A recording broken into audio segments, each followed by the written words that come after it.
Greetings and salutations, gamers. This is Siltalent coming to you live on Saturdays. So this way we're playing some Everquest. As you can see, we'll be going into the dragons. We'll be going to CoV raids, killing a bunch of dragons, a mammoth, and a golem of some type. We'll be going through all the raids we have, trying to get through, and we'll be taking some new raids in order to try to get those done as well, so that way we can have some fun with this game. With that being said, sit back and enjoy as we raid through the content and have another good evening of fat loots and dragon kills. With that, we'll be going in with our friends with the Vets of North and your host here, Siltalent. Yeah, I got kind of a little tongue-tied there. Alright, so let's see here.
So this dragon, we're just gonna pretty much do a disc and burn, and that's about it. There's no strategy, no tactics. We're just killing everything as quickly as possible. Just killing this dragon as quickly as possible to avoid the ads as much as possible. So we'll have some people in the back at the cave entrance, which is right over there. And there it is. And the ads will come from there. They'll be kited around and pretty much moved in such a way that they stay out of the fight until we kill this dragon. That's how this will go pretty quick.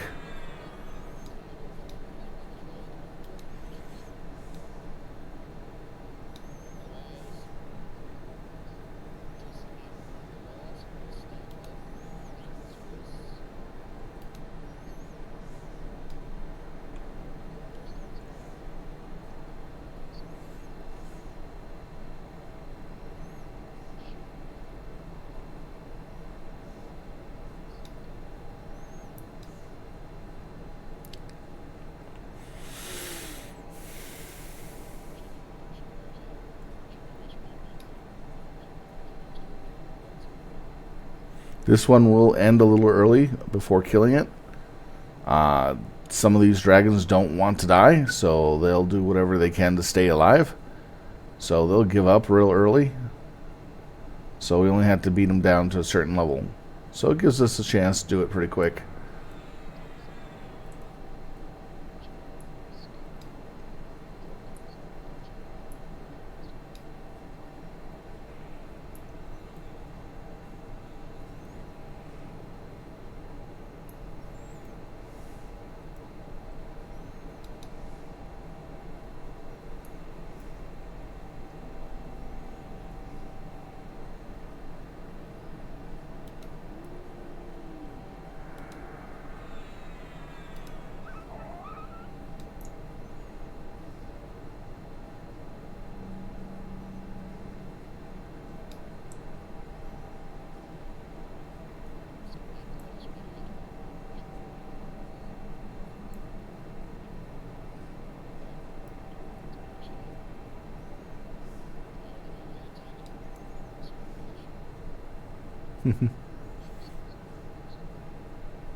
Alright, he's about to start it. Event started.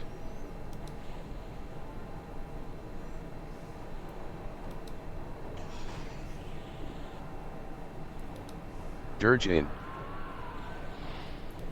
Bard Epic. Piper Ad. Big Boom. Dirge in. Dirge in. Beast Boom. Ruchu. Beast Daiko. Forest.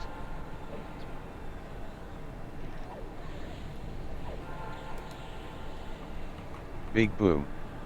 Beast Boom.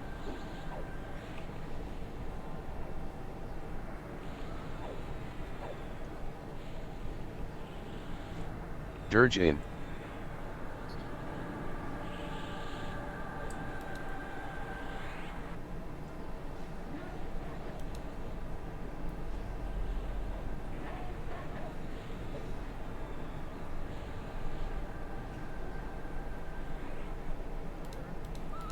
Safe.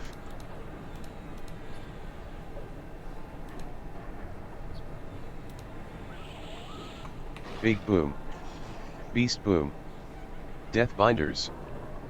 Ice Pillar. Beast Daiko. Death Binders. Draco Ad. Dirgeville please. Big Boom. Beast Boom. Ice Pillar. Stand in front of boss. Death Binders. Draco Ad. Ice Pillar. Death Binders.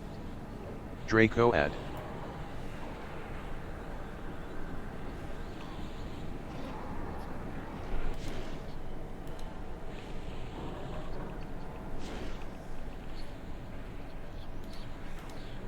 Forest End. Ruabra's Fury. Safe. Nice.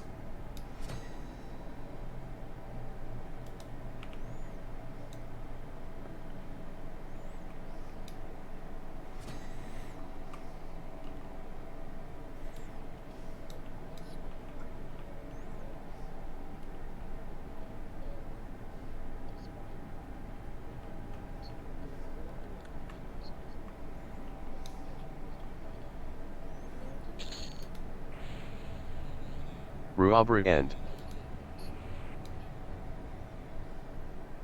Paragon active.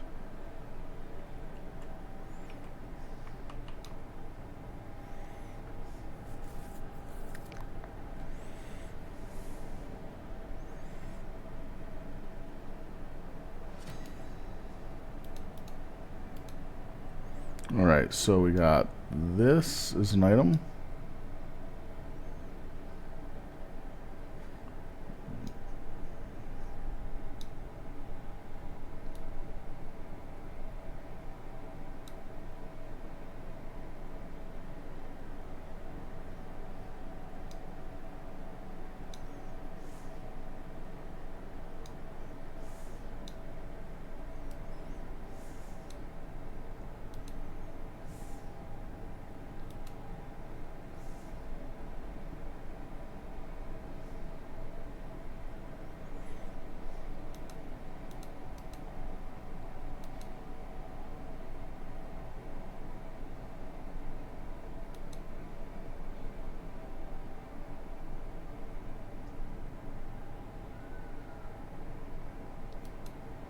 Paragon down.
Alright.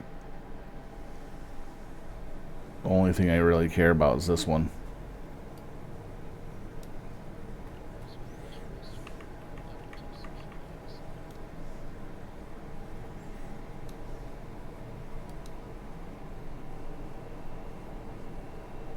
Alright, let's see how much DKP I have. Forgot to check. Stand in front of boss. Okay, let's see.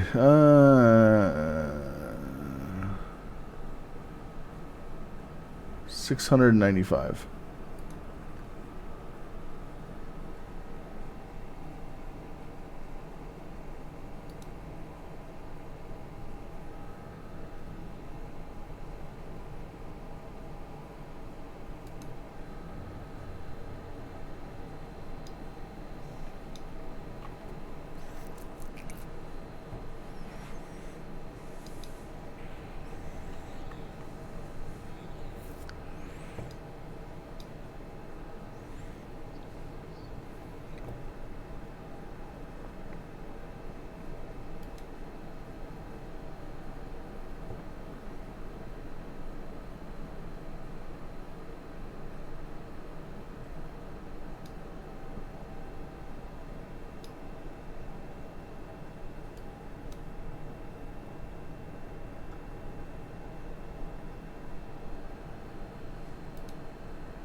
So they bidded these 3 items out already.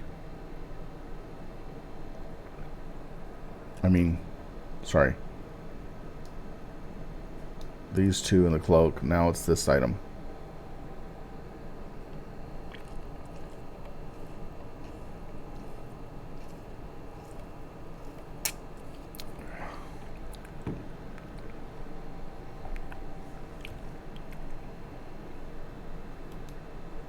Now they're going for the wrists.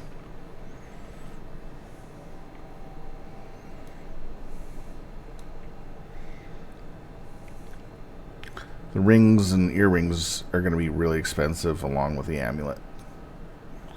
But I think I got the amulet. Yep.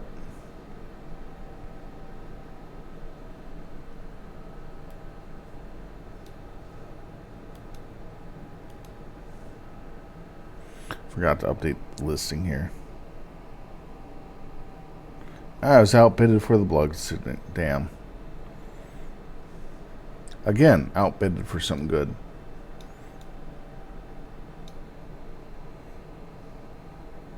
But at least I'm not paying 300.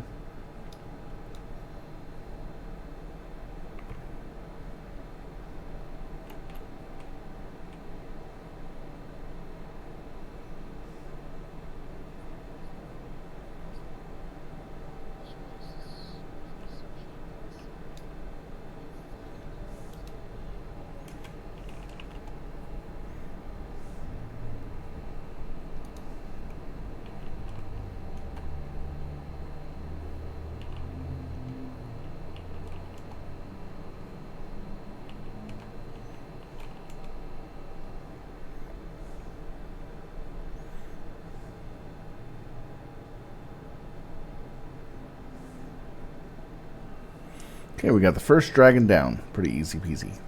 Now we're going to get the next dragon.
Yeah, rings and earrings are always the hardest to get because it's high demand.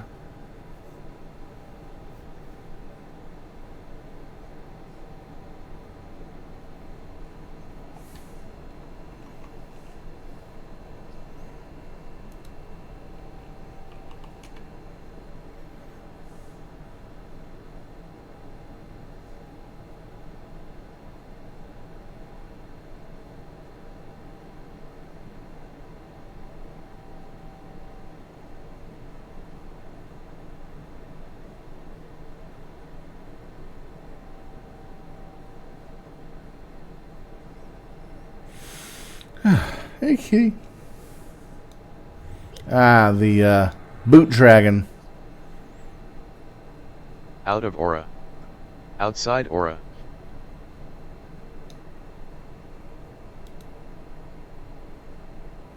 Lollipop boot dragon. That's what his name is. No, I'm just kidding.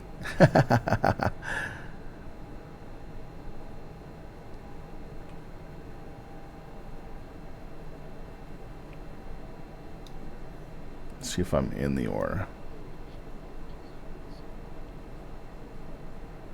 Out of aura. Outside aura.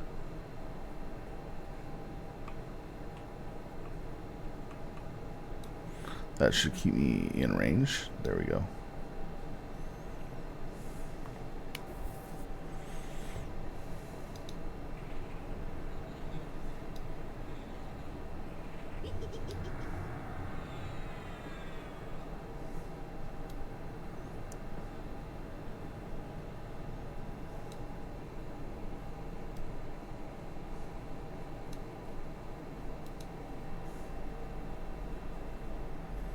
Alright, so that's it.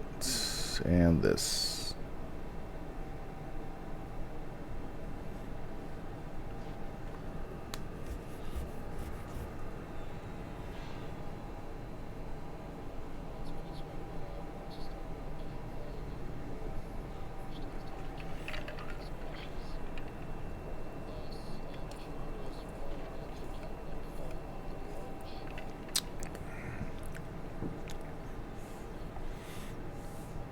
Alright, to avoid the AoE, this circle that's going around the dragon can't be in it. It'll automatically boot you backwards a good distance. So that means we're so close to the edge here, we get booted off into lava. So we have to be on this campfire to prevent ourselves from being booted and to attack. So we'll fight him to 85% and immediately full burn to 0. So this way we kill him off while full burning. In the process, around 6%, he'll do a massive blast that will kill everyone at 6%. So in order to avoid that, bards have to DA shield us in order to get through that. Once the DA shield's off, we can then DPS him down the last 6% to win. It sometimes takes us 2 or 3 attempts to kill him, but once we get it down right, we win pretty quick. It's a pretty easy fight.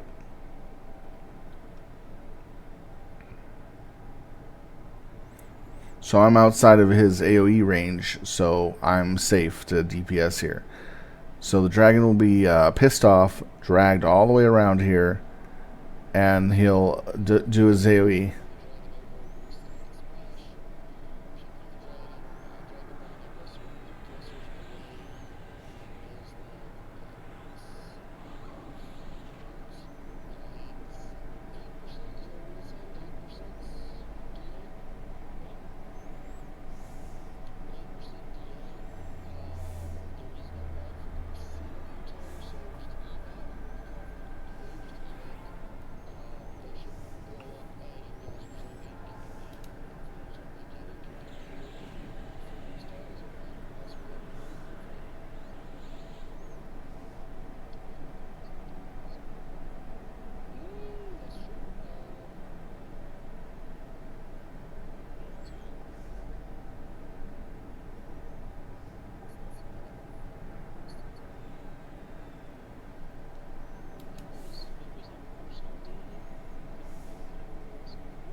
So as long as the bard is not sleeping, we should survive the explosion and be able to finish the boss off.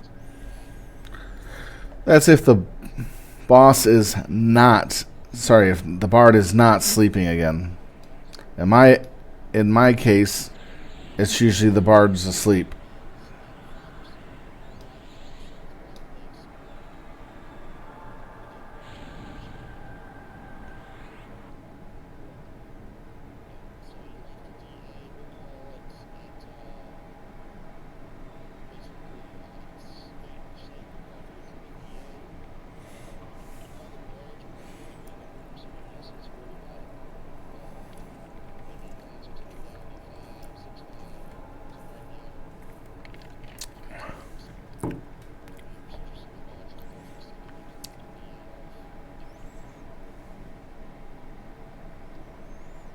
Then it's a quick race to see how fast we can get through the last 6%.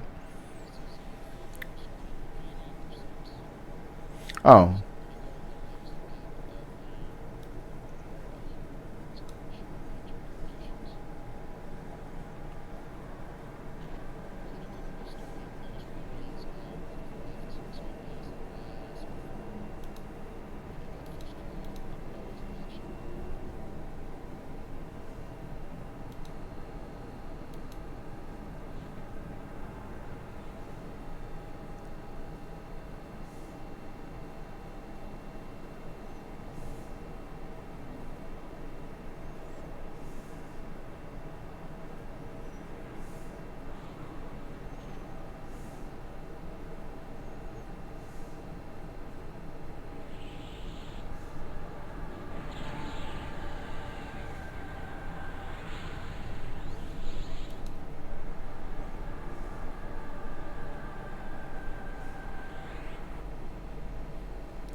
I'm just waiting for the pole now. He's going to...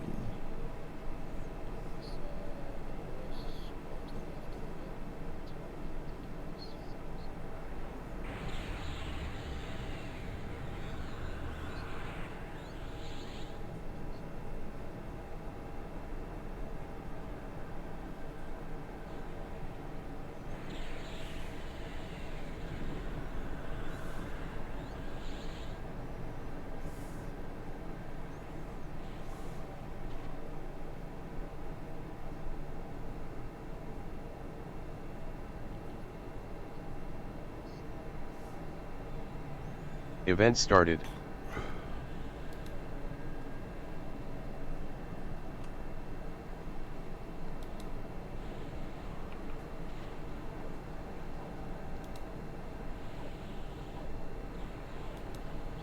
Dirge in.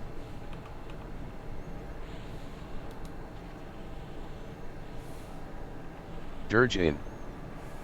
Dirge in. Beast Dico. Big boom. Beast boom. Avoid green to statue.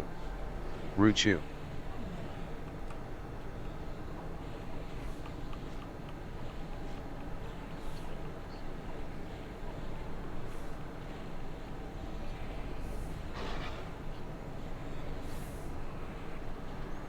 Frontal link.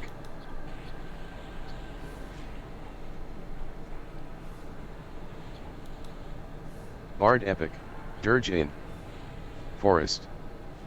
Safe. Dirge in. Aura active soon.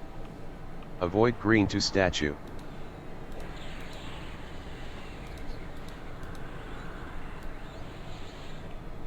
Ads. Big boom. Beast boom.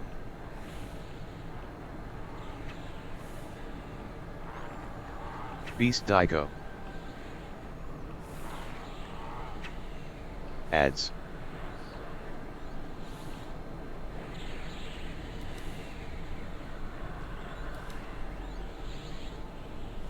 Ads.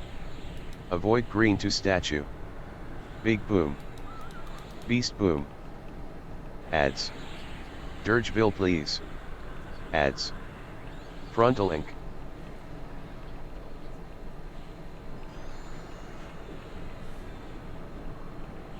Safe. Ads.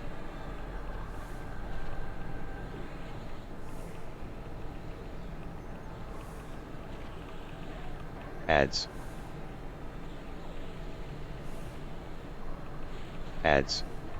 Avoid green to statue. Big boom. Beast boom. Ads. Aura active soon. Big boom. Beast boom. Beast Daigo. Ads.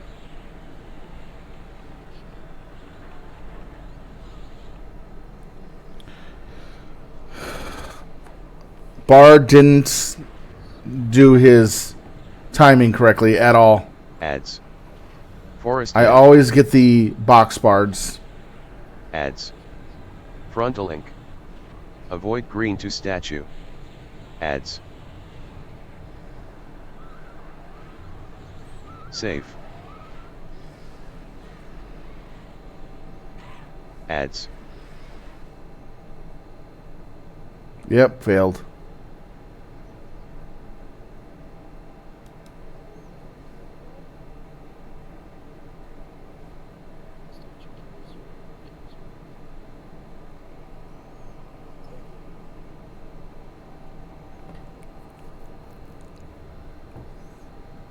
Yeah, Bard was late on his DA, so we got killed.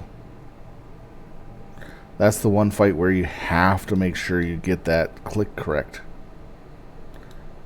And when you got a box Bard, well, that's what happens.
Glad I'm not playing a Bard.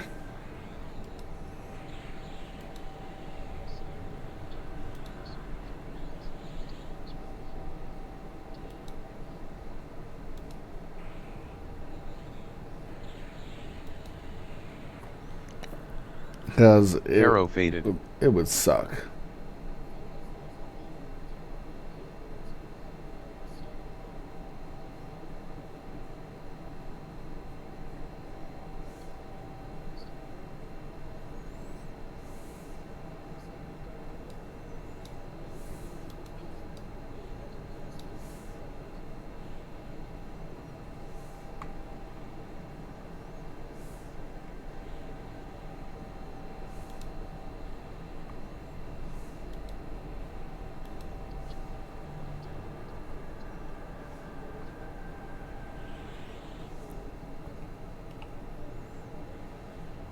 Paragon active.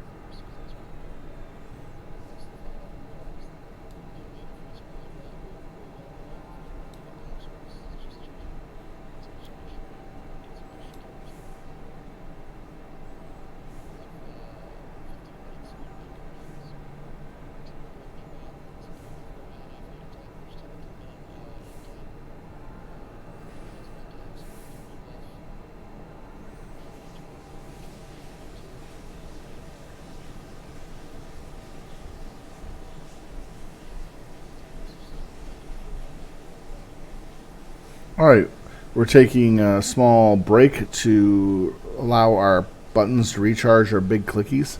So about 10-minute break. Just to let you know. Because that killed off our biggest burns. Paragon down.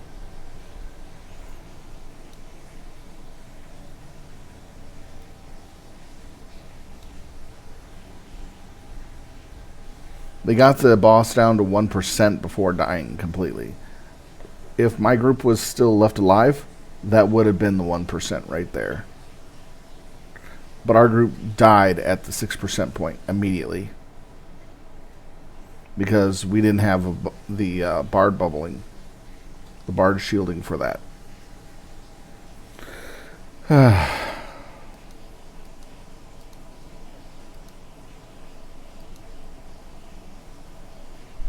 So it's amazing how one group screwing up can affect the raid like this. It's because he's raid nuking everybody. Everybody is coming out of bard bubble at that point, and it's hard to get the heals going. Once it gets going, then everything is stationary. But there's also other ads up as well at that point.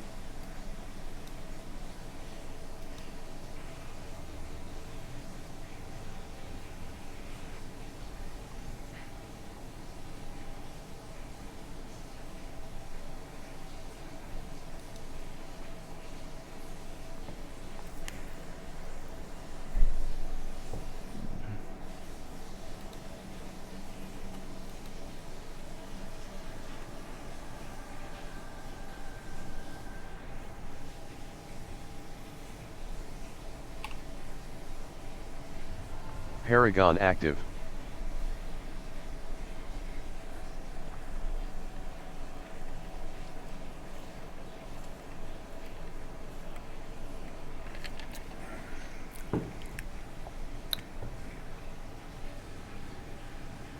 Alright, round 2 is gonna start shortly. We're just waiting on mana to get up. And cooldowns for big buttons.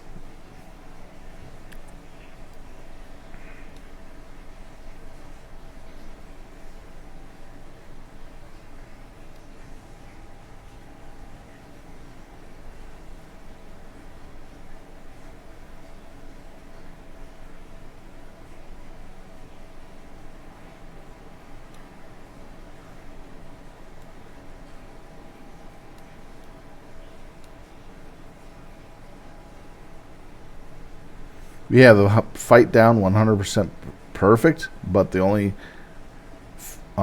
chance that we're going to die is at that 6% point. That's if our bards are not on queue for the Paragon down. bard bubble that we need to survive the attack. Because it's a raid wipe mechanic that you have to bubble through correctly.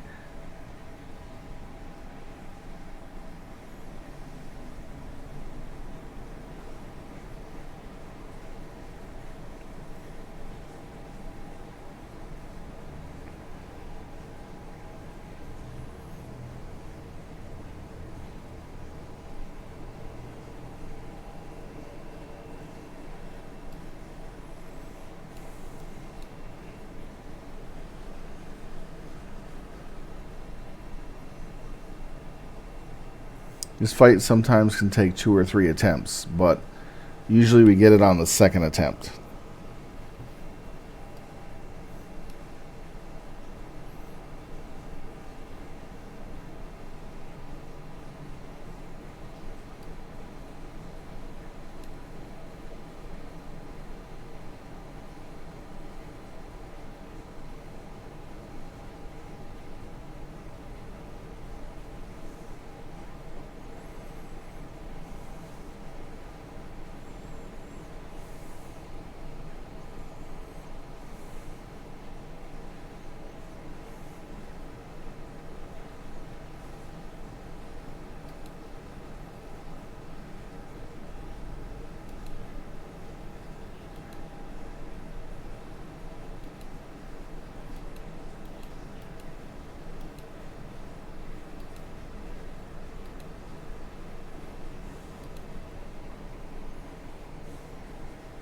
Gotta turn on my tribute.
Had a few stuff not on. Wow.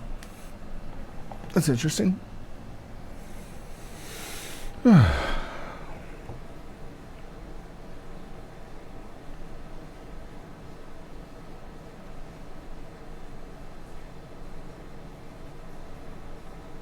got through all my AAs for the era, so I'm completely done with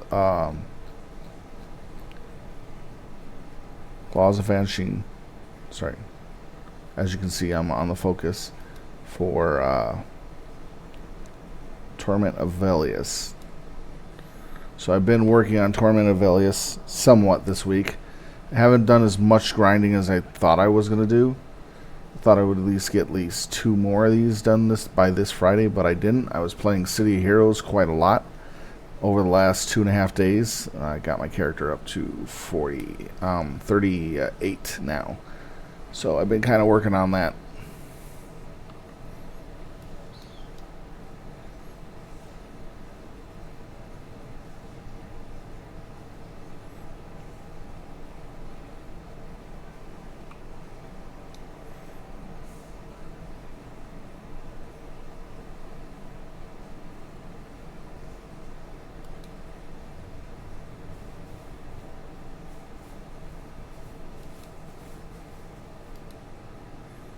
Alright, got my stuff down pretty well.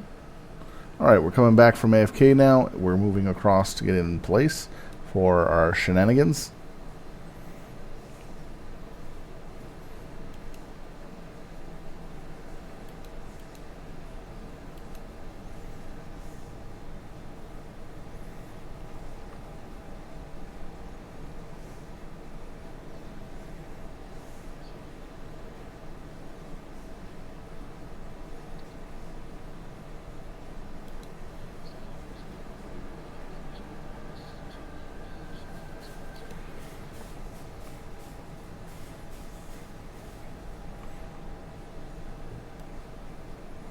Okay, we're in our position.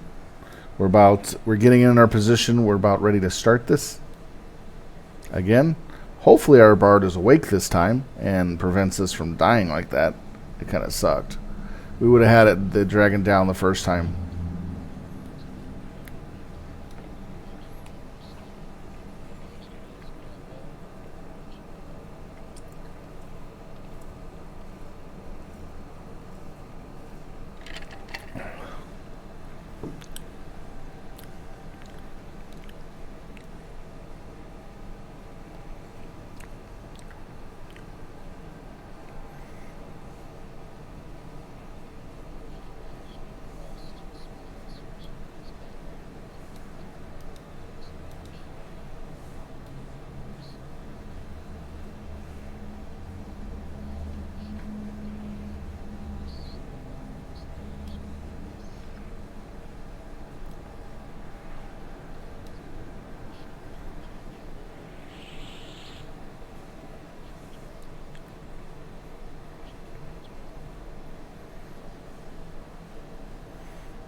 Hey, buddy. How you doing?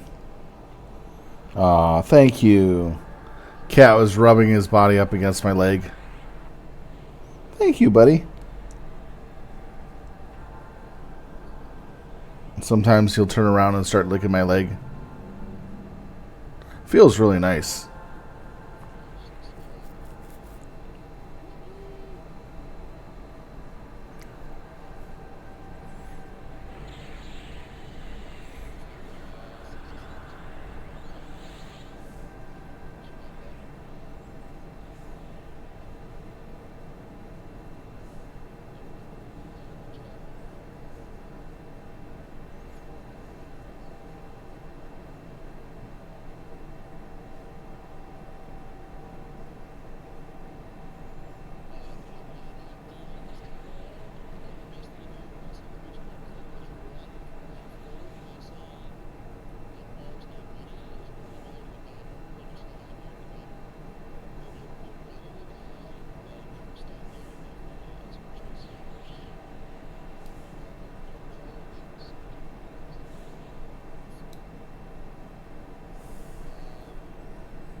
Event started.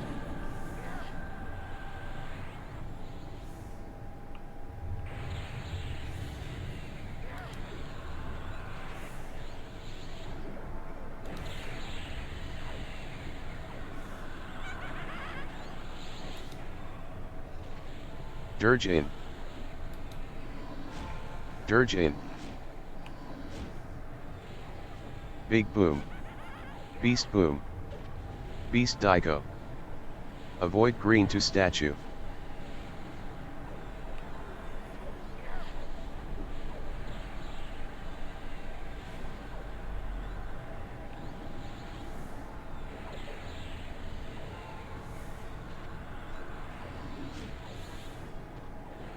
Frontal Inc. Dirge in. Bard Epic. Dirge in. Forest. Dirge in. Dirge in. Safe. Big Boom. Beast Boom. Aura active soon. Avoid green to statue. Ads. Big Boom. Beast Boom.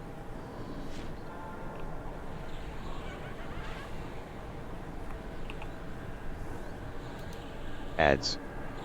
Paragon active. Beast Dico. Ads. Ads. Avoid green to statue. Ads. Dirgeville please. Frontal Inc. Ads. Safe. Ruabra's Fury. Big Boom. Beast Boom. Ads. Ads. Ads. Avoid green to statue. Big Boom. Beast Boom. Aura active soon. Big Boom. Beast Boom. Ads.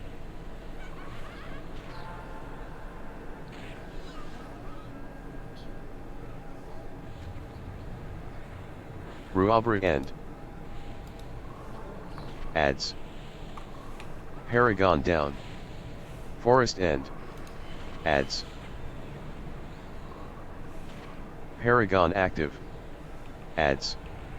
Frontal Inc. Avoid green to statue. Beast Dico. Got him. Got him. Safe.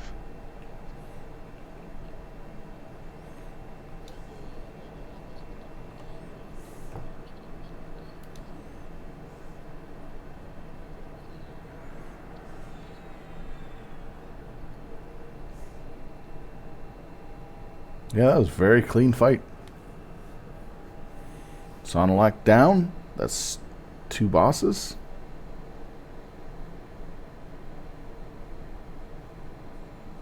Two bosses down today. We're going to go for a third, maybe a fourth. And then we're going to try a new event. The new event is going to be one we've done last week, but we didn't beat. But we know what to do with it, so we're going to beat it this week. So it's going to be a lot of fun.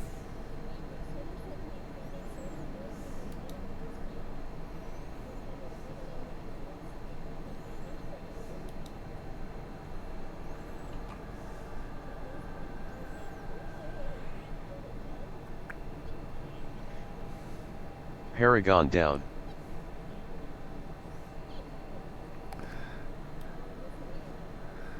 Seems like you need to play the Mission Impossible theme.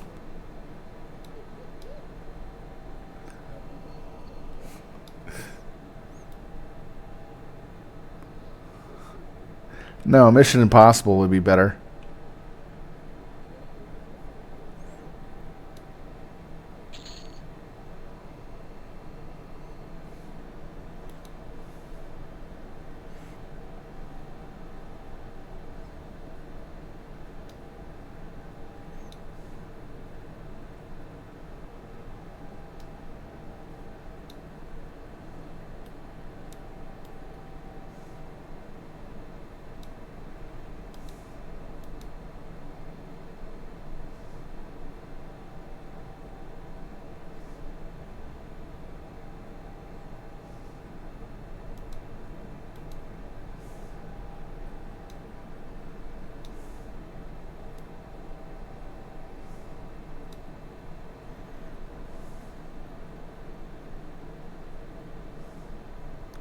It's the ranged item.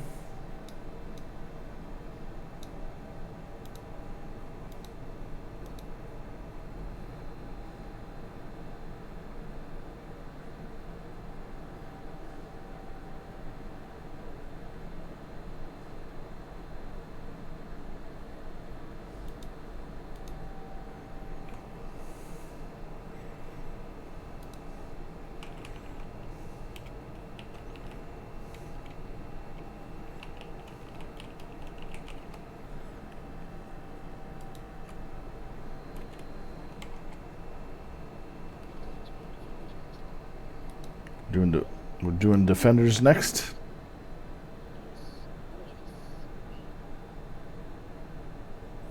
It's the only thing I need to get. We're going to be doing defenders next,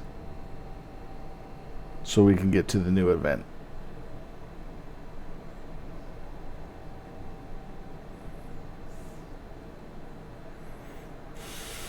You also got 2 boots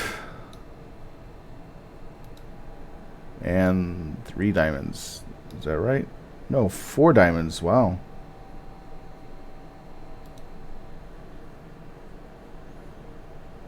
Nice drop on the diamonds.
Yeah, they're deciding how.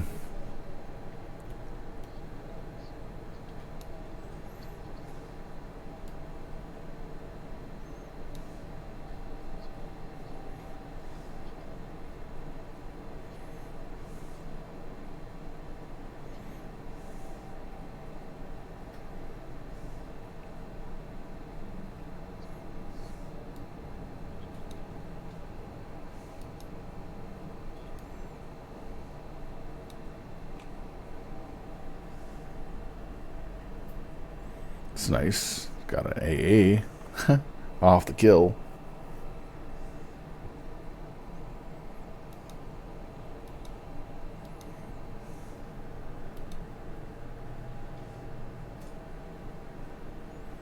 Okay, they're going to start passing out the loot now. Just have to wait. See who gets what.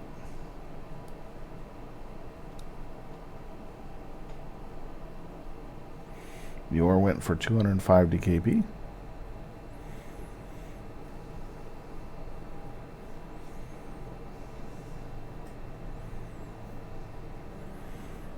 I did hear that next week on the 14th I got a meeting to go to, so it looks like they're calling us back to work, so that's good. On the 18th I'll get to my route pick, so I get to choose what I'm going to do and then start my dry runs. And then after that, about 26th, I'll probably be starting my first day in school. But it's going to be limited. They said the routes are there. The schools are limited in what they're doing this year. So there's not going to be double schools.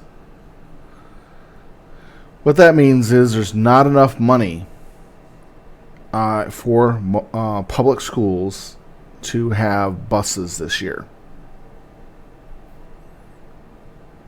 Yeah. So most schools are not going to have public schools are most likely not going to have buses this year. Because whatever little money they have left is going to making sure the teachers are paid and they get supplies, which makes sense. That means they're cutting all of the special ed funding, all the Meals on Wheels, everything. They're cutting all the extra programs that were for the poorer people, just to keep the regular stuff going for the public schools. And they have to make better adjustments throughout the next couple years. It's pretty messed up. So there's going to be no more funding for public schools because Trump does not believe that the poor people should have any education in this country. That's what I understand. on a personal level. And it kind of makes me mad because I'm a bus driver. I believe that education is important and kids should have access to it. They should be able to become specialized and skilled working individuals later in their life, not dumb idiots like the MAGA are.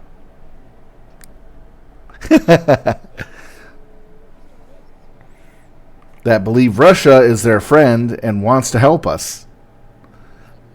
Yeah. I'm taking pot shots at MAGA because of how idiotic they are in their decision-making process.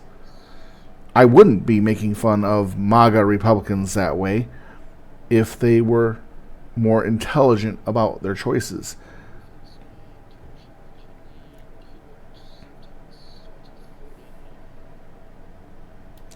But I mean,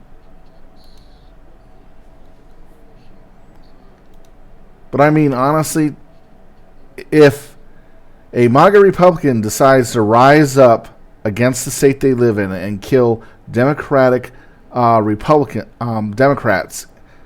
at their own home, that's pretty messed up. And we did have that happen here in Minnesota. We lost 2 Democratic senators that were brutally executed in their own home just a couple months back.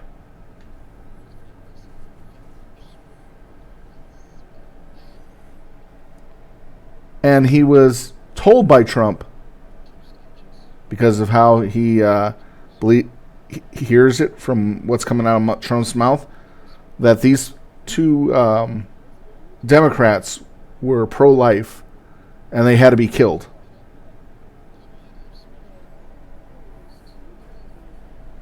Yeah, it's just so much political BS going on.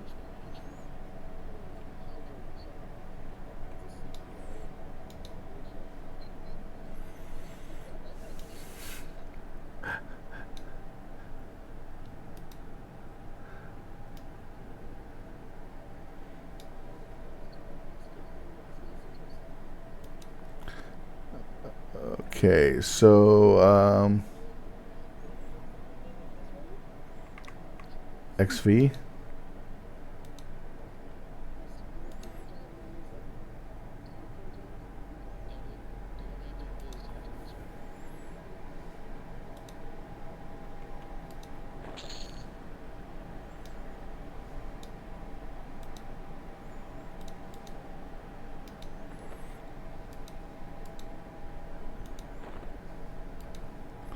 This is X and this is XII.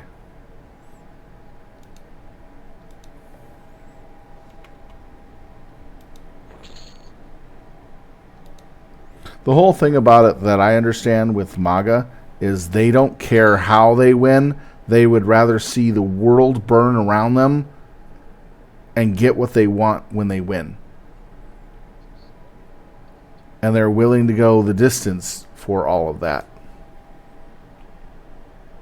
That's why they're following Trump, because they just want to destroy everything. They don't care if the United States burns in hell and burns to the ground and is completely destroyed, so long as they win. That's their agenda, is that they win. And I find that totally stupid to the core. To go that far to win.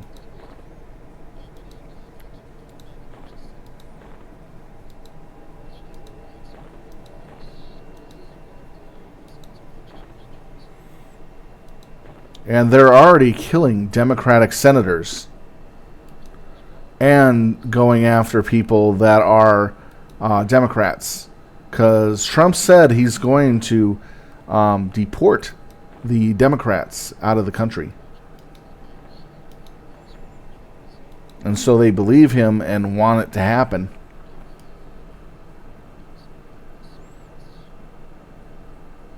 Oh, he wouldn't stop the war. He's making money off the war. Think about all the money he's making off of for the government, for the wars that are currently going on for defensive weapons and offensive weapons. There's always two sides of the coin. His say of, I'm going to stop the wars, is bullshit. He's just telling you what he wants you to hear. Same thing with the groceries.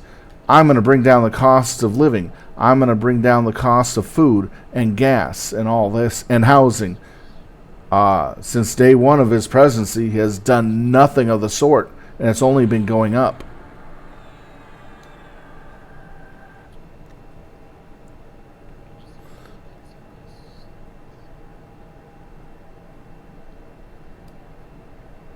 He's done absolutely nothing in his presidency that he promised to do in the first place. Nothing. He has not finished any commitment he has made in his running to the people of the United States, except for destroying the government. That's the only thing that he's been doing. I mean, just think. What has he actually done? He's done absolutely nothing for 2 terms. Well, gas hasn't moved that much because there's an overstockage in the world market right now. That is why it has not gone up. We thought gas was going to go up like crazy with a lot of changes he's making, but it didn't. That's because the United States has an overabundance of fuel. We've been drilling since Biden era and Obama era really, really hard. So we built up a massive reserve of oil that we have to get rid of. That's Biden and Obama era shit there. That's their work. Because the amount of drilling that they did. And with the Saudis not actually pumping a lot of oil and trying to alter the market with their fuel, that they're trying to, do something with it. It hasn't been that good. It's been a lot lower. And with Russia's fuel issue, because of the sanctions, it's making it harder for the Saudis to sell their fuel for big bucks, because it's bringing all that down in the current market right now with the fuel. With the Russians having their issues, the Saudis not really pumping that much, and we have abundance of fuel, it's making it cheap. I saw a whole breakdown of that on a video, and it was really interesting to see.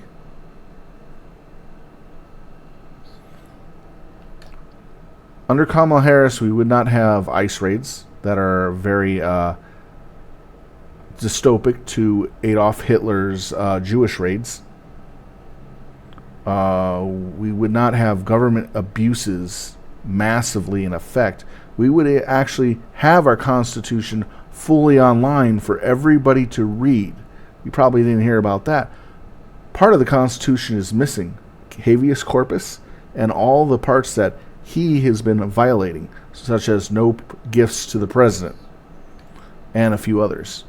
So all the stuff that he's been violating under the current administration with the Constitution has been deleted off of the federal website, and it's no longer there at this time. And people have been talking about that recently.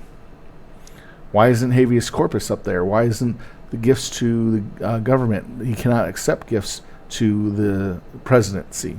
So his gold-plated jumbo liner that he took for himself and is keeping for himself was a gift to him, he says, and he's keeping it.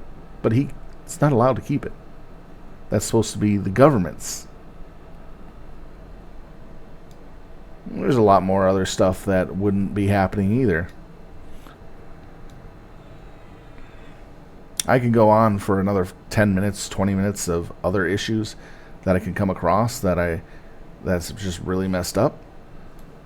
Oh yeah, the biggest one is we would have FEMA as FEMA, not FEMA as building concentration camps across our country in other states, funding $6 billion worth of money to build more tent faculties.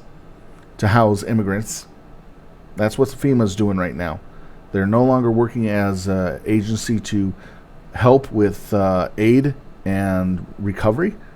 They're now working as a way to build more concentration camps with the money.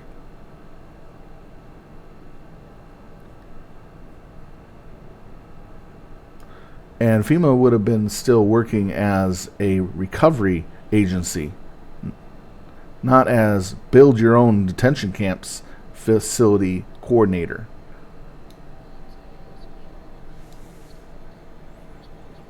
So, I mean, there's a lot there.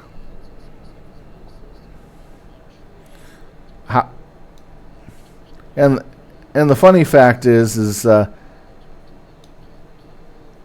how you got to ask yourself, with what we currently know about Trump and all the really questionable things he's been pulling in our country, and how he's gotten away with breaking our Constitution several times already, and he's under Congress is currently debating whether or not to pull charges and have him evicted out of office. How close is Trump to Adolf Hitler? And there's 10 pointers that point directly to the same things that Adolf Hitler did that Trump has done already. There is a comparison. Trump did 10 things that Adolf Hitler did to some extent. I mean, United States originally did not have alligator Alcatraz, so what's going on here? Why do we need that? And why are we hunting illegals like they were Jews from 1935? It's the same thing, just another name.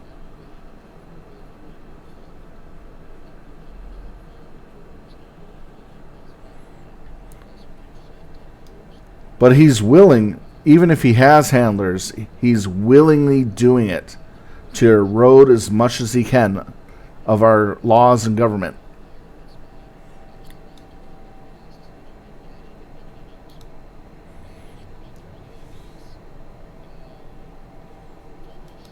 It's just really insane. Anyhow, I'm going to have to start paying attention to the raid here, so I'll go ahead and drop the subject. But I just wanted to say a little bit something like that. I'm not happy with Trump. I fully agree that he has to be removed from office before he destroys this country even any further. And just think about this. If he lasts until we get the Olympics in 2028, it would be the worst Olympics in recorded history here in the United States. Because no one will show up. No one from overseas will show up. It'll be the worst functional Olympics ever. They probably would even end it early.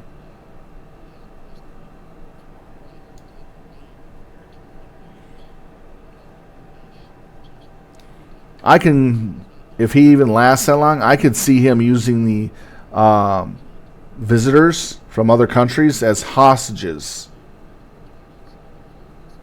when the Olympics ends.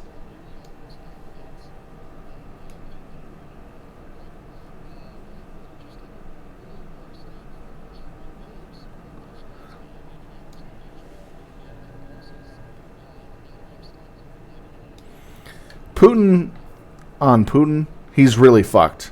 His economy is so in the shitter that they're one step away from completely collapsing. They're in such terrible shape. They went from an economic building society for their, for much of their product to a wartime society. And a wartime society cannot survive in this era to that extent for too long. It'll last for a couple years, but after that, you start having a lot of hiccups. and he's at his point where he can no longer keep his society running the way it is. So he's not going to spend billions of dollars of his own money to keep the society running to where he's not going to get pulled out of his office and executed. He'd rather keep that money and go hide somewhere, if that came to that.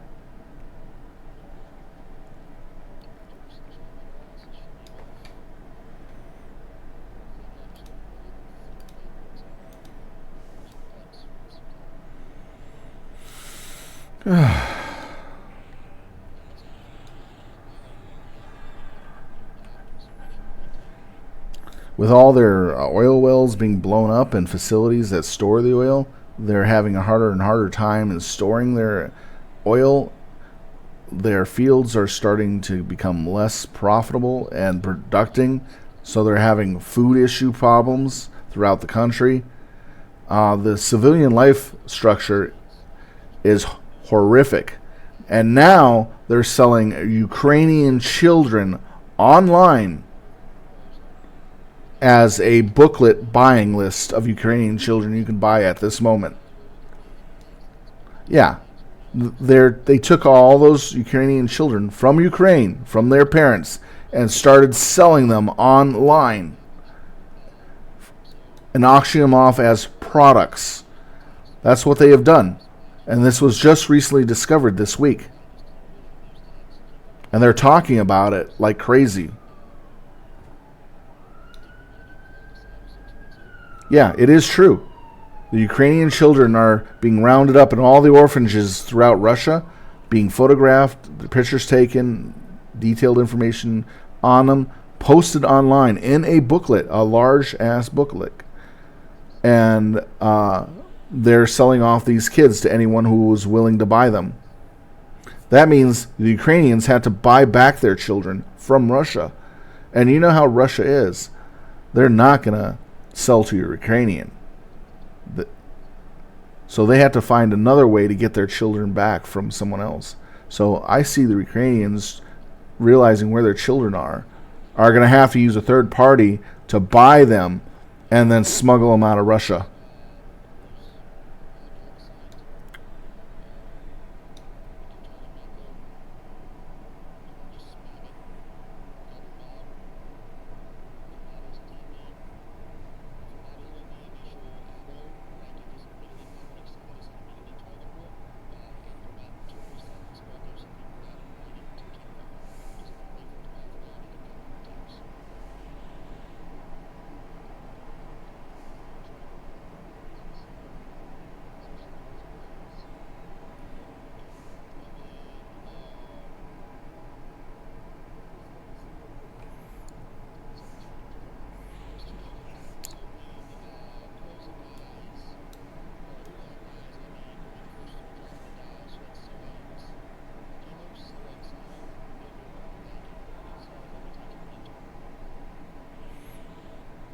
So I'm on what target I see here?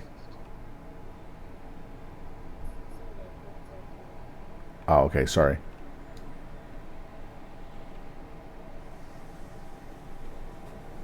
Thank you for clearing that up. So that's just messed up. They're human trafficking, and they're doing it so openly. They're giving the middle bird to the Geneva Convention rules and to the human trafficking people that are in the governments that are watching this. And they know Russia is doing this. This is why the hammer's coming down on Russia with much bigger tariffs. Not tariffs, but sanctions for what they have done. And this is motivating a lot of countries to look at them and say, oh, hell no. You're doing this shit now?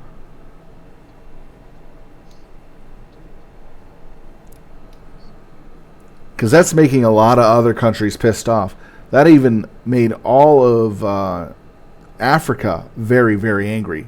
Because if you think about it, Africa is still big on human trafficking. And a lot of those more civilized people and countries in Africa are really upset about that.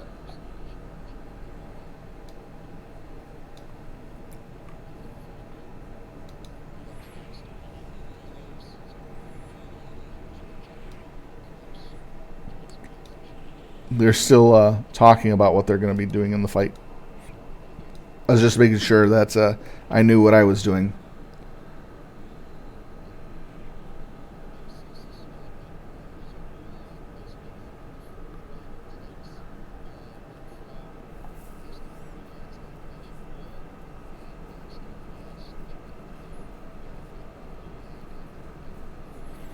From my understanding, forced conscription is incorrect for Ukraine.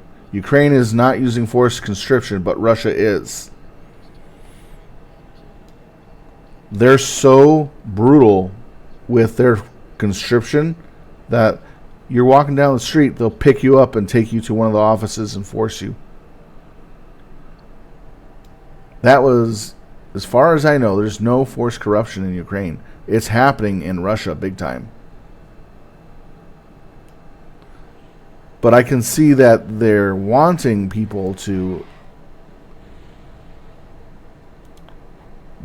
needing people to, because of the type of fighting and how many people they have available.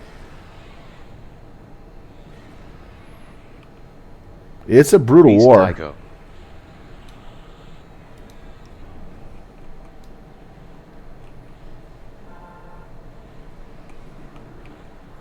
It's definitely a brutal war where the Ukrainians are killing 3-to-1 odds easily.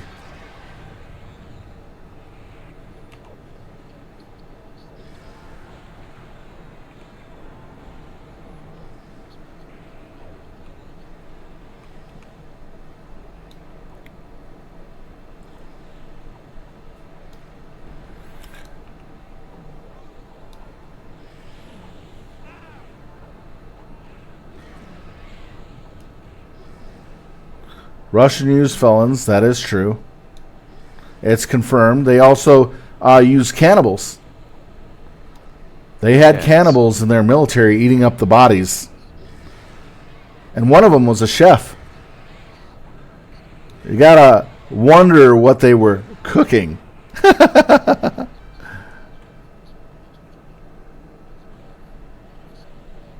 And they had a known killer cannibal join the military as well. I mean, the only time they're going to be able to feed their own people in the Russian militaries is from the people who died in the assaults.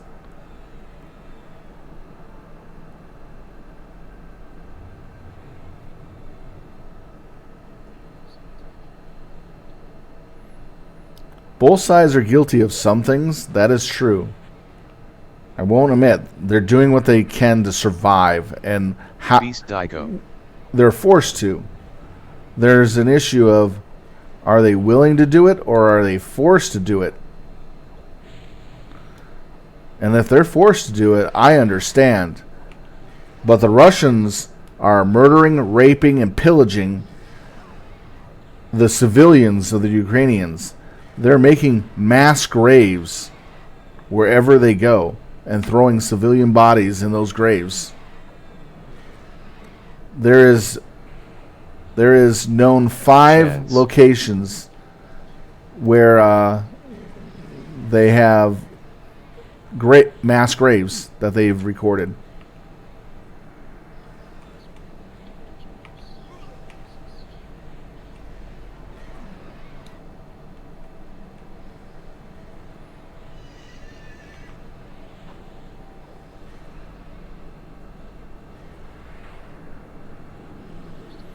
Yeah, I don't look at the dark webs because I don't have the protection for that.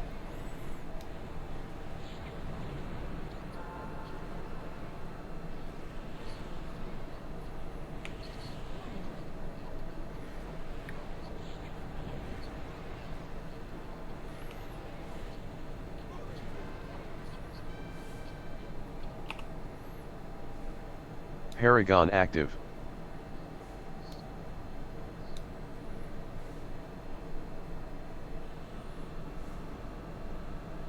Yeah, pig. I know that that's happening because pigs are great for dealing with mass rotting food, such as humans, unfortunately. And humans become a byproduct of food in such conditions where you have an enemy that does not quit, that just keeps coming and coming and coming.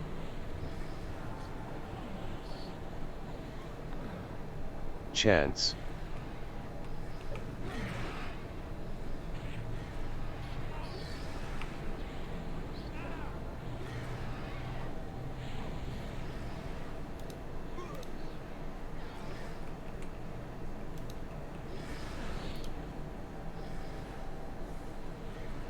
Paragon down.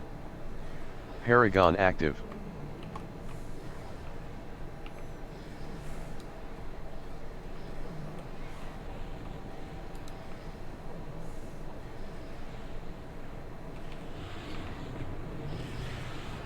Dirge in.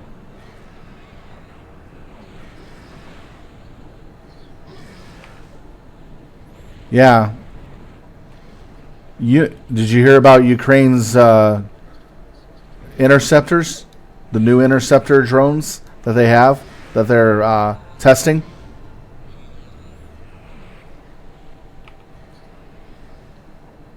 Dirge in.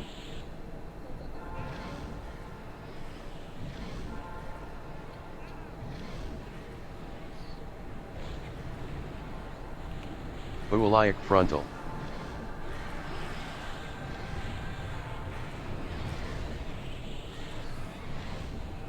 Bard epic.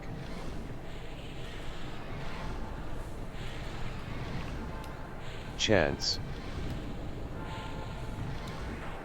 Paragon down. Big boom. Beast boom. Quoza frontal. They're specially designed drones that Ukrainian makes about $1,000 a piece. They are designed to intercept drones and missiles. Slow-moving missiles and drones. Ualiac frontal.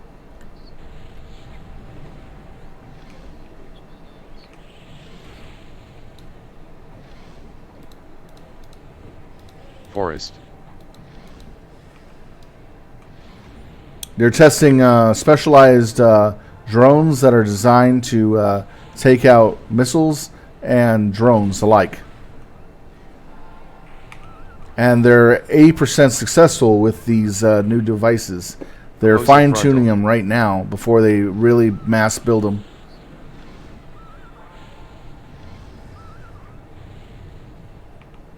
Ualiac frontal. Beast Dico.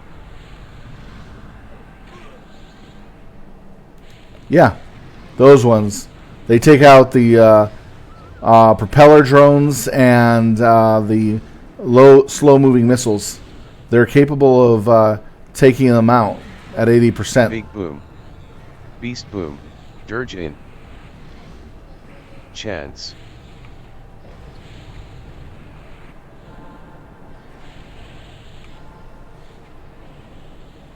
Quoza frontal.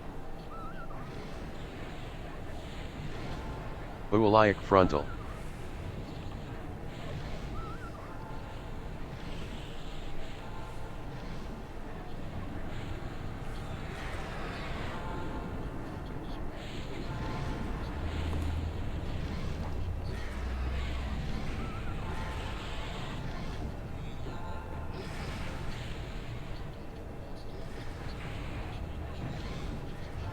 Dirgeville please.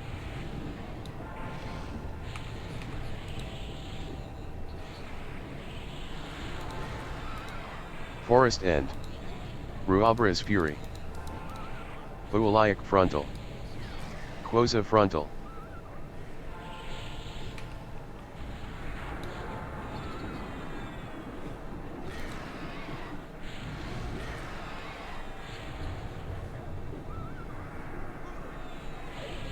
Beast boom.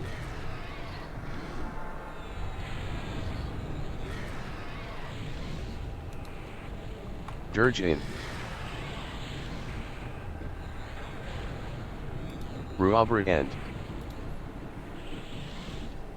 Chance. Ualiac frontal. Quoza frontal. Dirge in.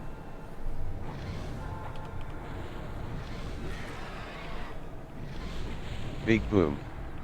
Beast boom.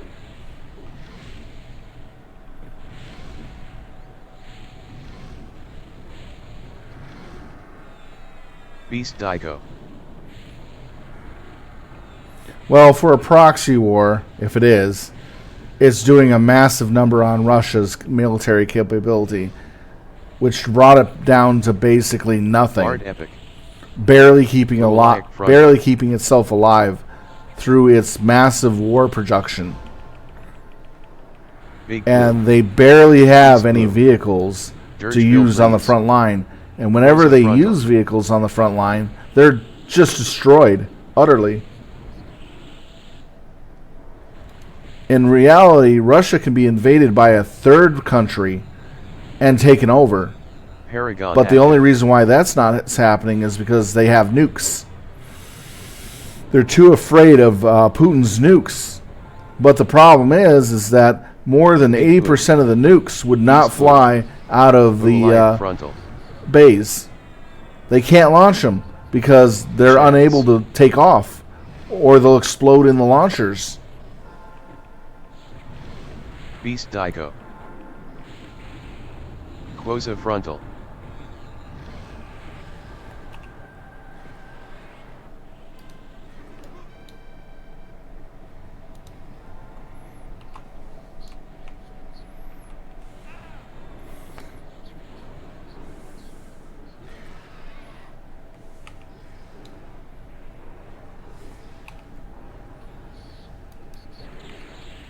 Cleaning up the ads now.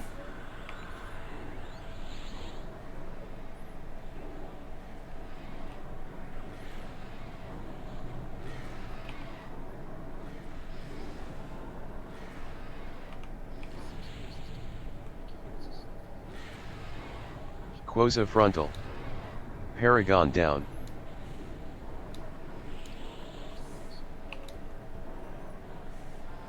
Paragon active.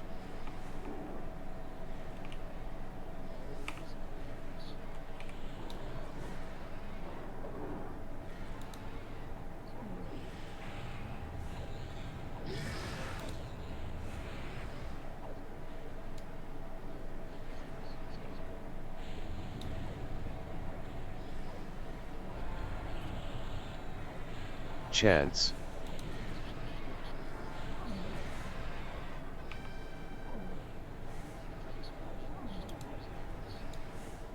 Quoza frontal.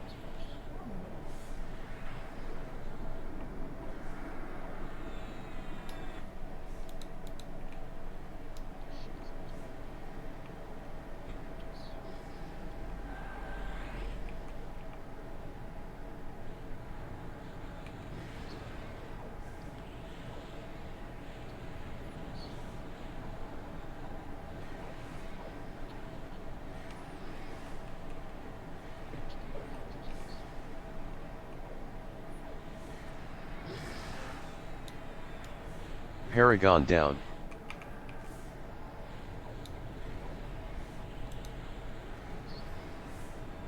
Quoza frontal.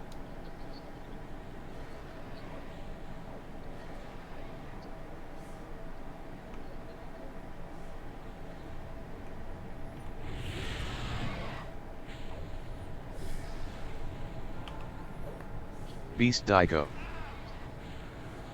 Bard Epic.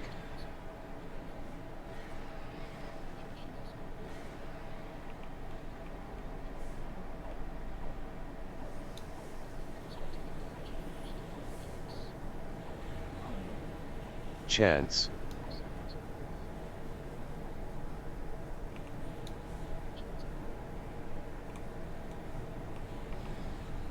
Quoza frontal.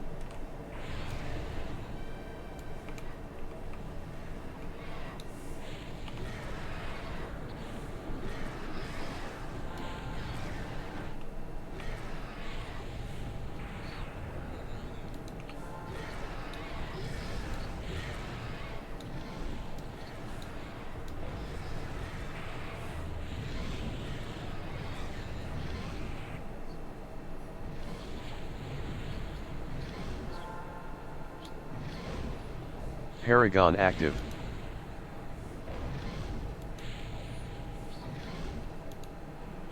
Nintal frontal. Quasi frontal. Beast digo.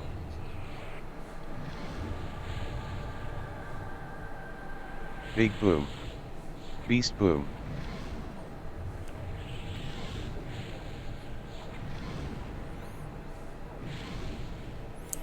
My Paragon's down.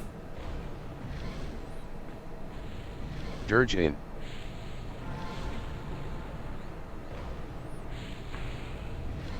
Five minutes until it's up.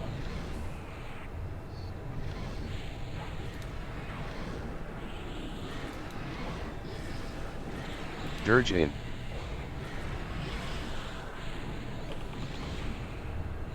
Quasi frontal. Nintal frontal.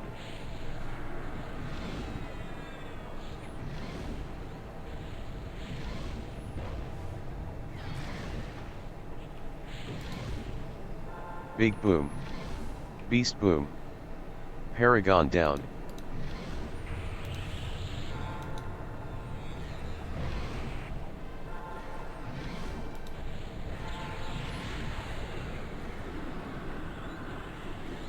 Dirge in.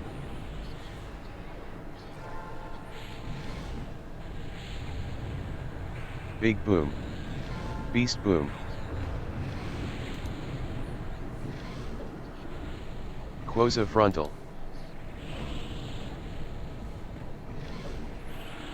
Nintal frontal. Beast digo. Paragon active.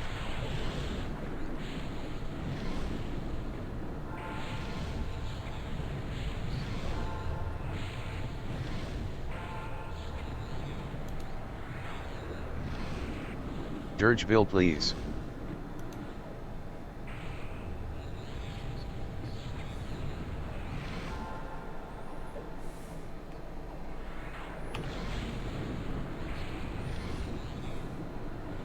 Quasi frontal.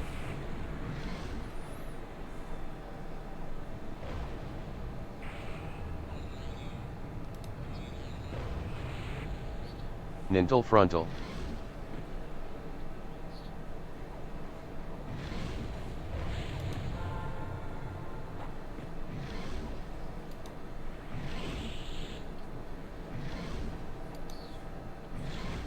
Big boom.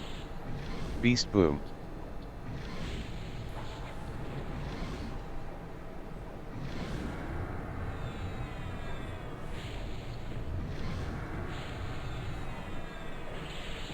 Paragon down. Quasi frontal. Dirge in.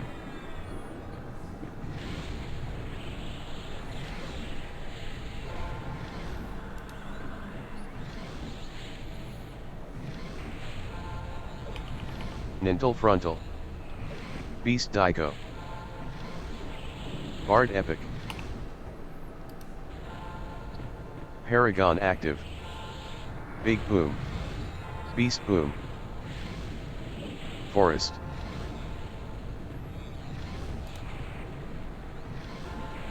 Big boom. Beast boom.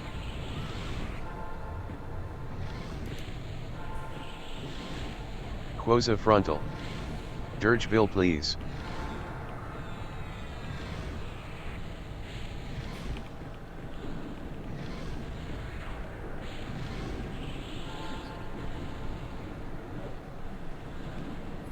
There's an ebony on the tank for mental. Nintal frontal. There's two on the tank.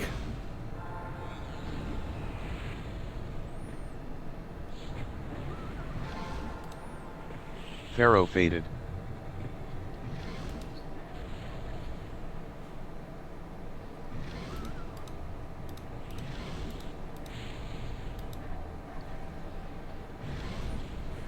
Quasi frontal.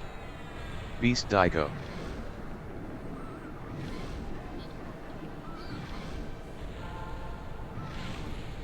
Paragon down.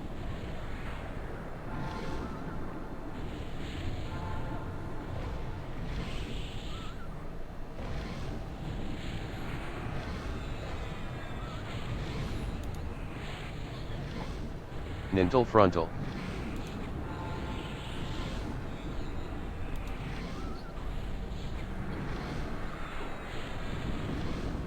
Ruchu. Big boom. Beast boom. Dirge in. The only thing that Russia has currently in their favor is their massive ability to make war material and their numbers. That's the only thing they have going for them. Beast boom. Eventually, they'll wear down the Ukrainians in the long run if they're not messed with.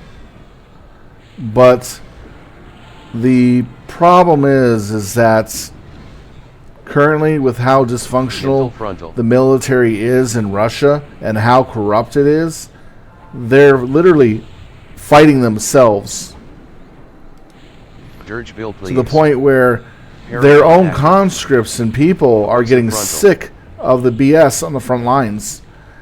And if they don't keep killing them off the way they are right now, they'll turn on Putin. It's going to be the frontline soldiers that are going to turn on Putin eventually. Because then they're going to realize they have no future in the military. They are all going to be rotated out and back in and killed over and over and over again. Even after they're wounded and they're sitting in recovery, they're going to be sent out to the lines to fight. They've been sending cripple brigades out, where all the soldiers that they send out are in wheelchairs, crutches, and they're slaughtered like animals.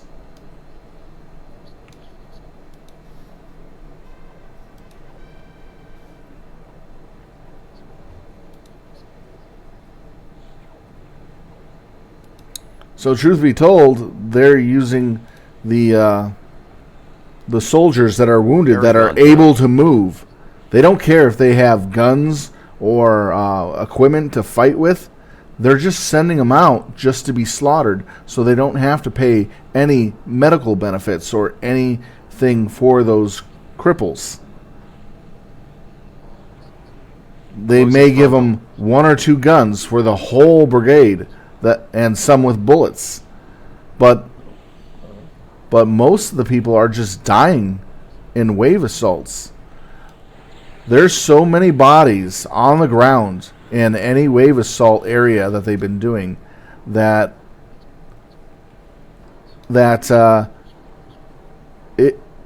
it's just insane. Eventually the soldiers are going to get it, and right now they're just too stupid to realize what's happening. And Bard Epic don't have a thought in their brain to try to fix figure out what to do next. In that point and evident, I'd think, hey, it might be a good idea to probably turn on your masters, because it's obviously you're getting decimated by your own people. They're at the point of shooting their own people in the backs if they try to do anything, even try to retreat. They're being shot in their backs as they run away. Beast boom. If you get wounded, you're shot to death. If you surrender, you are shot immediately. If you try to retreat, you're shot. They're doing what they did in World War II, in the height of World War II, against their own people again, when they were dealing with the Axis. Big boom. They don't even... They're treating the Ukrainians as if they're the Axis invading their country. But the thing of it is, Ukrainians really don't want any of their land. They're just protecting their own. And they're treating them as if they're the Axis, but they're not. Paragon down. It's really insane. And they're using World War II tactics, body waves, trench warfare, and shooting their own people in the back if they do anything but move forward. Quosa frontal.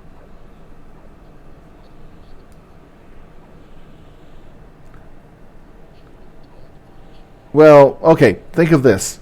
let's say you're in one of those meat waves, and you're told to rush that bunker, and you just watched in 10 seconds, everyone but you and a few other people decimated out of your 50 guys.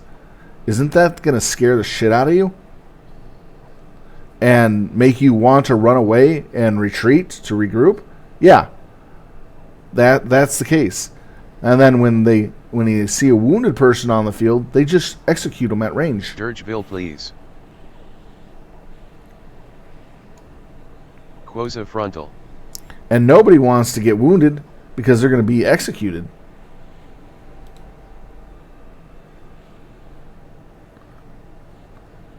Their body count on the Russian side is over 1.2 million people as of to date. Dirge in. In 3 years, they've lost 5 times the amount of people than they did in their last war. And all their military equipment, pretty much, except for what they have for defense. They have no offensive capability right now because every tank they build, every troop transport they take are only allocated to massive troop assaults. And they're destroyed immediately once they take the field. Even their biker commando brigade, which was laughable, was decimated by drones. They went after those guys really fast. Their donkeys that they were using to bring military hardware to the front lines to avoid the drones, destroyed. The horses, destroyed. The bicycles, destroyed. The scooters, destroyed. I can tell you all the odd ways that their stuff has been destroyed. And it's nuts. And they're at 1.2 million deaths already, while Ukraine is sitting at maybe 500,000. Dirge in.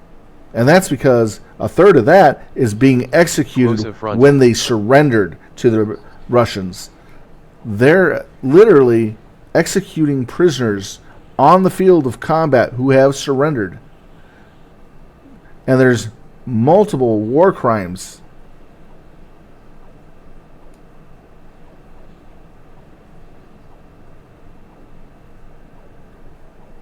In rare cases, their brigades that they send out do get slaughtered, but it's not as often as the Russians. The Russians send brigade after brigade after brigade, and they're all decimated, forced back. Dirgeville, please. The body count between the Russians and the Ukrainians is ridiculously insane. Ruchu. They're killing 4 to 1 people. That's how many bodies are going at them. 4 to 1 in some of those assaults, and they're losing people just to injuries mostly, but not actual deaths. The death and injury ratio is high because those injuries take those soldiers out of the fight for a while, and then there are deaths, of course. Most of the deaths are caused by them surrendering to the Russians and being executed on the spot without any weapons, anything in their hand, and their hands up in the air. And it's been on video over and over again showing that the Russians have been executing prisoners of war by drones. And it shows it clearly.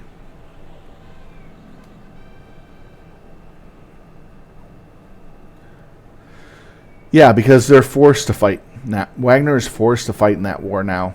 And they're not as effective as they used to be because their leadership was murdered outright. Putin murdered the leadership outright.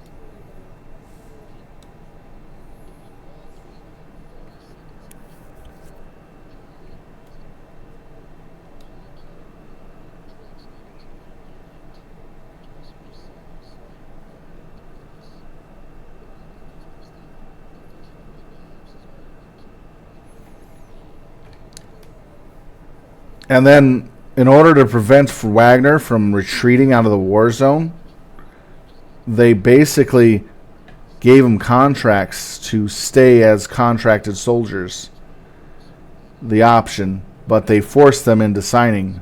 And those that still stayed Wagner were basically at gunpoint forced to stay on the battlefield at gunpoint. So they're now under a new setup for Wagner, but they're not as effective as they were originally.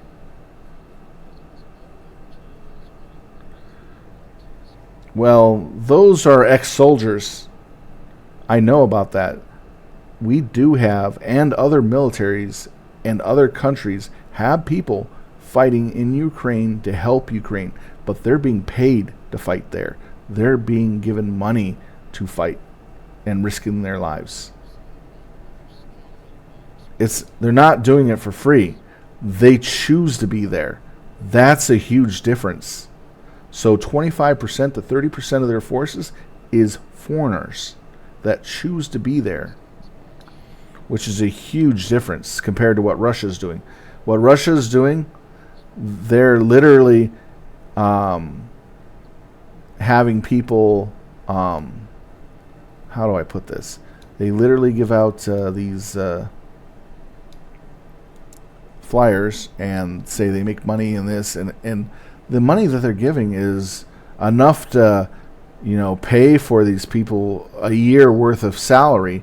But when they actually get there, they're not even given the money to use for themselves right away. It takes a while for it to process. And even if the money does come in, they're not getting the exact amount that they're supposed to get. So they're getting ripped off. There's a lot of issues with it, though.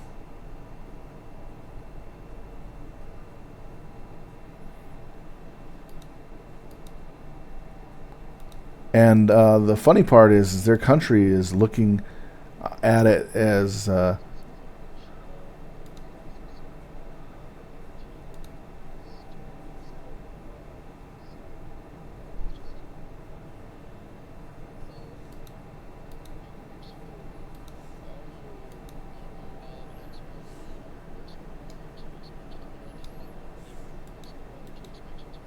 right, I have that already.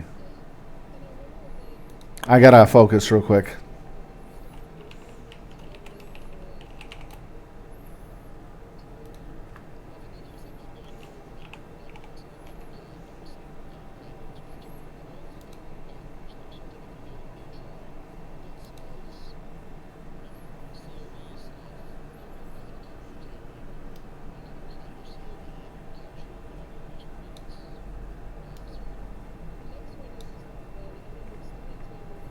All right. So they're getting these people to come in under fake pay that they'll get some of it up front, and they're supposed to get the rest after about so many days of working, but they don't get the rest of it. But they usually are thrown into combat within 2 weeks and dead within a week. Most people that go to the front lines die within 5 days of their deployment. Literally die within their deployment. And hundreds of people, thousands of people are just dying randomly. So all these people they're getting in are just meat slaughter, meat slurry for the battlefield. And it just keeps going because these countries are so poor, they're so desperate for the money that they're willing to do anything for it. But they don't realize that they're getting slaughtered in the droves and that lives are being lost so quickly. It's really sad. It's taking advantage of desperation of people.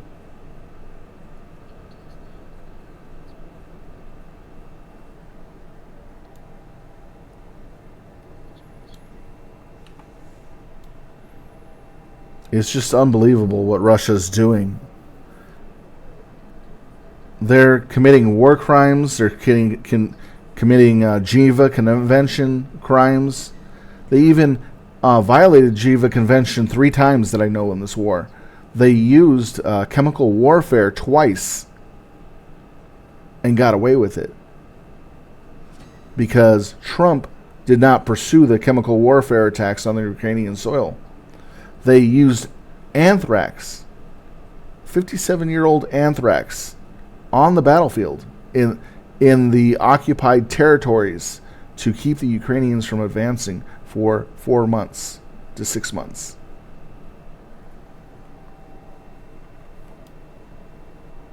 I think it's anthrax, the old chemical from World War II that they had like a shit ton of left over from it.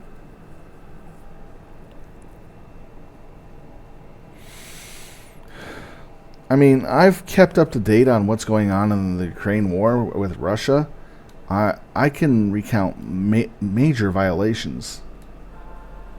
Yeah, they used white phosphorus too for about until they ran out of it. Yeah, they use chemical warfare on their own side in the occupied territories for about 6 months until Ukraine got serious evidence and complained to the United Nations about it and forced Russia to stop using it. But Russia still used it for a little bit longer after they were told no more. You're violating Geneva Conventions, and it was up until the point that the Geneva Conventions basically told Russia, fuck around and find out, because the world's getting pissed with you at this. They almost had all of Europe and the other nations on Russia because of that. Because the European people remember what the toxic warfare caused on their lands. They remembered when Russia used it against them in World War II, and they were pissed.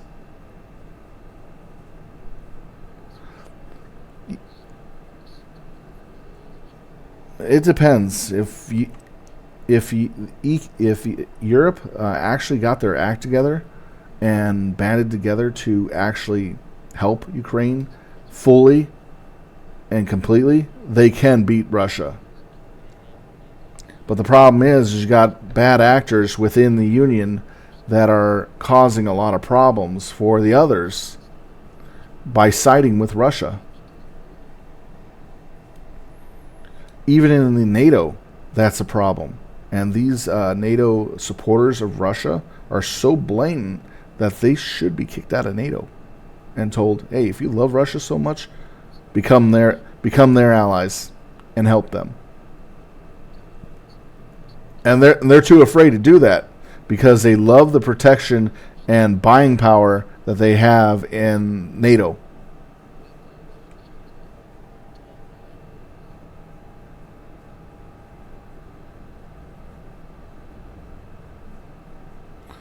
Well, let's put it this way. The reason why Russia never attacked Ukraine was because they had leftover nukes from the Soviet era that they had on their lands. When the U.S. got them to give up their nukes, it was a green flag for Russia to attack and take their territory. Russia would have never have touched Ukraine if it still had its nukes. That's reason number one. Russia would have never, ever tried to take Ukraine if they still had their nukes. Too afraid of getting nuked by Ukraine. They're just trying to bring back their old empire. That's all they're doing.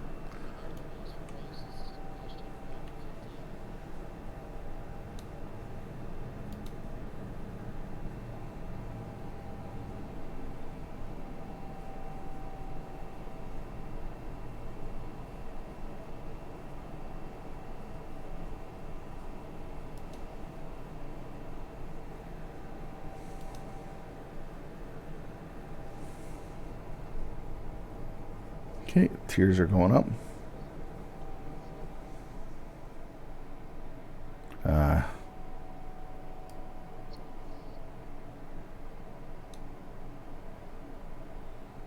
Looks like I didn't get one.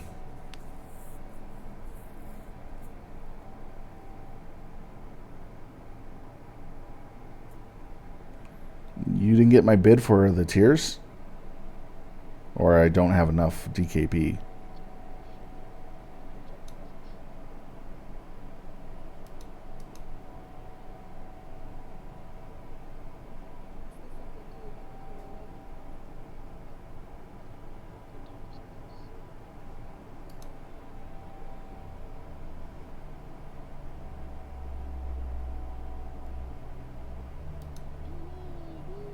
Oh, okay. Yeah. Okay, I got it. My bad. I was like, I misread. I'm sorry.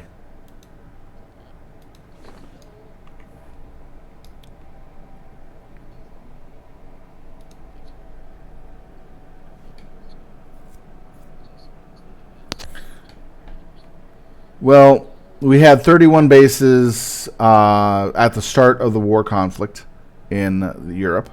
We had 31 bases. Since Trump got in office, we lost 9 bases, and 6 more are being decommissioned. So he's bringing back troops, yes, but he's also weakening Europe's ability to defend themselves. We don't have a lot of bases to land our troops in right now. We only have like maybe under 20 bases left. And they're in places that are far away from the conflict zone. That's why they're trying to rebuild a couple to send the munitions to Ukraine.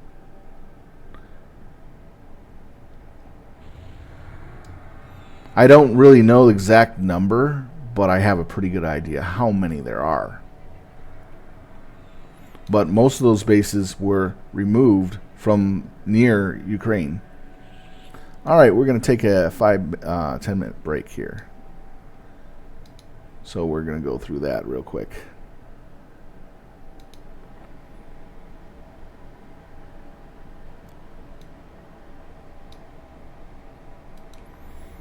Okay, so that's X. That'll be 1. That'll be XXI.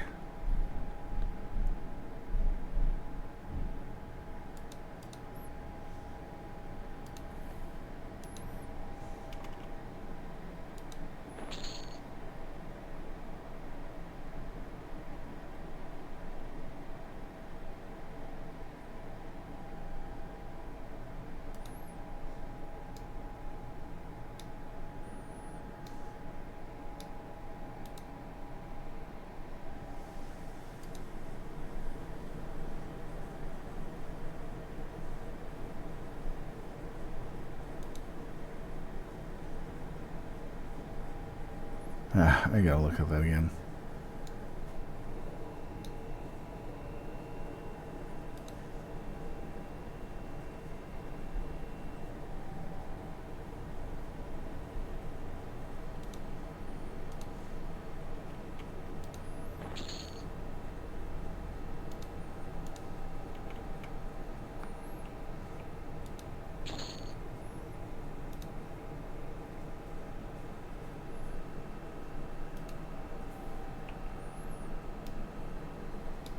Yeah, I gotta get a new soda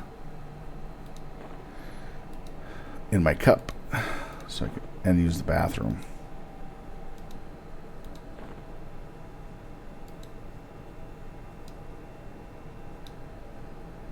Compared to what some other people know, I'm kind of informed on what's going on with the Ukraine war.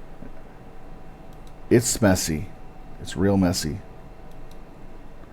But I know that what is happening to an extent on both sides, and I'm not pleased with it.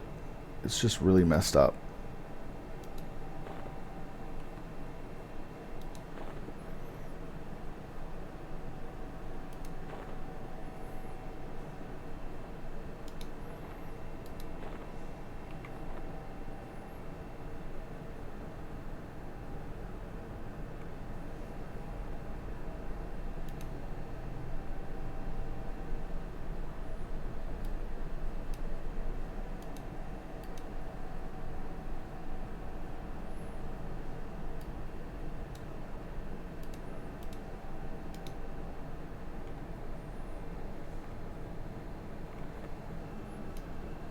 All right, so we're going to take about a 10-minute break. We'll be back then when we can.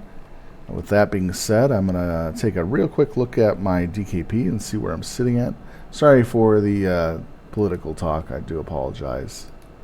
Didn't mean to get too focused on what's going on, but it kind of helped me relieve some tension.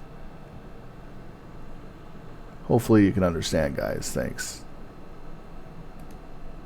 Because there's a lot of misinformation going out there about everything that's going on with the Ukraine war. And it's just so messed up.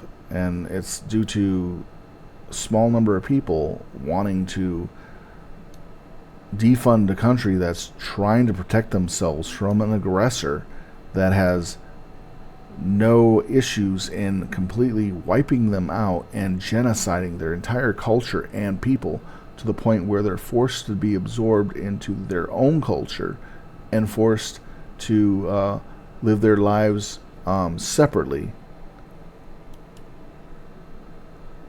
It's just messed up. Completely taking an entire people's culture and everything and just shitting on it. Anyways, enough of that. I'll stop talking about it from here on out. I know, but some people don't like listening to hearing it, so I have to kind of cut it here so I don't scare away my people from watching today. Sorry, people. I do apologize for talking about the Ukraine war. It's sensitive for some people, but some of the stuff had to be said to get the information out so there's no delusion of what is really going on and what isn't.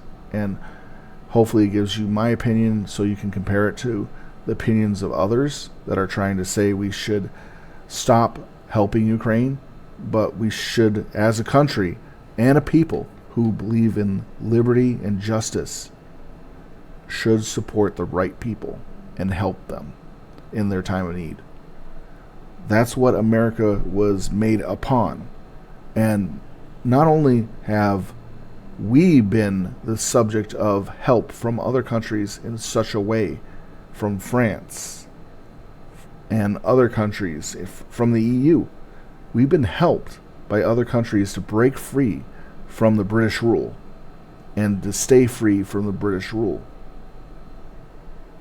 And our country has become a magnificent place and a wonderful smelting pot. But with our current president in office, and I hate to say this, he's a douchebag. He needs to get the fuck out of our leadership. He is destroying us, and you can see that happening. So that's all I'll say about it. I will admit, I do not like Trump. I hate his guts. I want him out of office. He's a terrible person to be in office.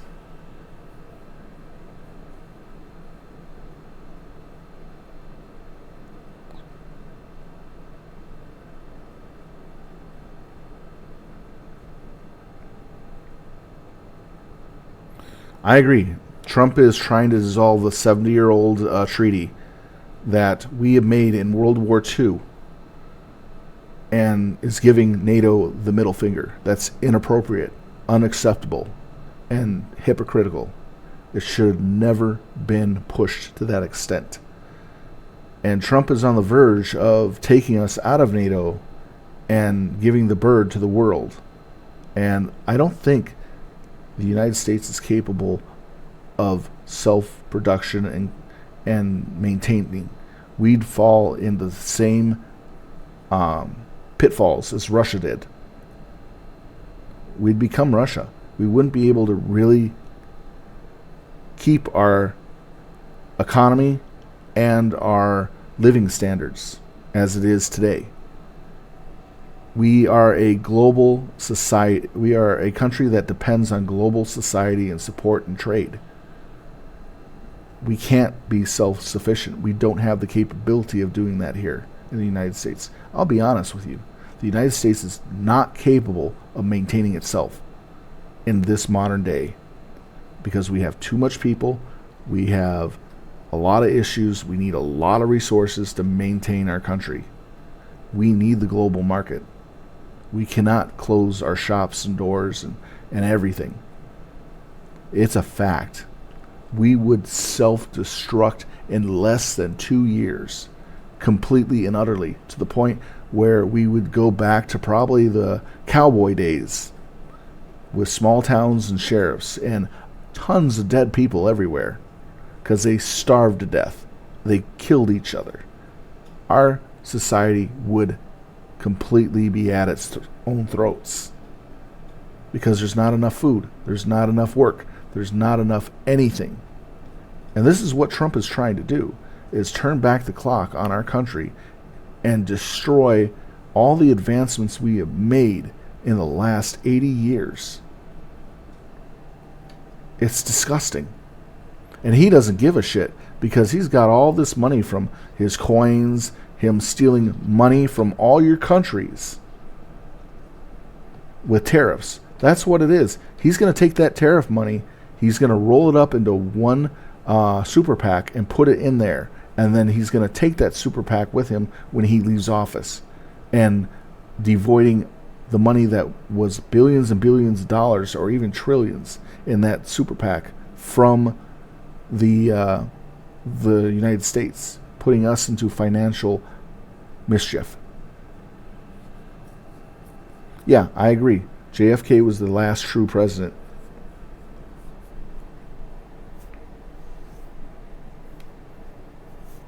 He's gonna, but I mean, take a look at Trump. He's destroyed every company, every business he has ever touched.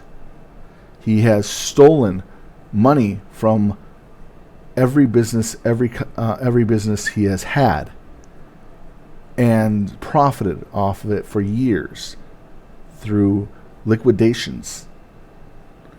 He's a poor man's rich man, basically.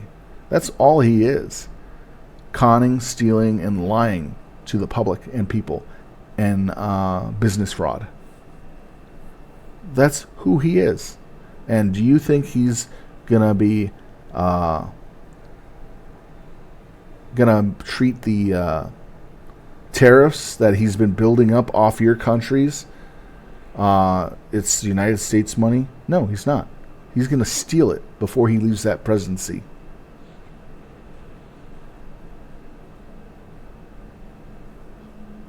Yep.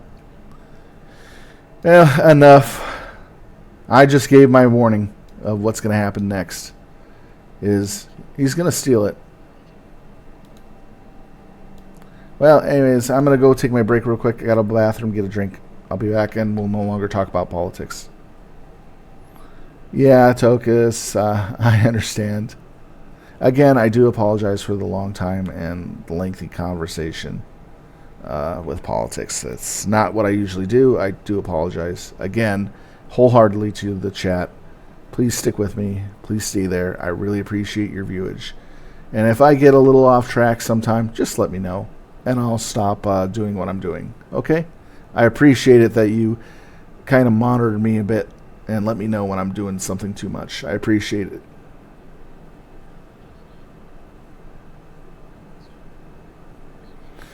Congratulations on those who have beat the expansion. You guys are doing a really great job. Keep it up. Keep moving forward and keep being strong. We're in our process of beating the expansion. We're having a lot of fun with this. And we're getting there. We only got 2 fights left. So we're having fun.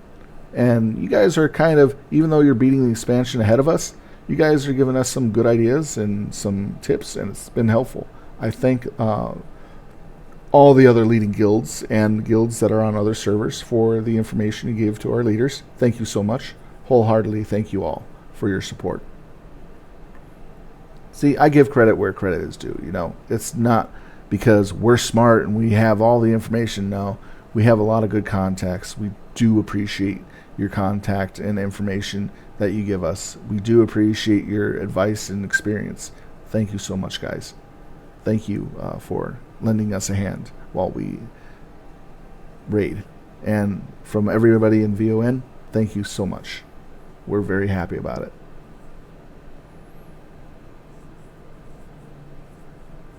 Well, LD3 will get there eventually.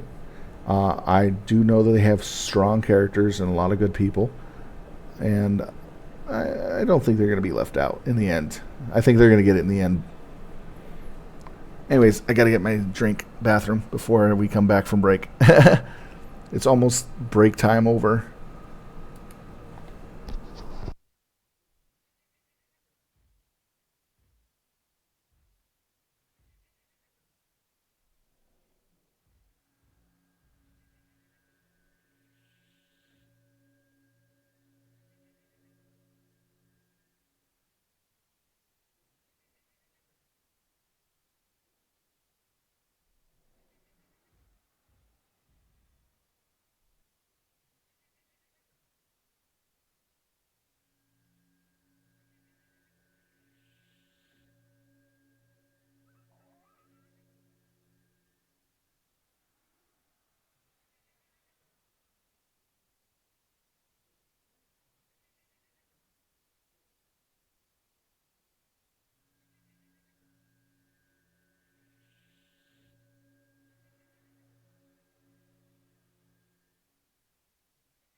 All right, I'm back.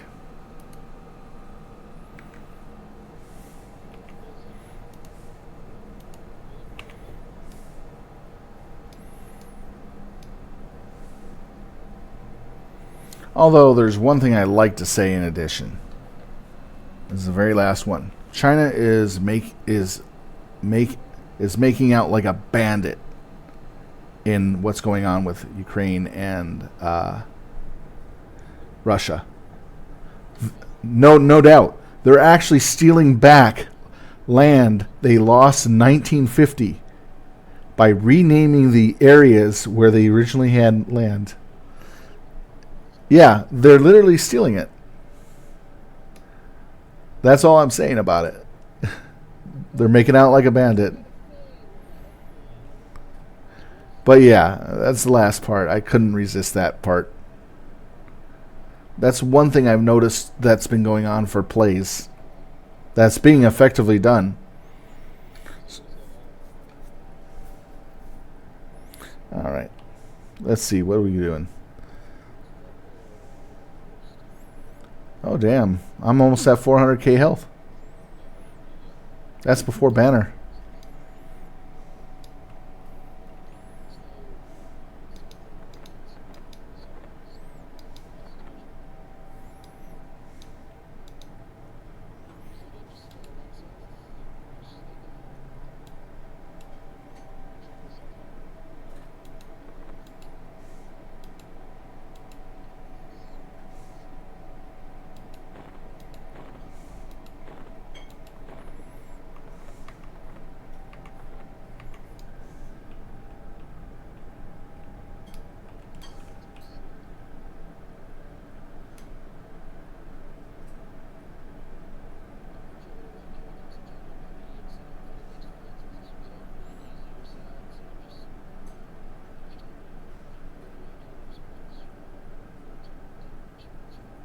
Ecuador's Independence Day? Huh. That's interesting to know about. All right. So happy Independence Day, Ecuador. Hopefully you have a lot of fun in New York and New Jersey. And enjoy that special day of yours and have a lot of fun. I really appreciate that you are celebrating such an interesting holiday.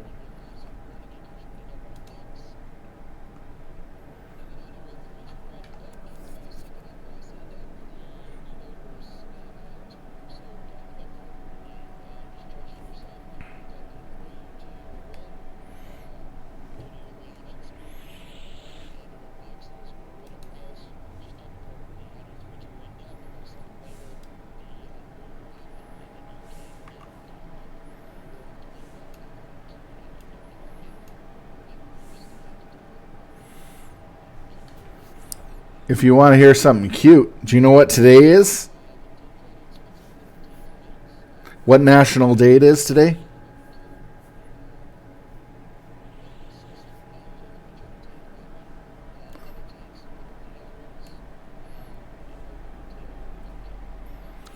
Today is National Vor Day.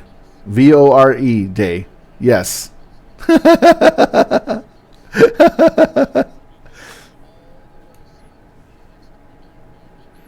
Yes, literally the word. I heard that today from my friend, and I was just started laughing.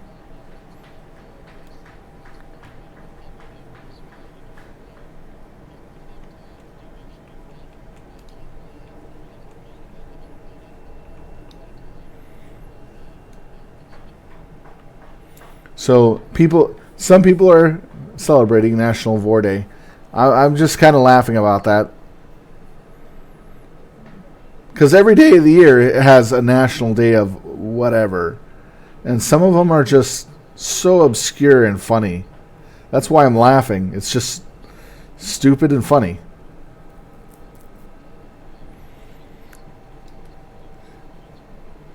If someone told me that there was a National Pencil Dick Day, I'd celebrate that day and laugh my ass off.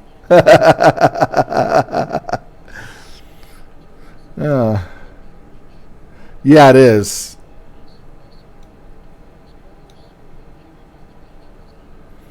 I know for a fact that a certain community, which is the furries, yes, the furries, would have a field day with that. In their artwork, you know what I mean? Yeah. Kind of a weird community, but it's just laughable sometimes and amusing. They're just trying to have fun. That's all it is about. Let's have some fun with our community. Let's have some fun with it as best we can. And trying to, get away from life's seriousness. I can respect that. That's why I give them, some room of respect. And I'm not angry at their community or anything like that. Because there's no need to be angry and upset over somebody's choices. They choose to be in that community. They choose to interact with people who have the same ideas and whatever, or like their artwork and stuff like that. They're just being people. People will be people. That's all it is. And what they do with that is their prerogative. But if they do something inappropriate or very bad with that community, then yeah, I'll look down on it. But in more cases than one, it's the majority are usually doing something good and positive. I have to admit, the fairy community has done a lot more positive things than the grief that they get normally. I've seen them do a lot more helpful things, such as going to schools and stuff like that, helping the homeless, feeding people, helping people, and a lot of other things. And even having community events that are positive.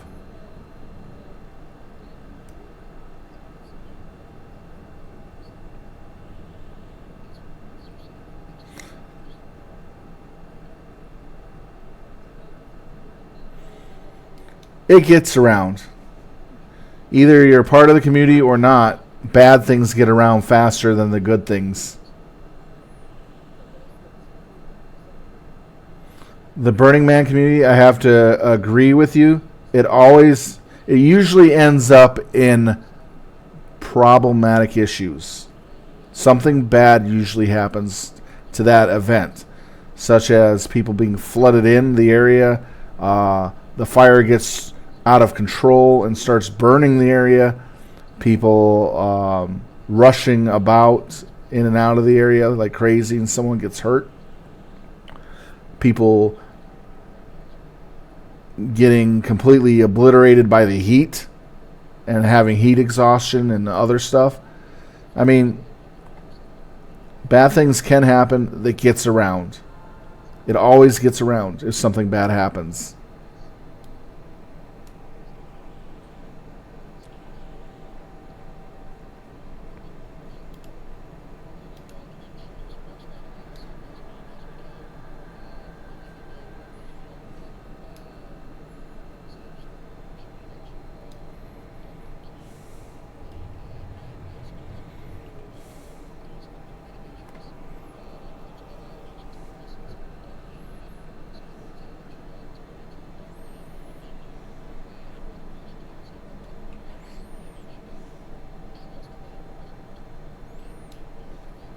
But generally, I look at different communities the same way and make my decision based on what I hear and see personally. Mainly personally, not second or third hand information. And I make my decisions that way.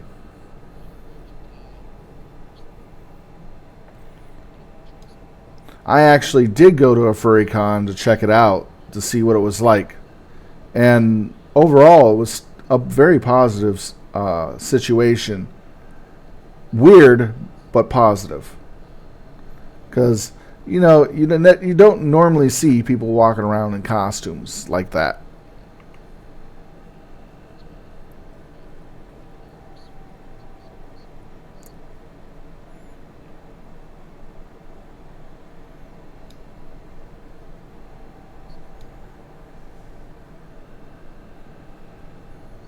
For Burning Man, I've never been to one before, but I heard secondhand information about issues and rarely anything good.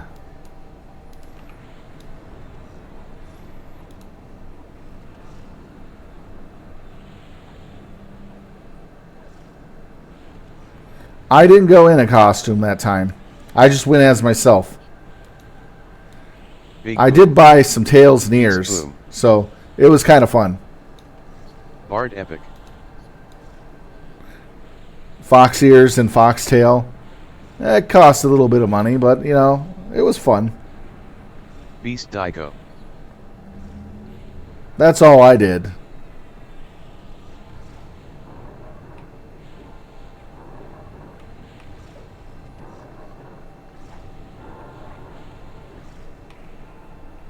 Big Boom. Beast Boom.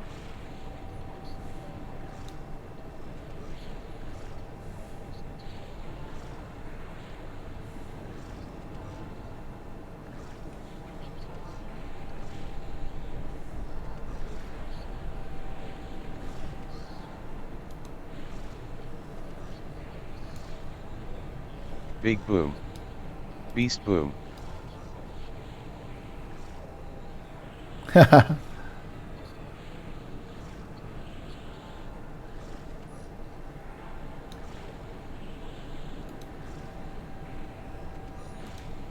at least I'm honest and letting you know that I did go to one. It's not a big deal.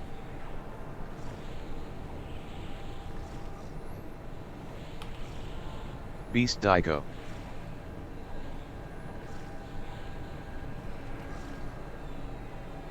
Big Boom. Beast Boom.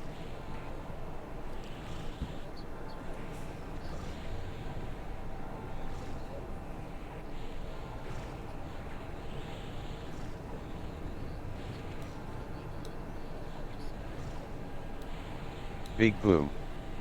Beast Boom.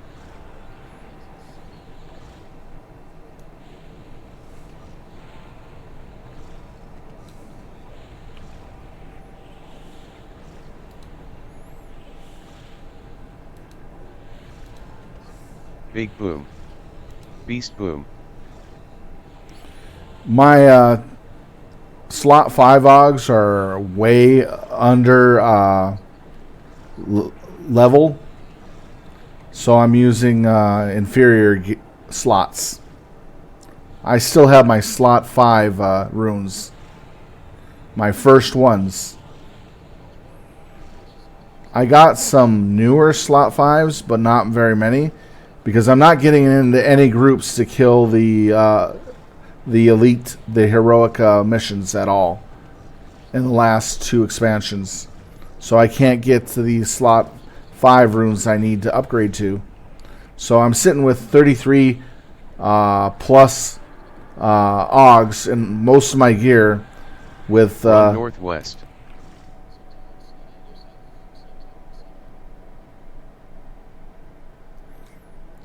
I'm still sitting with my first tier of slot 5s, but I do have half my gear in last expansion slot and only 2 Beast Boom. Safe. 2 slots of and 2 slots of the newest rune. But I just have not been getting any of the slots that I need now, because I'm not getting any groups.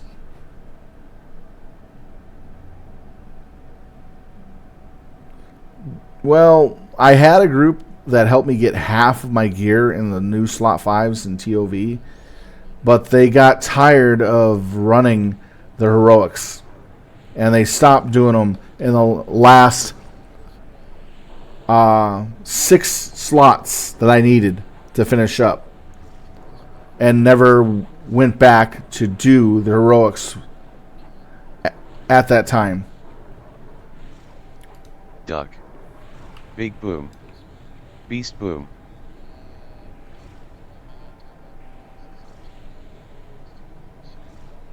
Stand.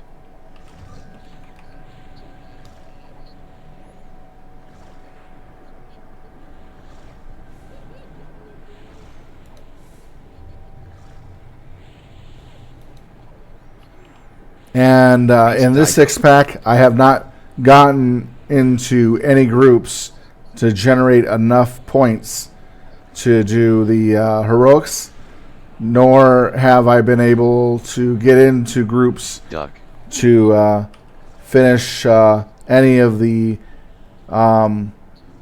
storyline stuff for Stand. the partisans and mercenaries past tier 2. I did all the tier 1 myself solo, but I can't do the tier 2 because it's group oriented combat, and to fight some of the stuff, it takes just too long. The time it takes to kill something is too long. I need something that's easy and quick to kill quickly, but that's how I can function really quick. Big Boom. But Beast Boom. I'm just not getting into groups. Stand. Well, yeah, I know, but I'm just not getting into any groups. So I have to solo grind my AAs, and I'm now on the focus AAs, which are last expansion, working on these, trying to get them paid off by playing.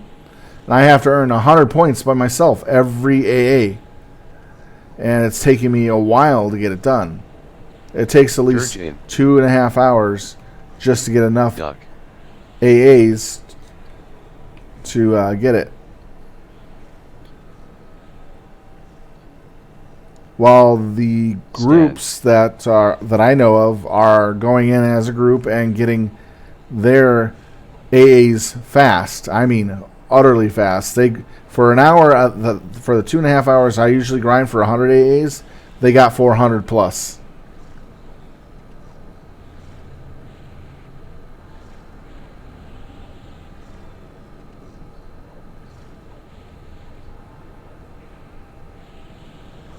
Yeah. Big boom. For DPS, it's just Beast harder. boom. Dirgeville, please. For DPS, it's just harder to get progression groups Stand. or heroic Big boom. groups. There's Beast boom. because DPS is dime a Beast dozen. Daigo. It comes down to them knowing you and your gear, and knowing what your gear level is, and then they choose you based off that. So I feel like I'm secondhand DPS. That's how I feel. Duck.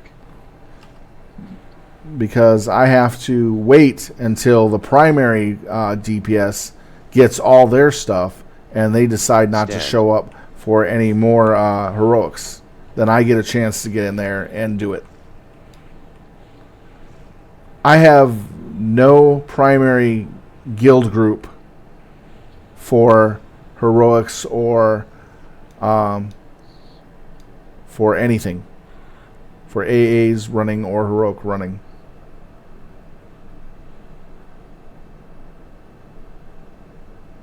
There's no one picking up anybody from LFG. LFG is dead. That's what happens when the server is beaten down so low.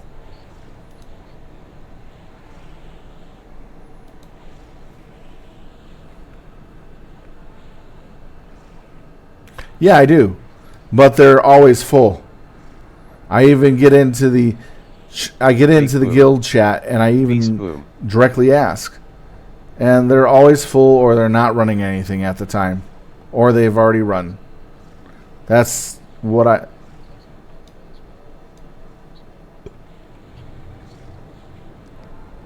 that's all I ever get. Kill ads.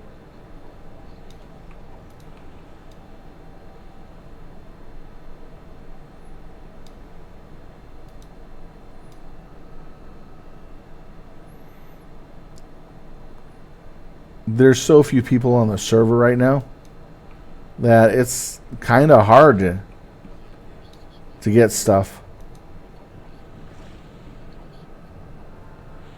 I've tried and nobody shows up for mine. It's not important enough.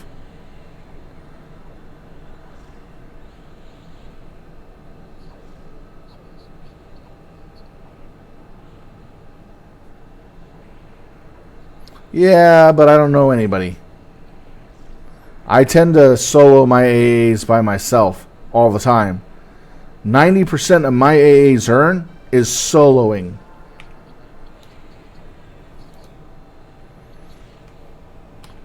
%90 of all these AAs I earned so far have been soloing.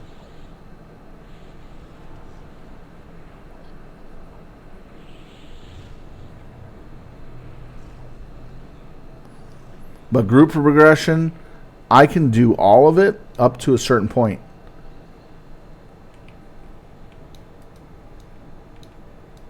I can't move.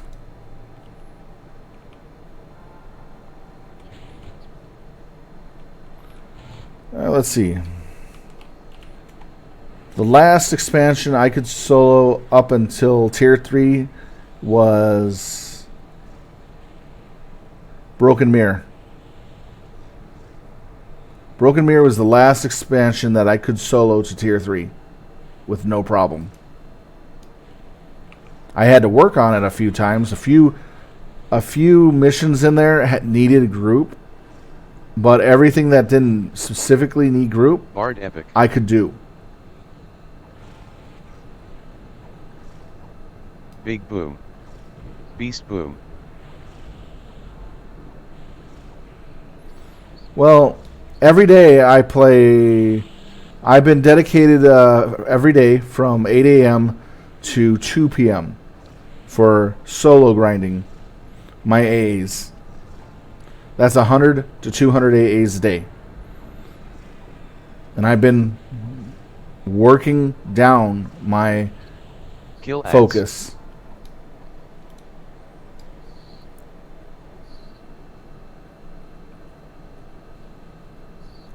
Yes, I considered boxing a few times, but the problem is it's the same thing. I'm playing by myself. I really don't like playing by myself like that. Having another box, another merc, and another person there helps, but honestly, it's just I still need 3 people for groups or more. Big boom. I'm only able to Beast run boom. 2. Then lastly, I hate boxing because it divides my attention. And there's room for making a mistake a lot more often.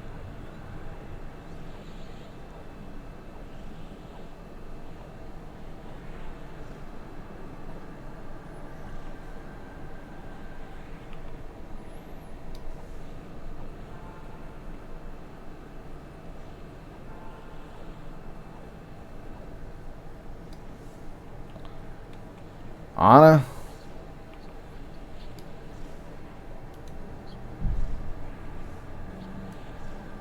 Honestly, the only time when I need a box is if it's if it's content that has more than 2 creatures at content level that is really long fights that have a lot of health and hit hard.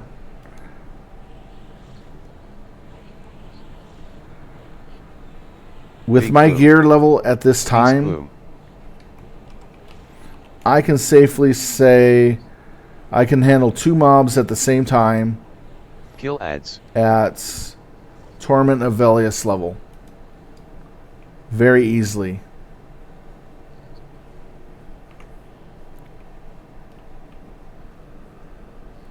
With my warder. At gear level that I currently have.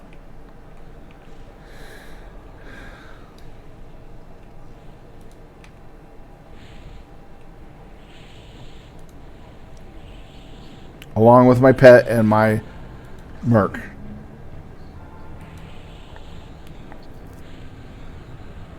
Big boom. Beast boom.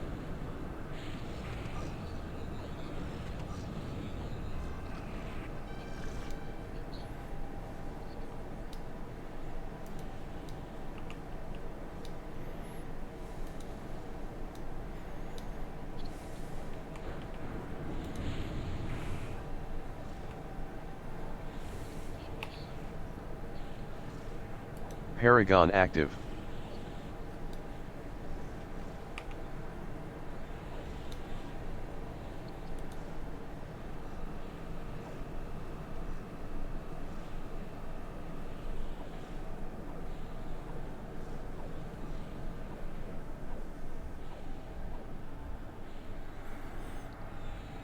I care about the rating more at this point.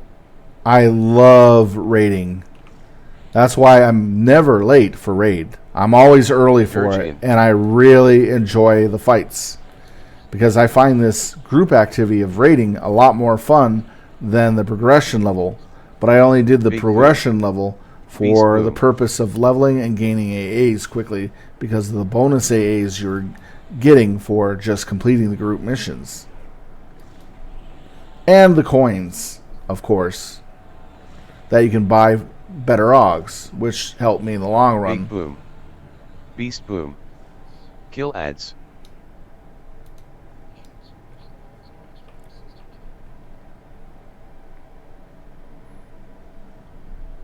Paragon down. Dirgeville please.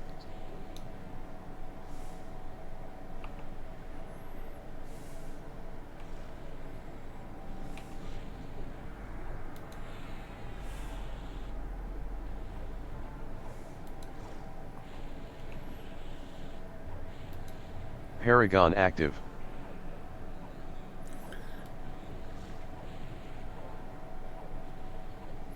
I understand at this point in time it's about the rating, and I really enjoy the rating. It's not about the group content. That is true, Tokus. Sorry.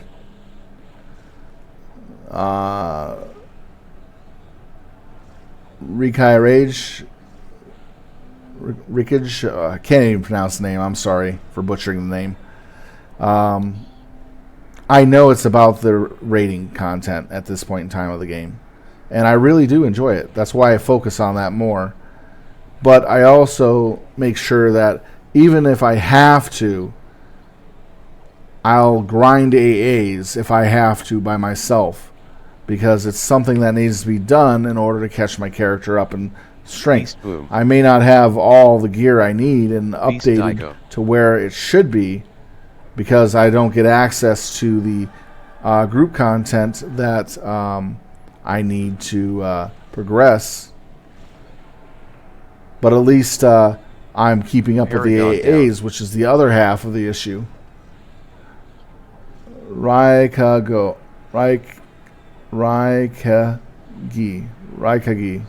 Got it. Thank you. Dirge in. Dirge in.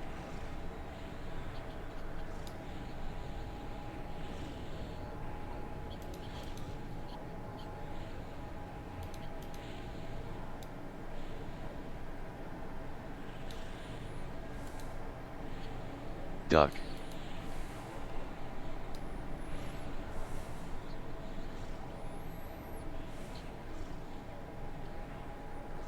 Stand. Big boom. Oh. Boom.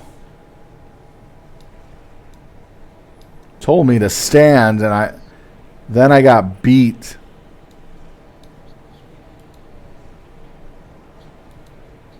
That's a long ass sun. Please. Fuck.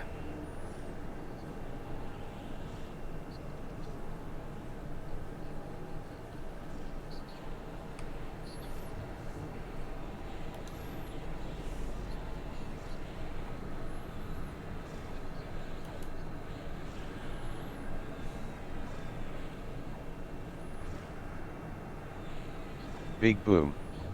Beast boom.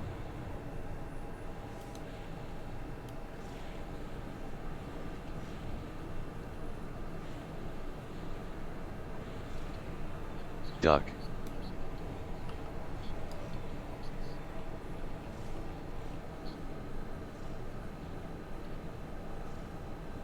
Stand.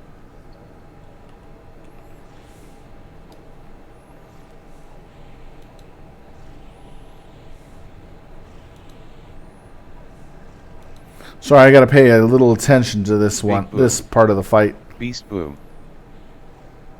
But I am trying to keep up with the chat. Dirge in. Ah, Naruto. Okay, gotcha. Raikagi.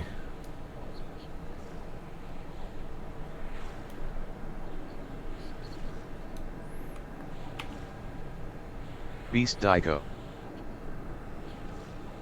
Guy. Guy. Go. Oh, guy. Duck. Big boom. Beast boom. Right. Dirgeville, please. Stand. Ah. I'm trying to get that.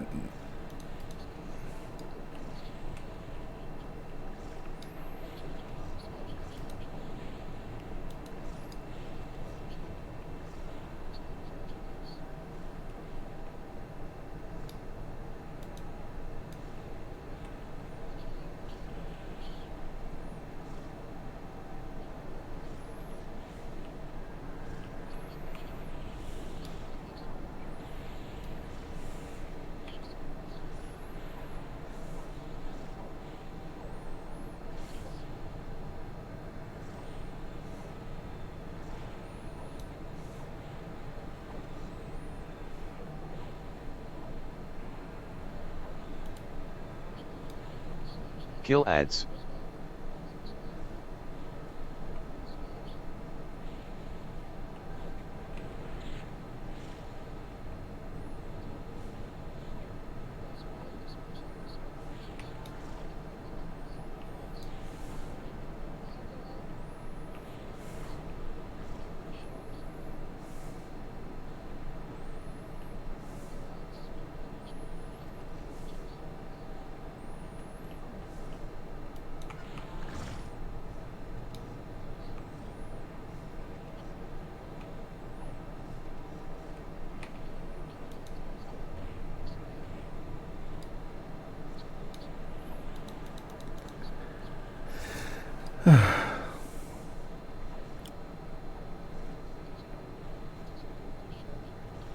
Bard Epic. Beast Daigo. Beast Boom. Forest. Dirge In.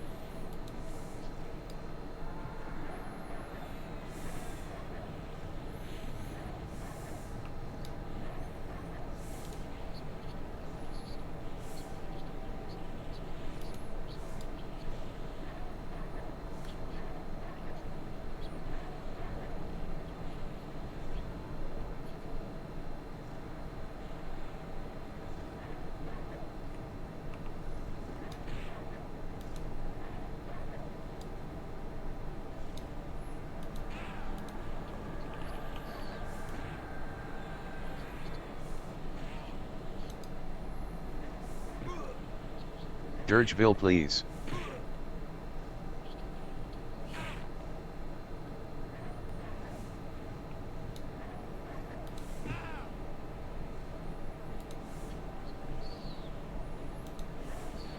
Big Boom.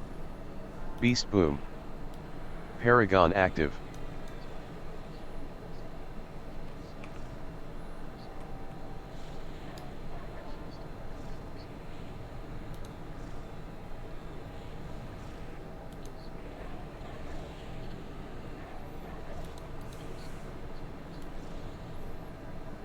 So right now, all I focus on AAs and raids. I don't expect to be doing content much because there's really no one able to help me. Even when they are done with the content within 2 weeks, they're unable to help me because they're too busy doing the heroics.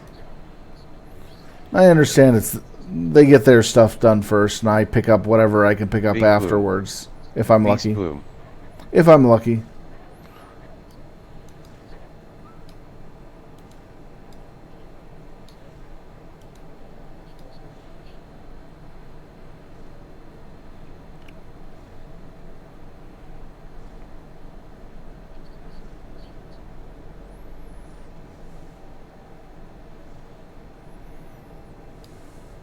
Paragon down.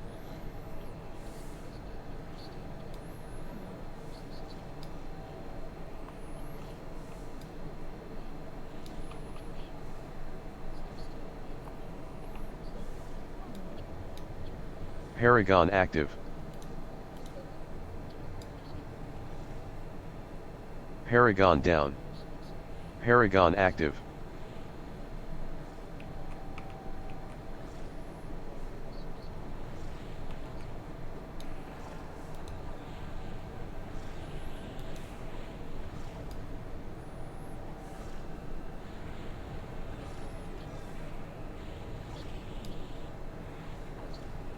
Big Boom.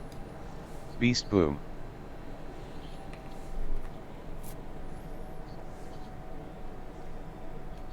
Kill ads.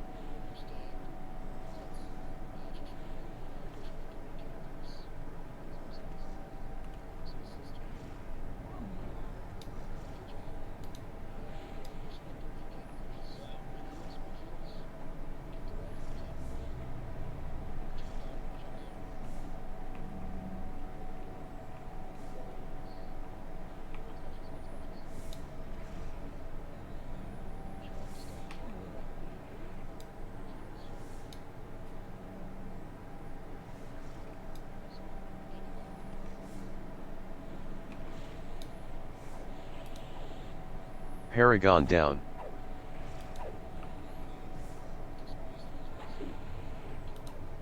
Big Boom. Beast Boom.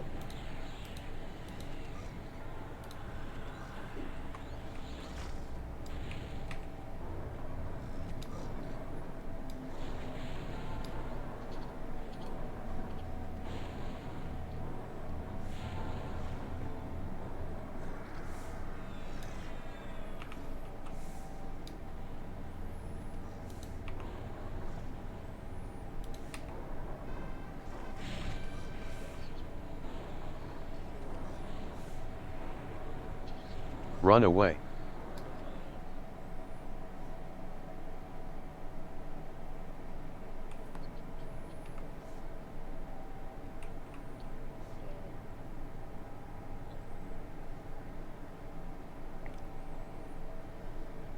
Pharaoh faded.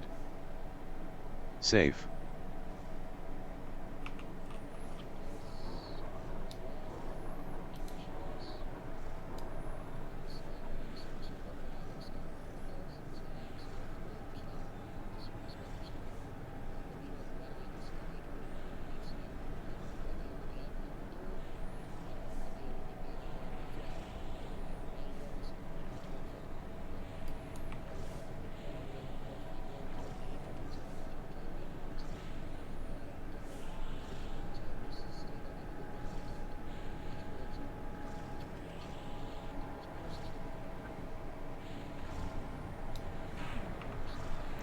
Simple. Slot 5. My slot 5s are the original ones we got with 33 plus decks. I only got half my gear in last expansion slot 5 and one this era. I haven't been able to get the slot 5s that I need.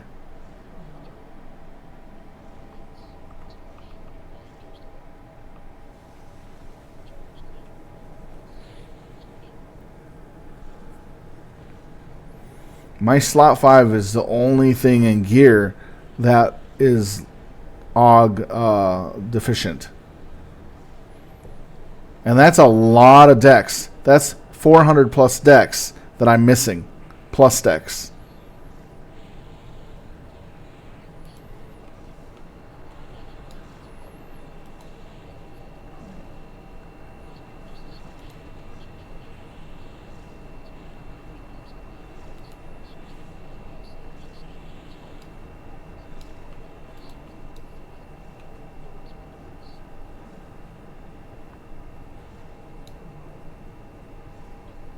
Beast Boom.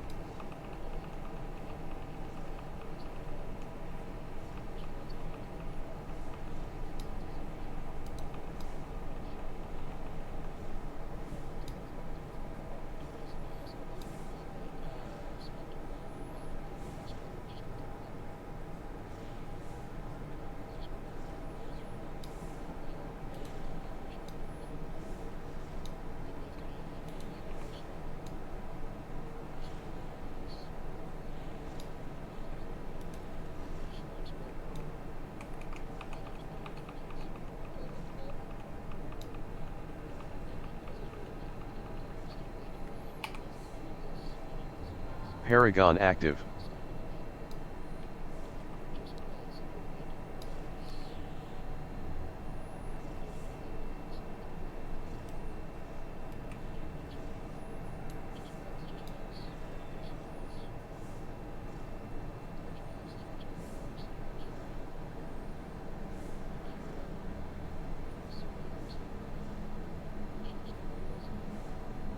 We're getting reses out for people.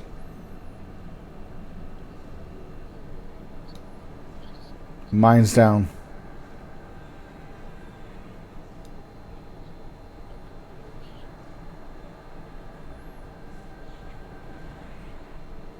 Paragon down. Paragon active.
Big Boom. Beast Boom.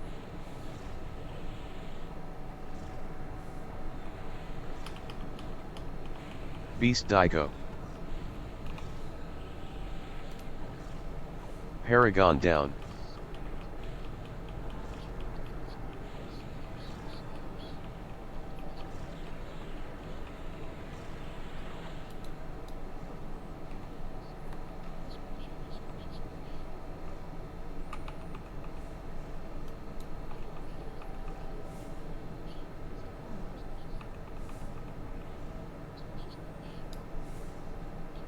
Kill ads.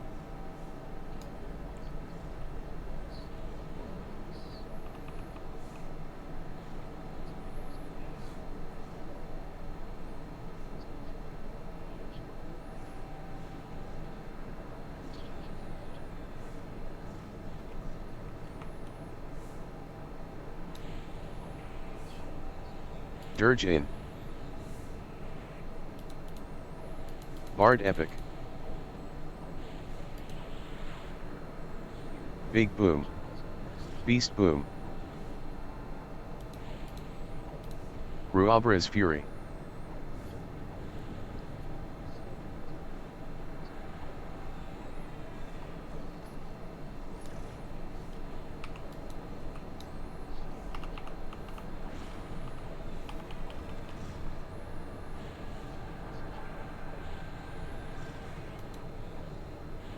Dirge in. Beast boom.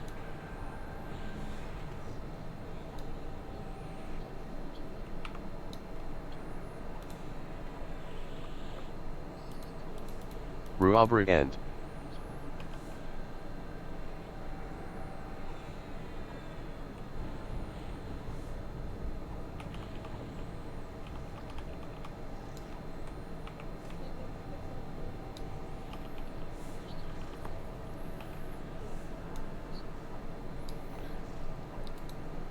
See, this is the original slot 5 I got. I have half my gear still with that set of slot 5. Please. This is the newest set that I got, which only covered half my gear. And that was last expansion. Then I got maybe one of these for this expansion. That's the only one I got for this expansion.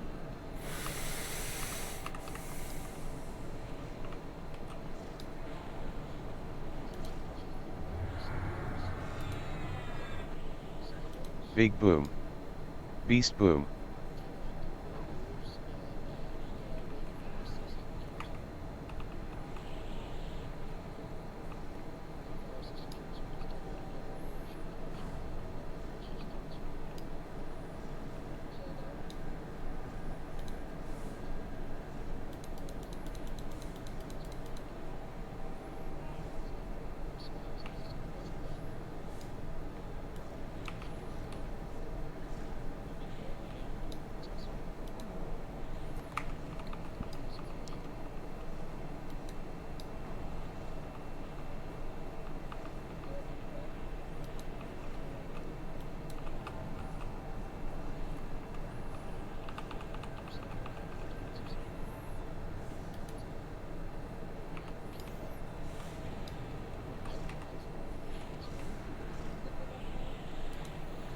Big boom.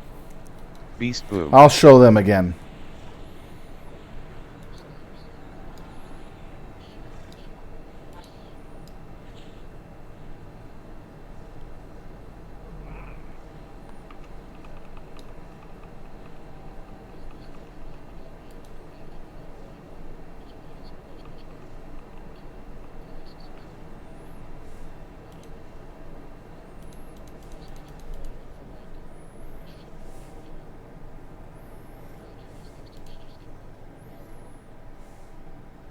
Paragon active. Dirge in.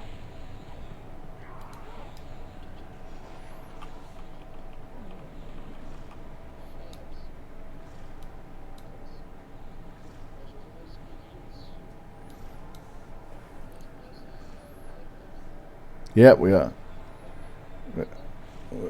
we all fall down.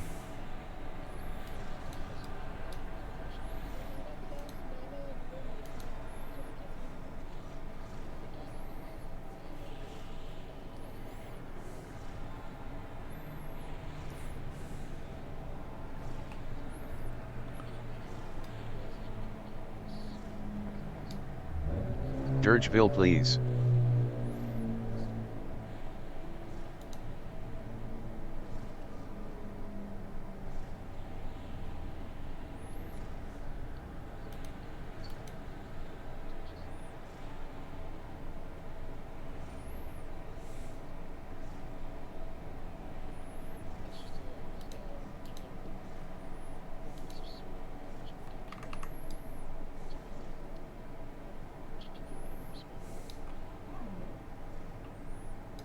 Oh, God.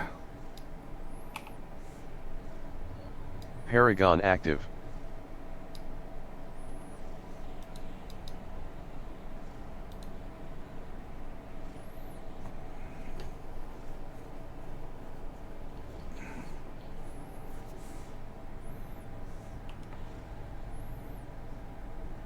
They're getting reses out as quickly as possible.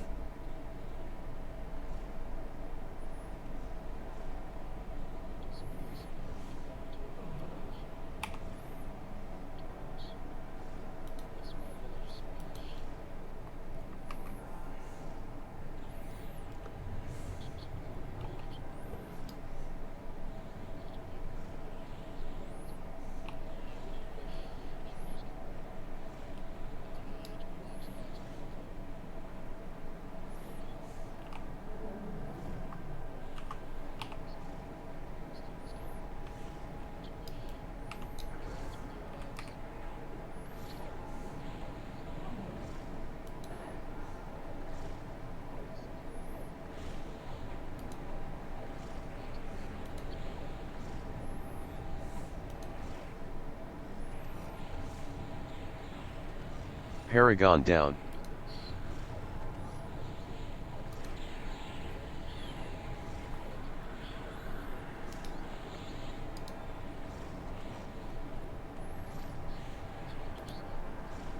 Paragon active.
Paragon down.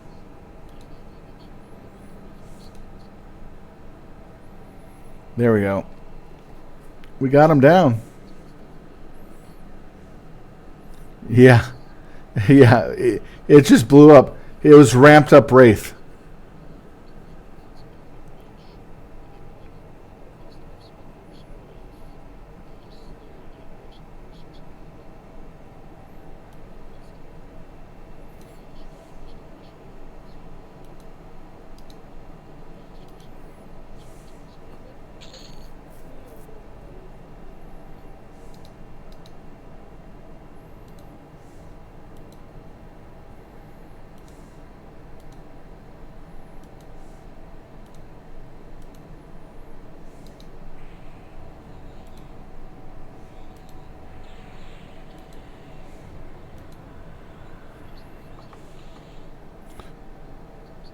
We're going to give Vulak a couple attempts tonight.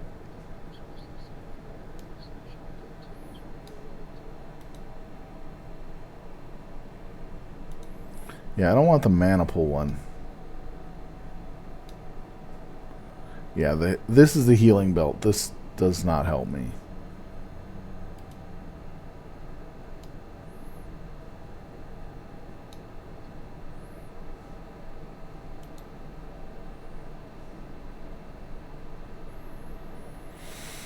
Ooh, I don't need that charm because I got another charm.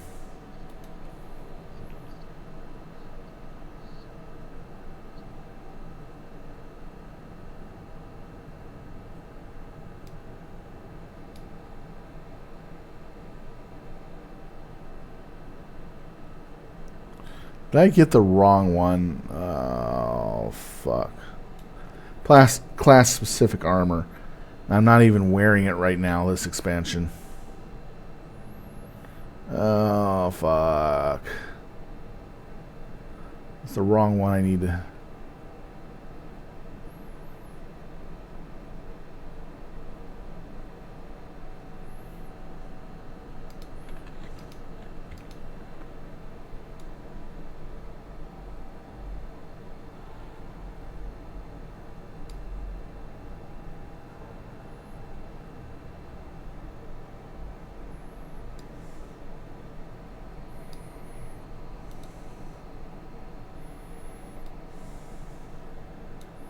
About 3,000.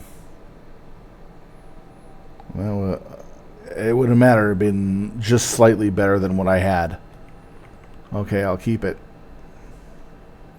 I only have to get class-specific armor after I'm finished getting all my internal armor set up. Well, I'm finishing up all my internal armor before I do that, because I probably won't have time. I'm just going to keep it as is and then just get the next expansion external armor, because that's the armor I'm going to have to get, and then I'll get the charm for that when I get that armor.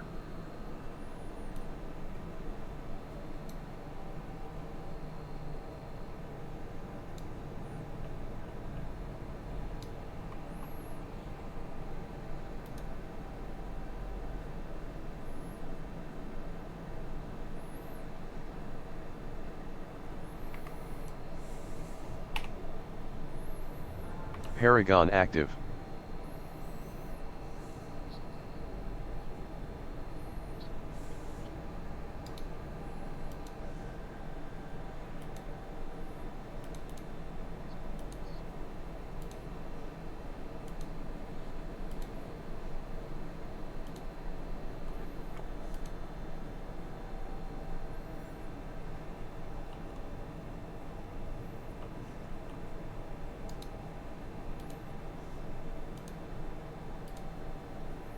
Yeah, I know you guys hate me when I'm clicking through my spellbook like this. I'm so used to using the spellbook. I cannot wing myself off of it. That's why I have all my best spells in the first 4 pages, or 6 pages. So I have it all, 5 pages of spells. All the ones I use, and then the optional spells that I use. So I can click on them when I need them. That's why I have that go so fast. And the rest of my spell book is nicely orientated the way it's supposed to be. Paragon down. I mean, I have an unusual spell book, and it works for me. As much as I want to use a spell gem, fucking A, that's the slowest piece of shit I've ever used because I'm not used to it. It really drives me nuts having to go, okay, it's very small fucking text for me to read. With my glasses, I can't really read that shit very well. That's why I hate the spell gem. I cannot read the text very good. And I have to guess which one I'm memorizing. That's why I'm not using the spell gem. Is because my glasses, and it's just slightly worse reading that small text without glasses. With my glasses, I can barely read it. And it's hard to read. I have to lean over and look closer sometimes. That's why I'm not using the spell gem. With this, I can take a look at the picture and figure out what is what, because I've been doing this for a long time, and then I'm able to read it much better. I can read this smaller text because it's white on brown. But when I try down here, it's harder to read, especially if it's highlighted or a different color than what it is normally. That's why I don't use the spell gem. Paragon active.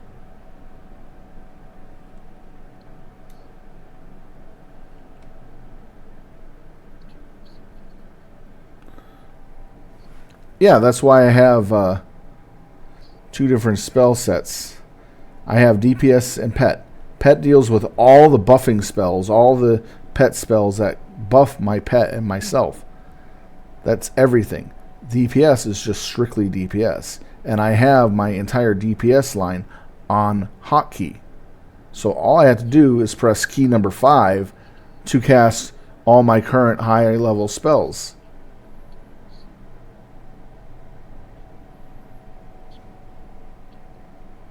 I should probably build an AoE list too, which is just basically removing this and replacing this spell out so that everything lines up.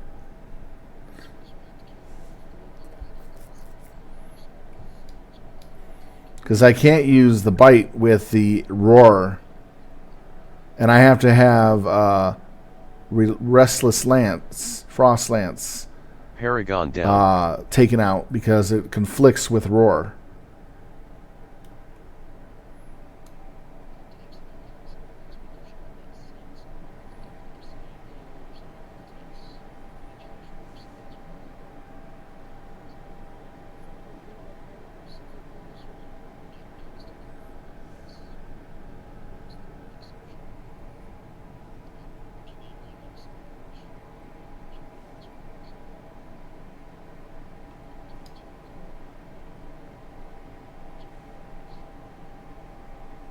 And I'm using single target primarily because most of the stuff we're fighting, we're mezzing off and keeping them mezzed, usually.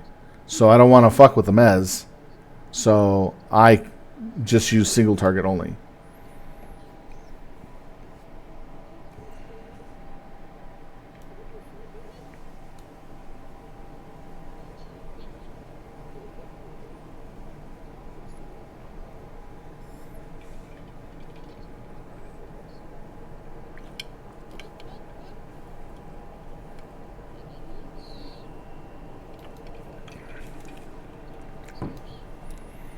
Going downstairs. Ah!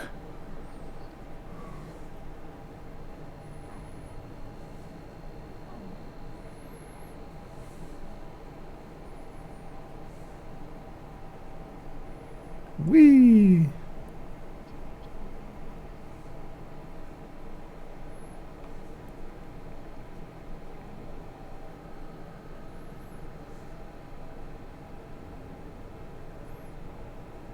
Oh no, we're falling! Ah! Yeah, falling from that height would kill you normally. That's if you had 1,000 pennies.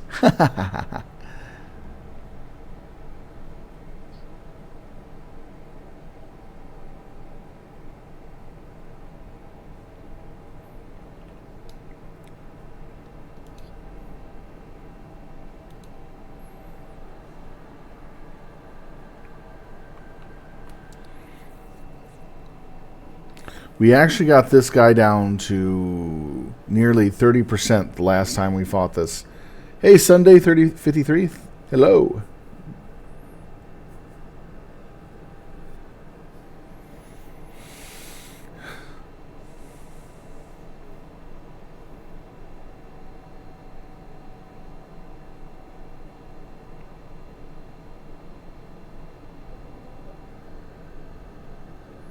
I'm doing good today. Thank you very much. We're going to be doing Volvac for our first real attempt today.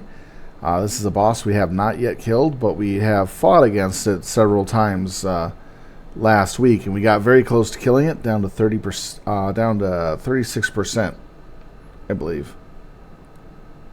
We almost killed him. So we're trying to do it tonight. We might actually be able to get him for the first time tonight. Hopefully. That'll be awesome for an ending fight. Otherwise, we'll get them tomorrow. And any other dragons we want. We're only 2 targets left in this expansion before we beat it all. So that is this target and the next target after. Ah, thank you. Yeah, we're trying to beat LD3, but I believe LD3 is going to do. LD3 will do well here. I think LD3 is dealing with their boss mobs, so to speak, for their type of build to play. Meaning they just have to get past it once, and they should be good.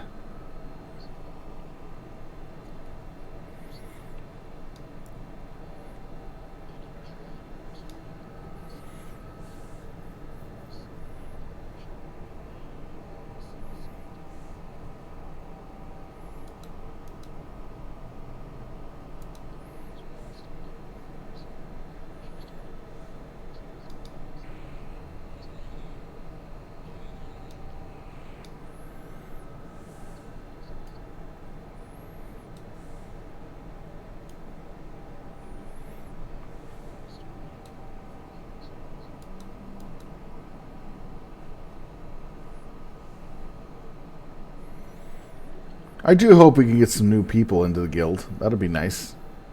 We're currently raiding at nearly max capacity.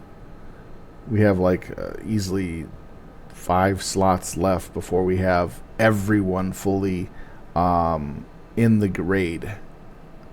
We only have like 3 or 4 boxes every raid, so we're close to max capacity.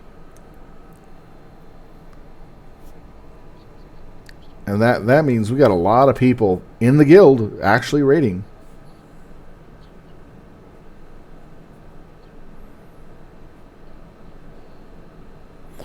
VON is not a Zerg guild. We don't have multiple raids going on the same days. We only have one big raid. We're more of a tactical raid guild. Casual tactical raid guild. Yes, usually. Depending on the guild you're in. If they can clear the content at the end effectively. What are you referring to as Zerg? Because Zerg means shit tons of people hitting the same mob over and over and over again until they have nothing left. I mean, literally mean Zerg.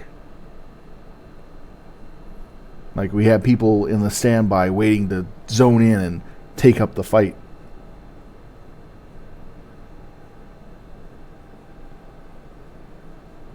I'll show you how many people we have, and you can decide on that. We have a total of 57 in the raid right now. But this group here is just sitting off in the back, not fighting, along with these two here. So that's 7 people that are not in the raid. And in the later editions of EQ like this, you can't really throw people at it and expect to win.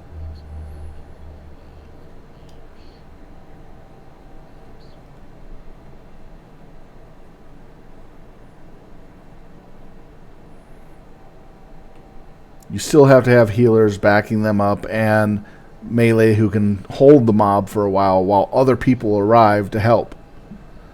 So we'd have to have that in order before we can Zerg anyone else into the boss. Normally we res through our deaths and get right back up into the fight. Rarely we come back from res through the guild hall into the raid.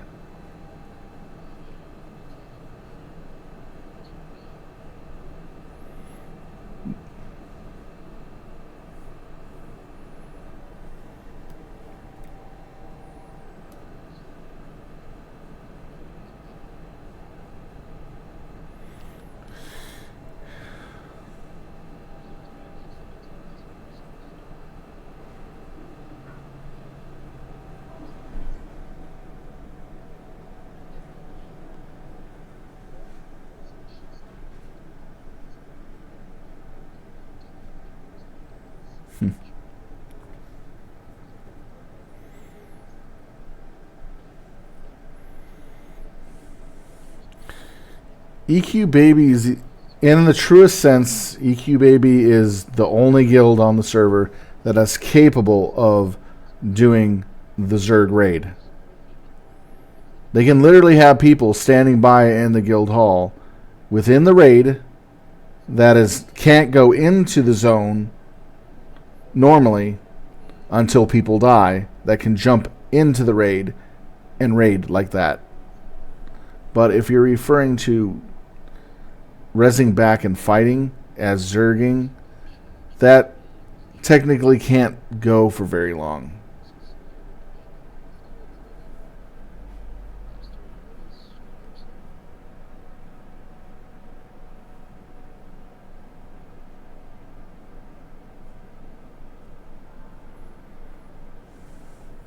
But as for people behind the computer playing, yes, we do have a lot.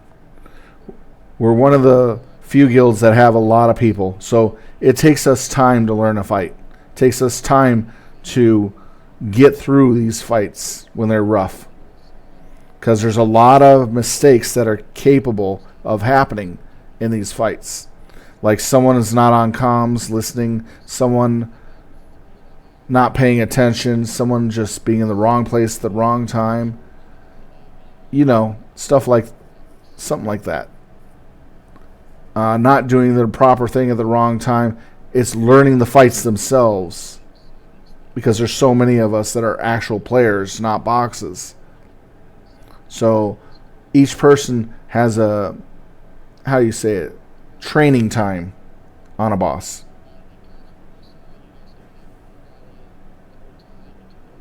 For rating, there's 3 major guilds on the server.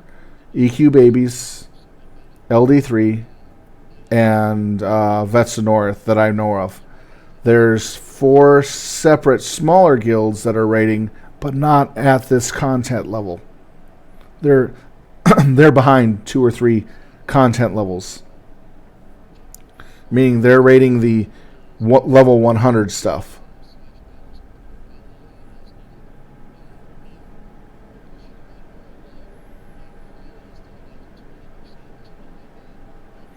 We're actually 48 people. Average 48.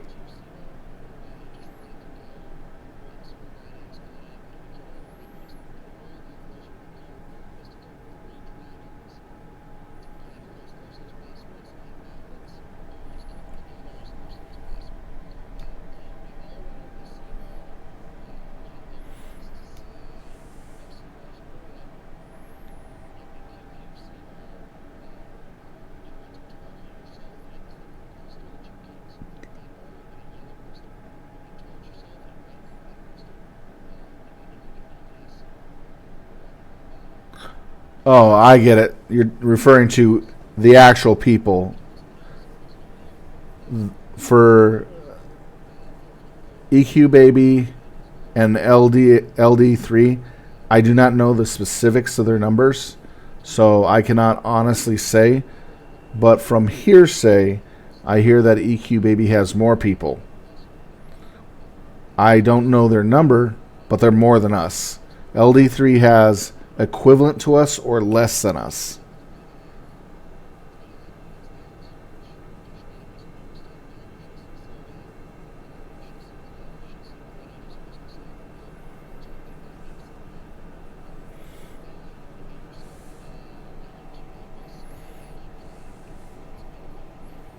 I can see how many people in chat are.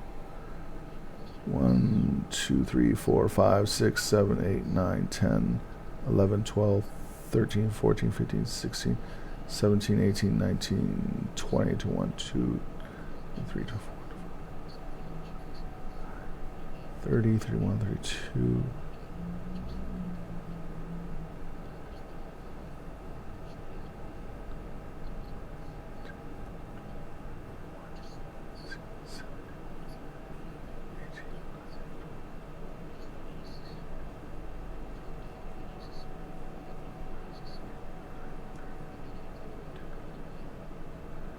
Okay, we currently have 32 people in chat.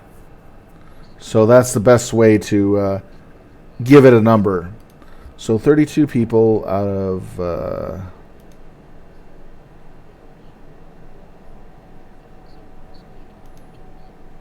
57. So there's 20 extra boxes. There's 20 boxes being fielded.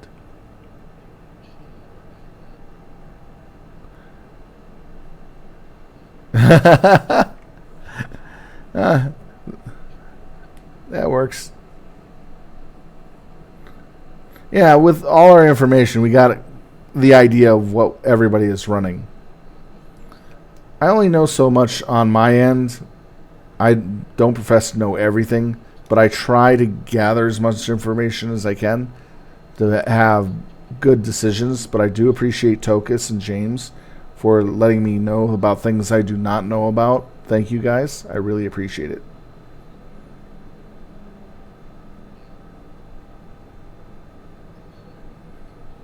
Probably. In my opinion, on LD3. If they don't clear this expansion, this X pack, they're gonna break up. Usually that's what happens when a guild gets to a certain point where they cannot clear anything. After a certain point, they break up and move on to other guilds. So there's a high chance that they're going to break up after this spec and move on to either EQ or VON. So we're hopefully going to grab some people. I hope so.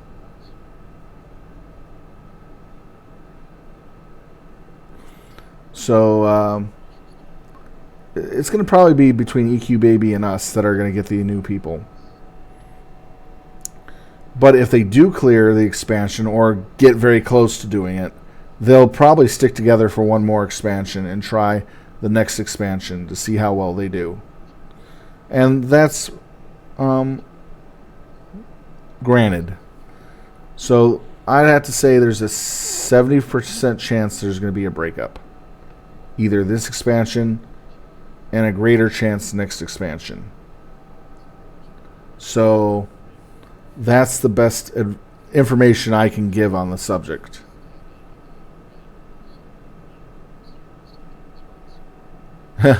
We'll try to grab as many as we can regardless, because we're happy to have anybody.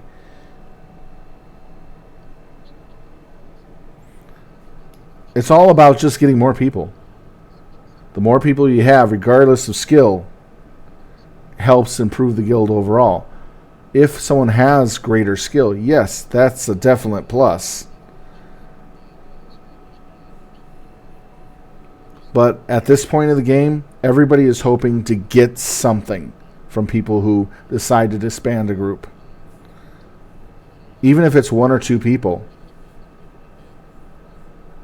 Yeah, you have to understand, it's really hard to get new people into the game right now because they don't really advertise it for the older expansions and for the older content, because everybody's so focused on the newer content.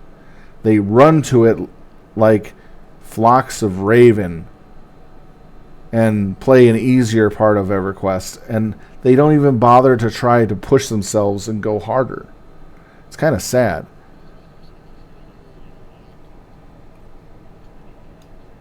At least beat the game once, get up to last edition of it once through hard work and see what it's like all the way through. I respect that a lot, but I don't have any respect for people who just give up halfway through and go back to easy content they know they can just blast out with no problems because it's easy. Challenge yourself, have some fun doing it, and go towards the finish line, not just give up halfway through. You know what I mean?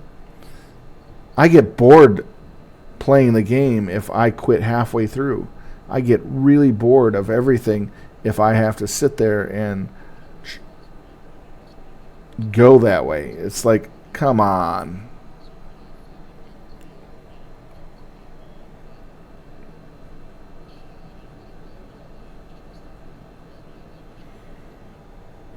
They did a commendable job. LD3 did a commendable job with the amount of people they have and the difficulties of the game and difficulties of getting new blood. So they did a commendable job. You have to admit that. And they lasted a long time.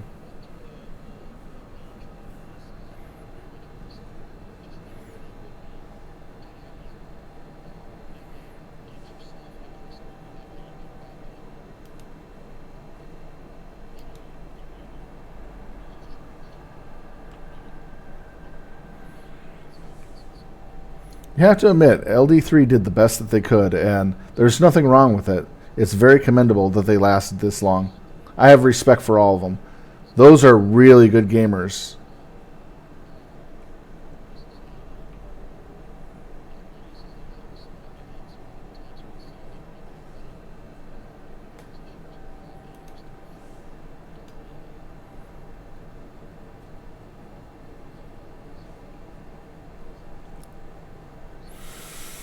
Alright, they're about to start the fight.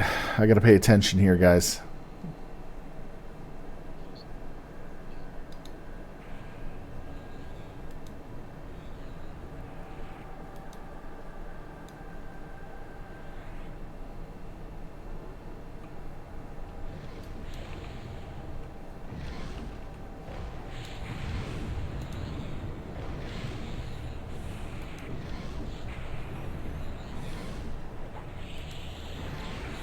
Big Boom.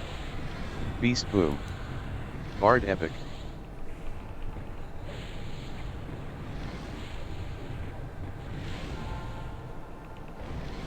Beast Dico. Paragon active.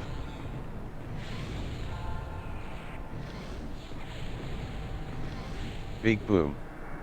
Beast Boom.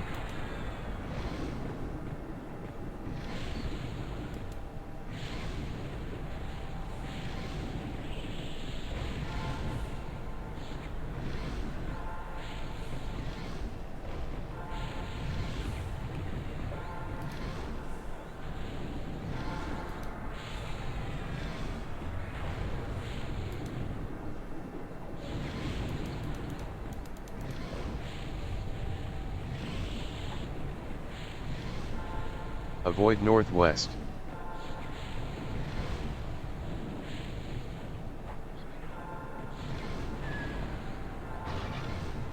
Out of aura. Beast Dico.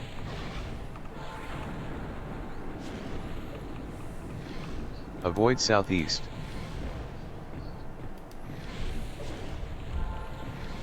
Out of aura. Big Boom. Beast Boom. Paragon down. Avoid northeast.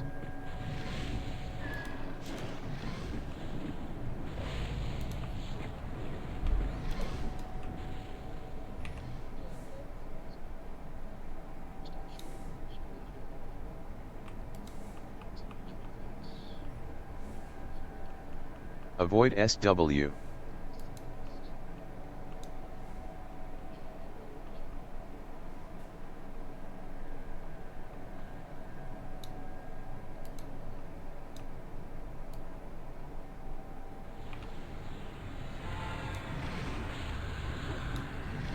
Avoid southeast.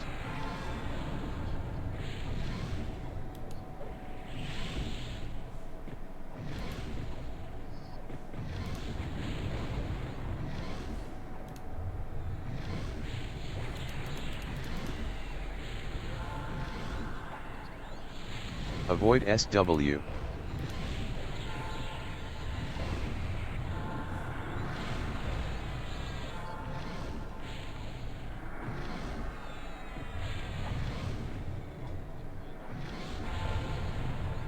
Beast Boom. Big Boom. Avoid northeast.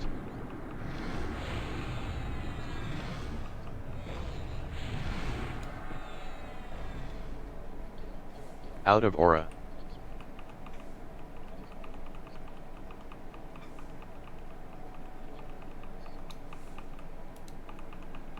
Avoid northwest.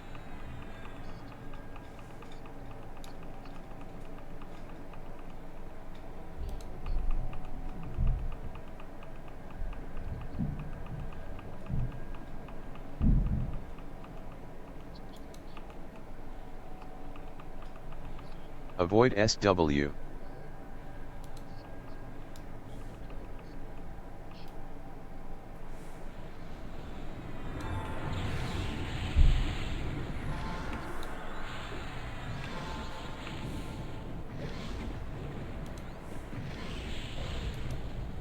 Avoid northeast.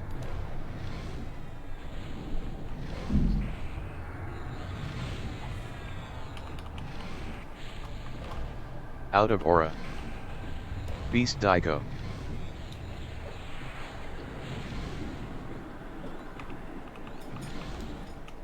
Avoid northwest. Beast Boom.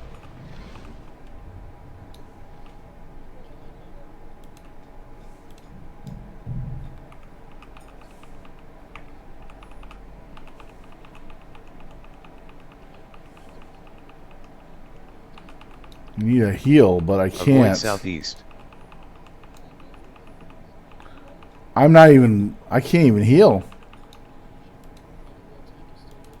I can't even... There we go. Add DA on. Avoid northwest.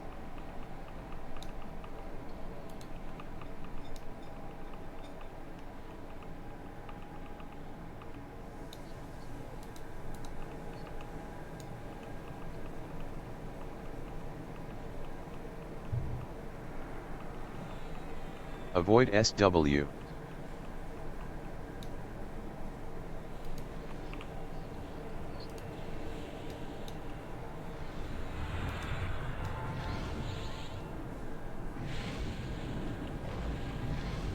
Beast Digo. Avoid northeast.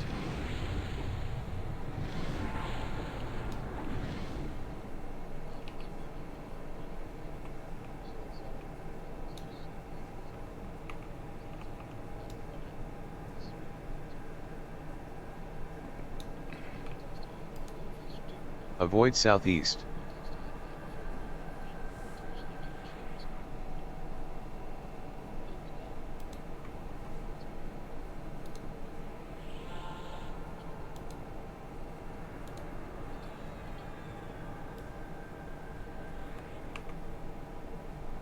Avoid southeast.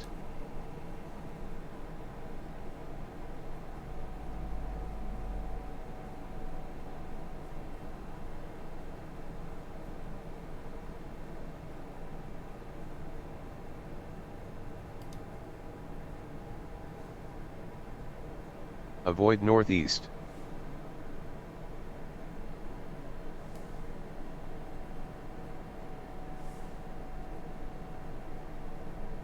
Wow.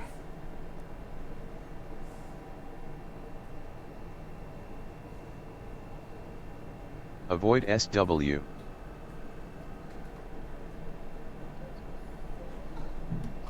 Reset.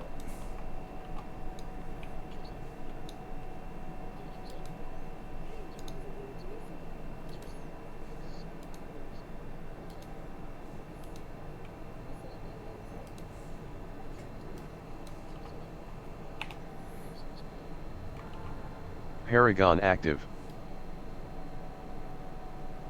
Yeah, we had trouble with some tank rotation.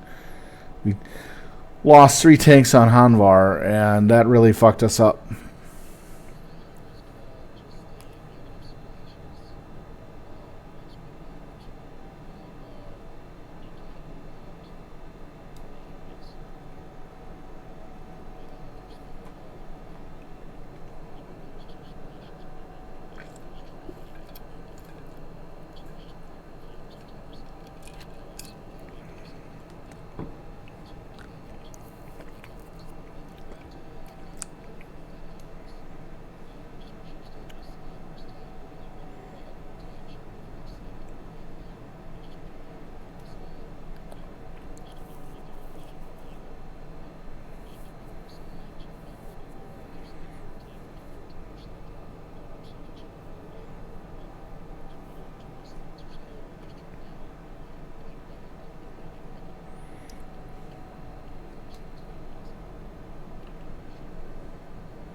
Paragon down.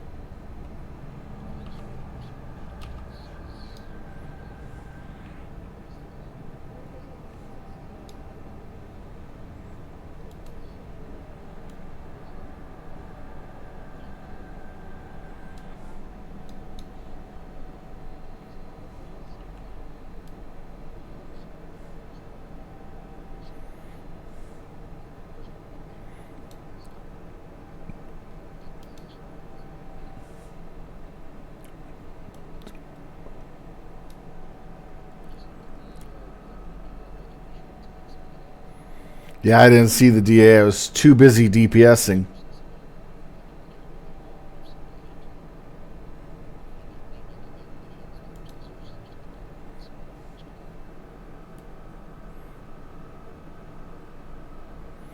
We've been trying to get Hanvard killed off since last week. That was our real attempt.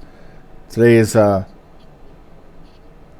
attempt is just warm up, and then tomorrow will probably be its finish. I'm hoping that we get them down tonight. That would be nice. That'll free us up to get more loot.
Thank you for coming in and watching, guys. I really appreciate it.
We're about ready to go in a few minutes here. We're just waiting on our mana.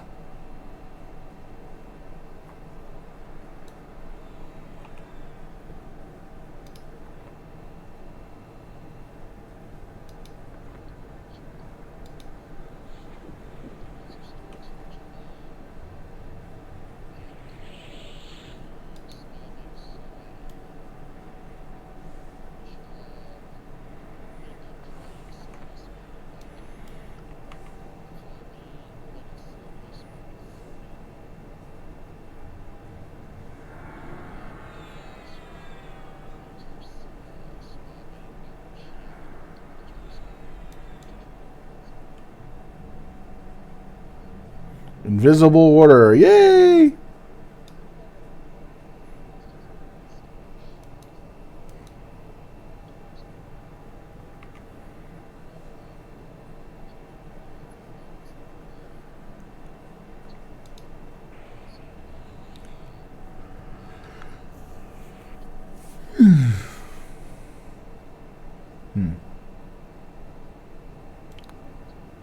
So they're just about done with their sitting. They're waiting for the last few defensives to come up online.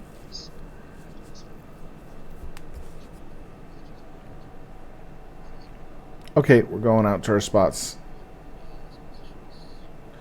Orders went out, buffs are out, and get in positions.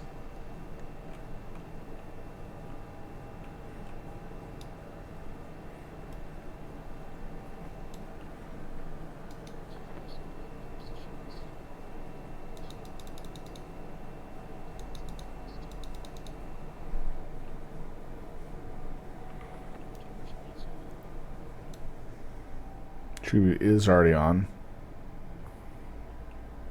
Power source at 94%.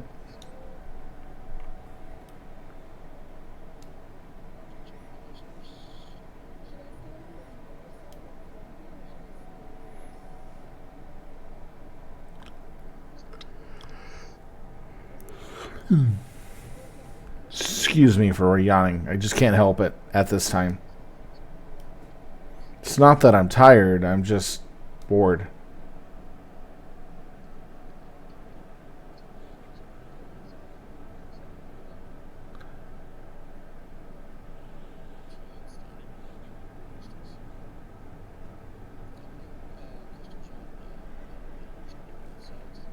I don't spend money on glyphs, and my AAs on glyphs. I'm so far behind on my AA focuses that I don't have the luxury to use glyphs. I haven't used a glyph in my entire EQ career, practically. Actually, once. I did. I know it is, but I don't really use it. I tend to survive most of the conflicts and issues. Fair enough, because I'm paying attention to what's going on in the fight. And I'm following the instructions. That alone is keeping me alive in most conflicts. It's only when I step out of line and do something stupid that I die really quick. And the glyph would save me from that. That is true.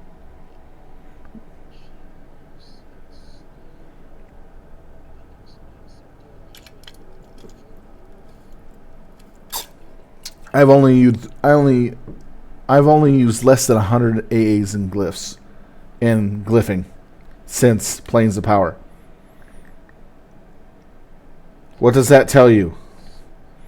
And I survived 90% of the conflicts effectively without having to worry about or needing a glyph. Even right now, I don't feel like I need to use a glyph because I'm surviving, running in and out when I'm supposed to and doing what I'm supposed to survive. When I run out of combat with the dragon immediately, it's because I know that there's going to be an area effect I need to get out of.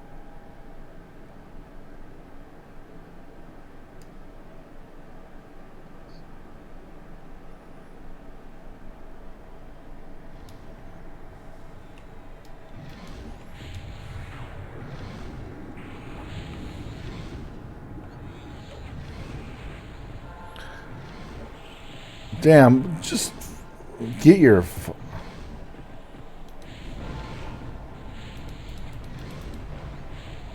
I almost cussed there because I'm so pissed off that they are so fucking lazy not to change the main fucking target.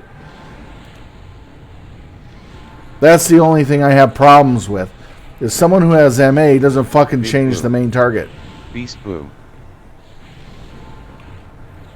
It really irks me off because... Paragon active. Beast boom.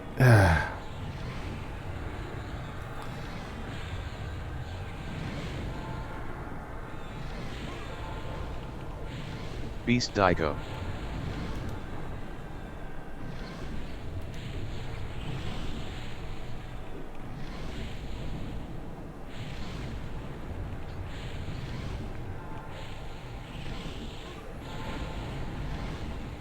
Avoid northeast.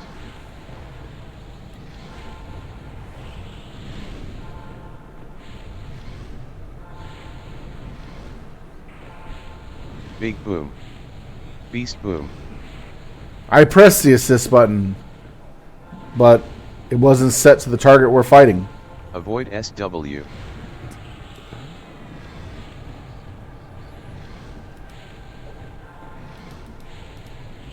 Big boom. Beast boom.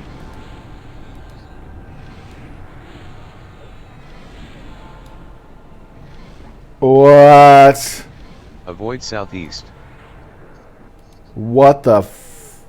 Okay, how did that even happen? I didn't even hit 100%. That is highly... How did I get 100% aggro instantaneously and die like that? Ah. Fucking EQ.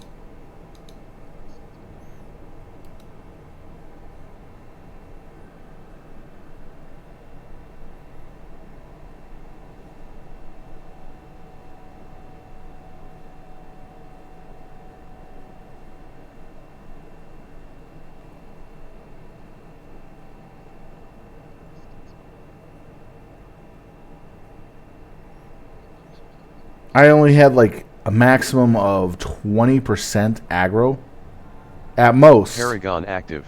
That doesn't make sense that I get 100% instantaneously and instantly die when the tank has full aggro on the mob.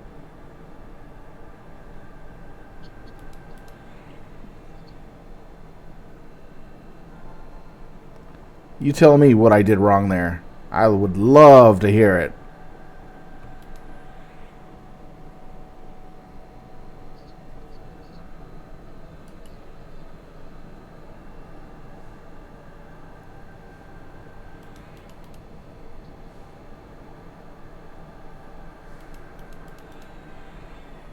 Well, at least I'm going in with my buffs.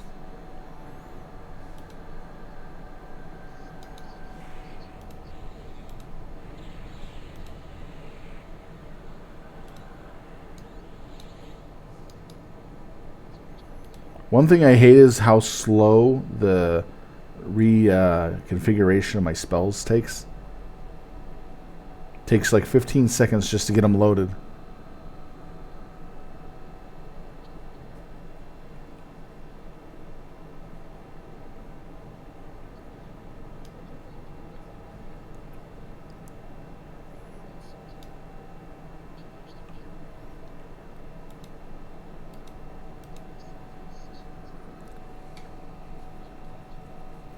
Well, at least my pet is fully buffed and I am too. At least I can take a few hits.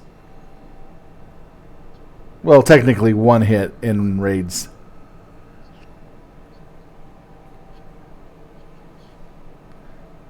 This is kind of why I hate that Beastlords get the raw shaft of the aggro system, because sometimes it'll spike up really high for no reason.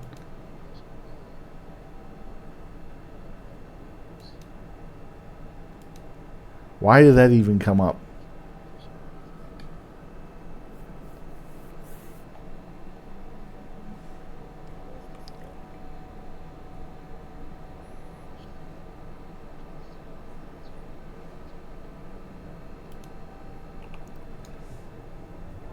Paragon active. Avoid southeast.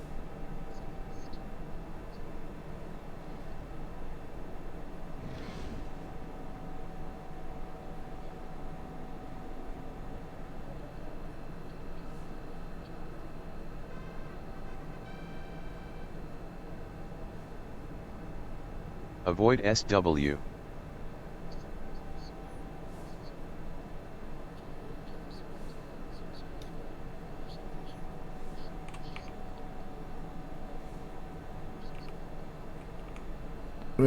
Oh my God! Serious? Still doing that? Still doing that? Avoid northwest.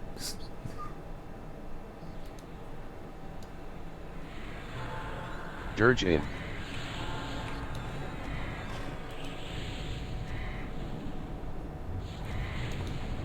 Ads.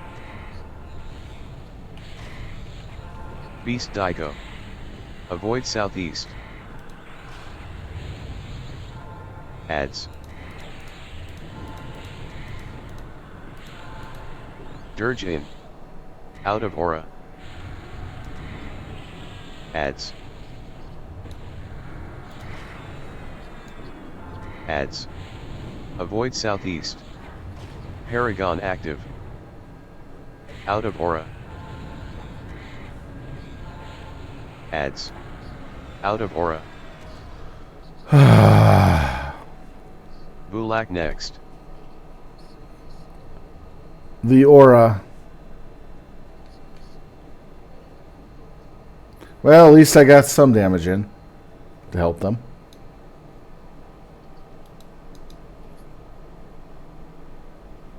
Dirgeville please. I gave him my Paragon, so they lost all the tanks and they're pretty much dead. I think it was the aura that killed me. Expected, because I didn't have a crystal for it.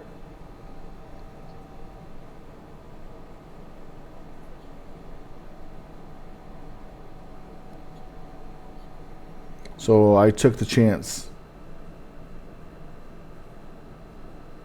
I know, it doesn't matter much. I got my licks in as quickly as I could. At least a third of the time of my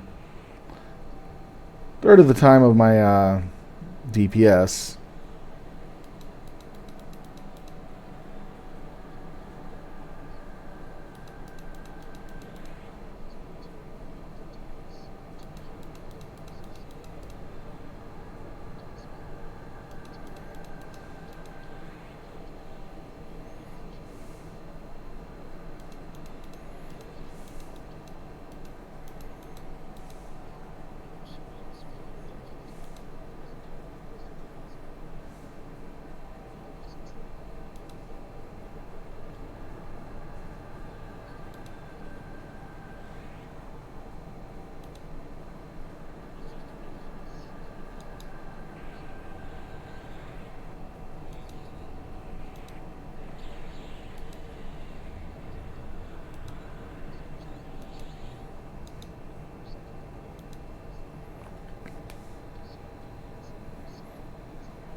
Well, when I have my big DPS up, I can survive a tick or two, but that's about it. If I'm getting no heals,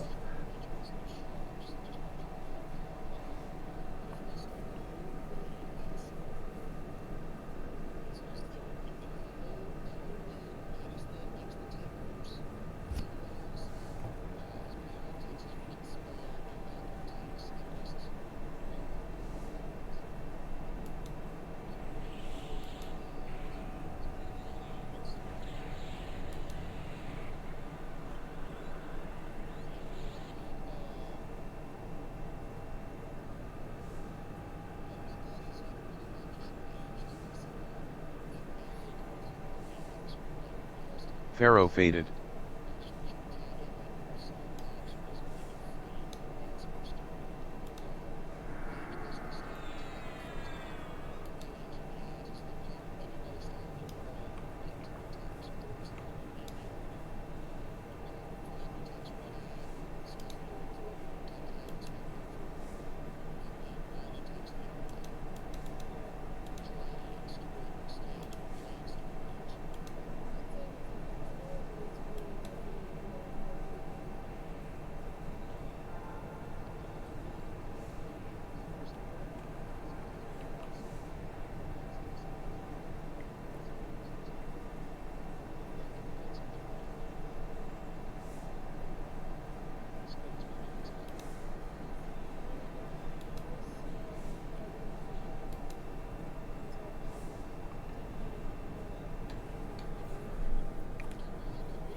Paragon active.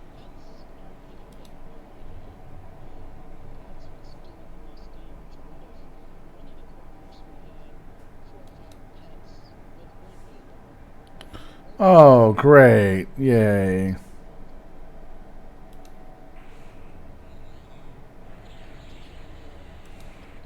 Pharaoh faded. Paragon down.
We're a bit tight on healers.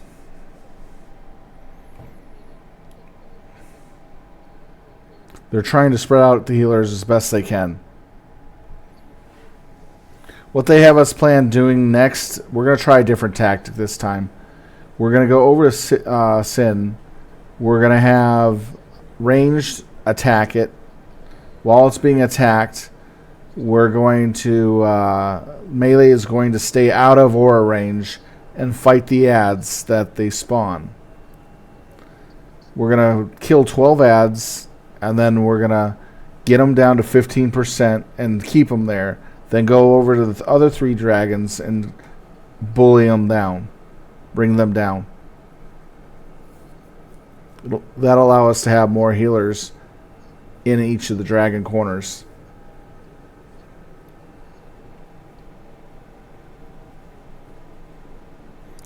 So we'll have that one dragon being dealt with a tank. And just beating down the dragon. By the time we kill the other 3 dragons, we go to Sinar and finish him off.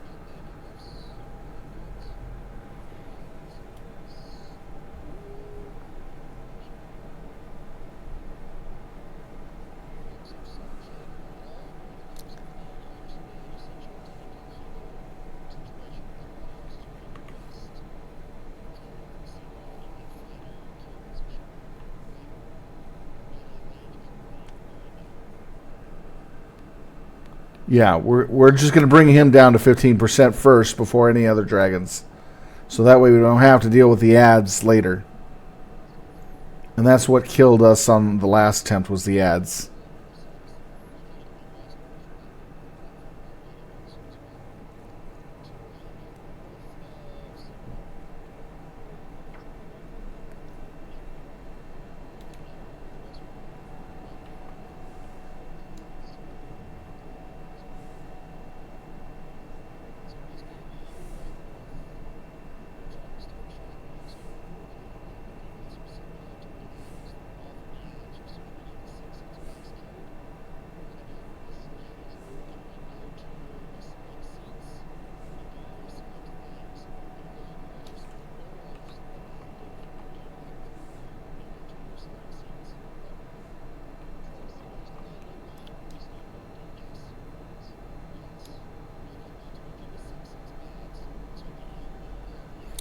We now know how many number of ads that we have to kill.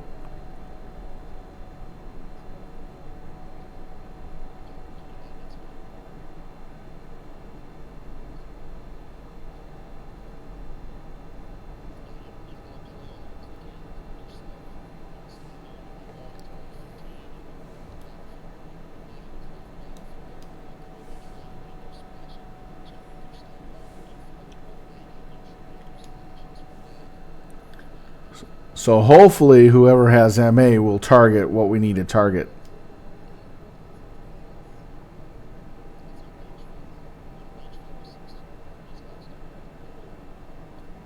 So we're gonna start on him, slowly beat him down, kill all the ads, get him down to 15%, leave him, go to this dragon over here, kill him, bring him down a low, and then move on to Malefin and bring him down low. And that one over there is going to be brought down low. Then we all kill the 3, and then we come back and finish off him in a real quick list of damage.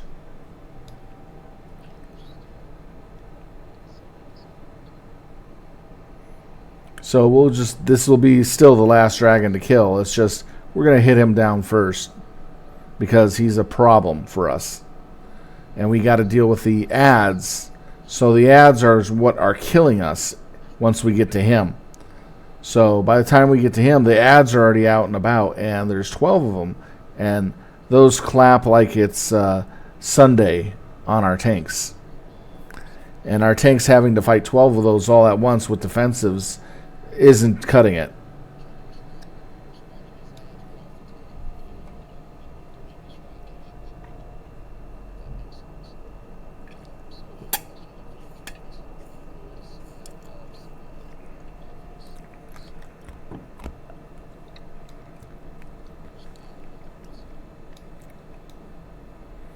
So we'll go through Hanvar, get him down low, then move over to the other dragon, get him down low. If he's down low as well, we'll kill those 2, then come over here and kill him real quick, and then come over here and kill Sivar as he's being killed by the range from this side. So we have the raid split up 2 ways. So it's going to work.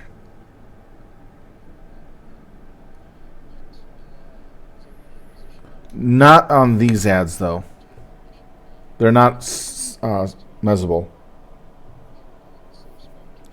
The 12 ads that come from this area, one from here, one from over there, are not mezzable. We tried.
Here we go.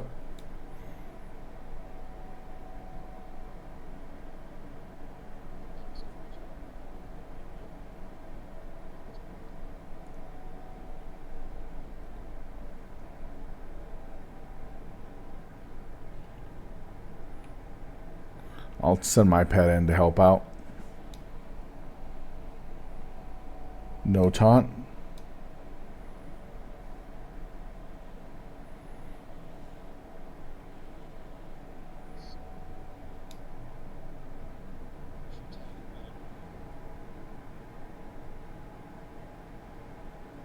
At 80%, I'll pull him off and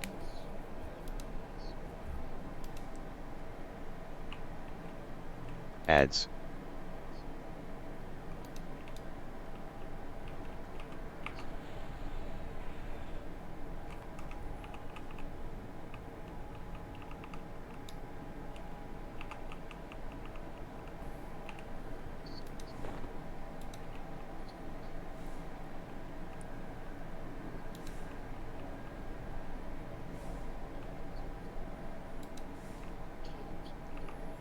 Avoid southeast.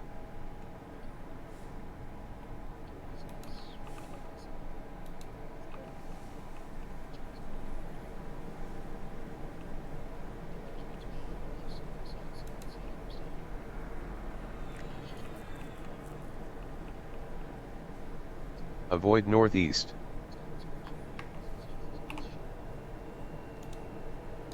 Paragon active.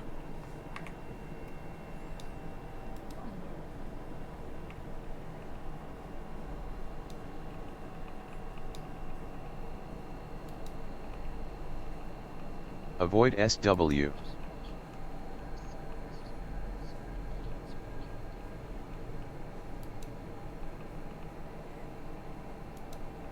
Ads.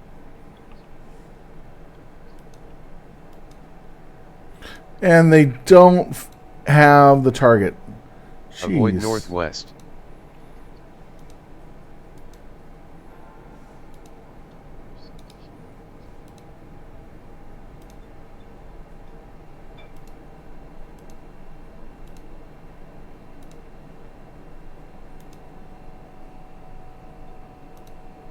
Avoid northeast.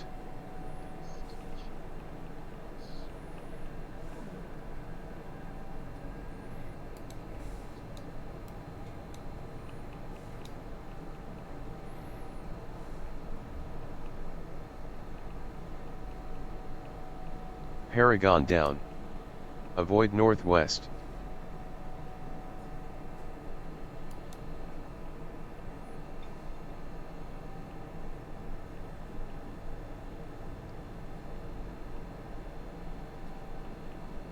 Ads. Avoid SW.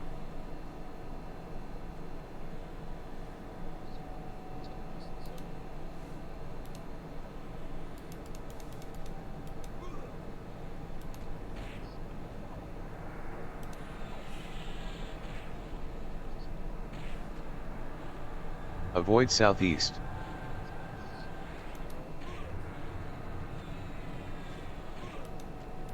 I can't even. There we go.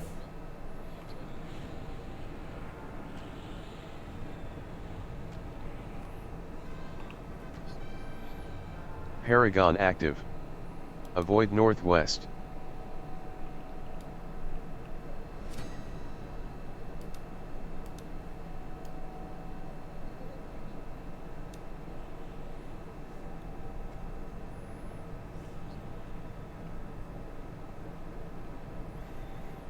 Avoid northeast.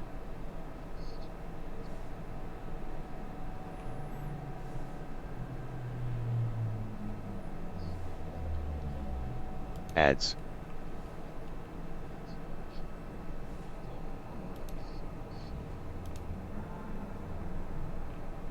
Avoid southeast.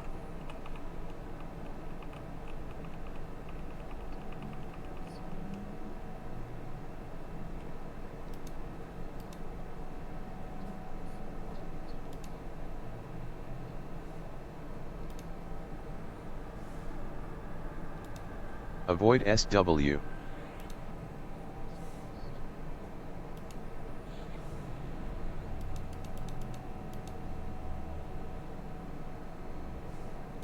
Paragon down.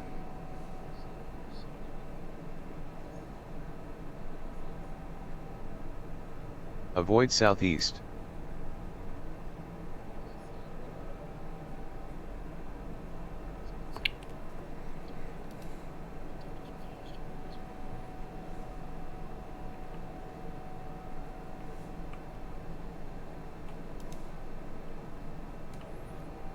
Avoid northwest.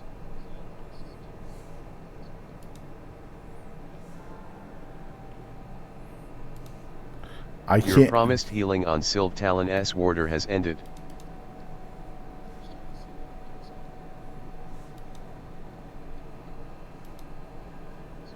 Avoid northeast.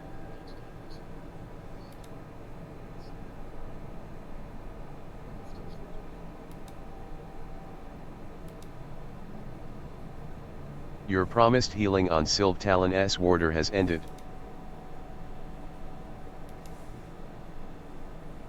Avoid SW.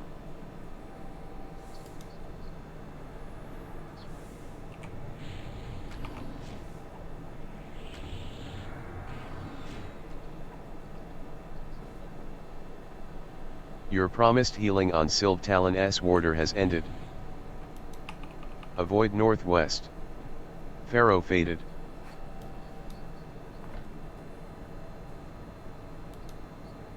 We had no tanks on the ads, only DPS.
I was spot healing.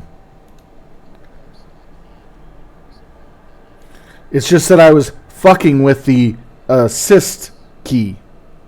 Having to manually tell my pet to go in and fucking fight versus hitting my assist key right away so it'll automatically go. For half that fight, the assist key was not functioning because whoever has the assist function wasn't targeting the mobs. That's what I get pissed with.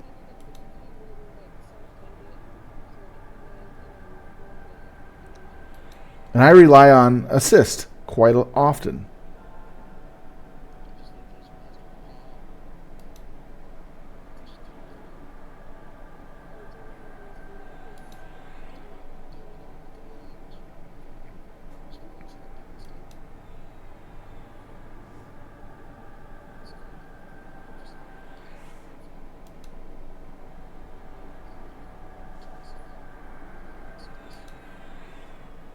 I try not to bitch about nuances of things like that because I'm hoping that they figure out that they were making the mistake the first time around. But when it happens on 2 or 3 attempts, it's like, come on, serious?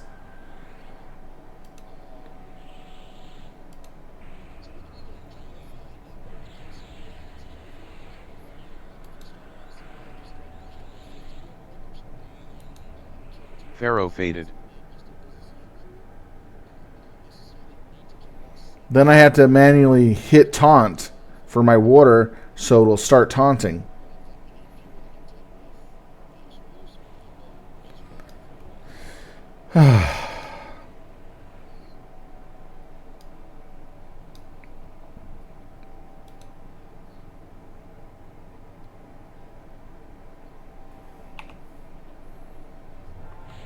Paragon active.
Paragon down.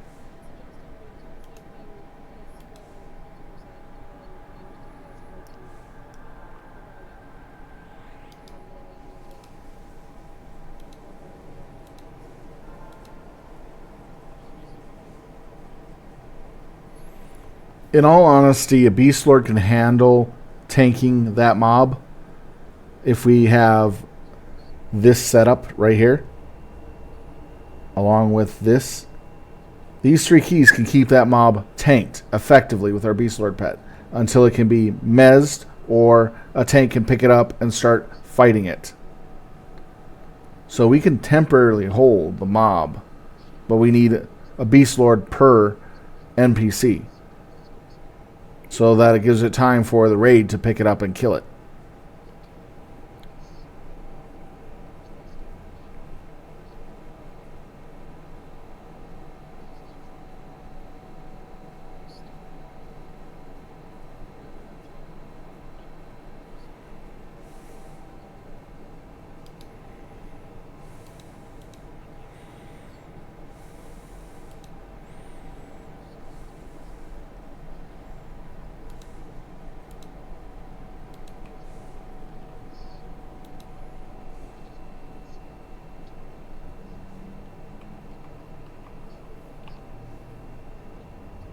Paragon active.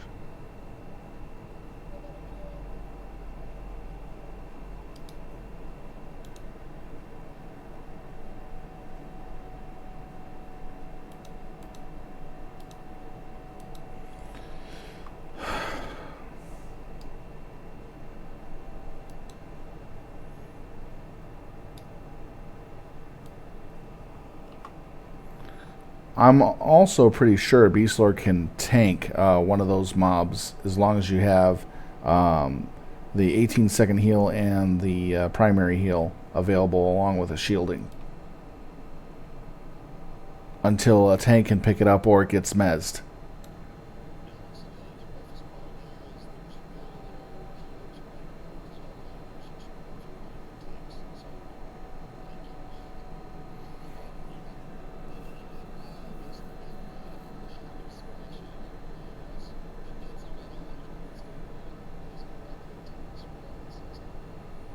But Beastlords are clerics for their pet.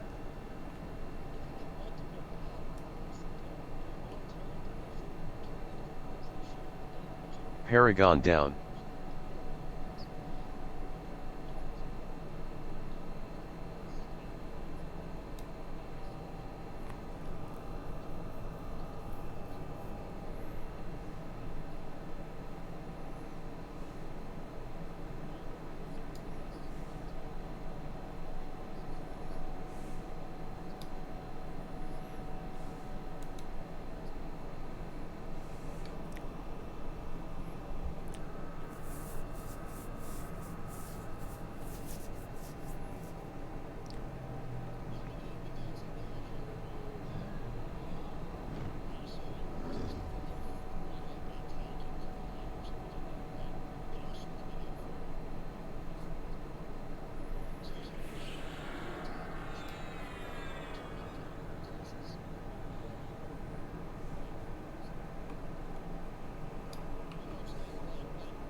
With Fortified Companion, it'll last about 2 minutes for us to hold something that big. But I was referring to the ads that we're getting that are coming out one at a time. We can definitely hold one of those.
Yeah. Tonight we were low on healing. Last week we had more than enough healing.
All right.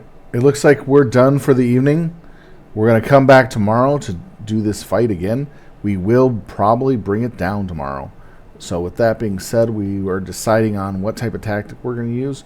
We're going to go back to our old tactic of killing the red dragon, the Hanvar, and then Sin, DPSing it down to full, and kill it as we kill the other backliner.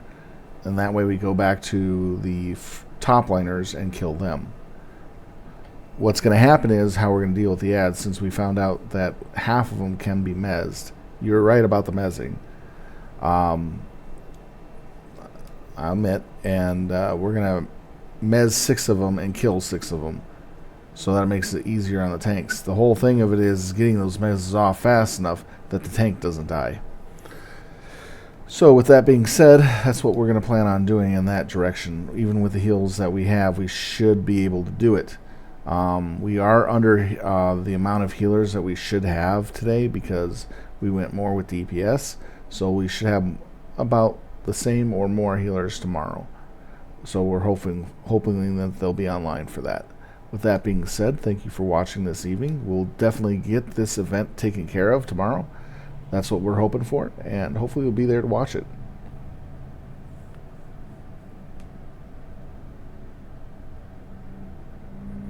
Yeah, James, you were correct. Thanks for letting them know. I just don't know much about the fight.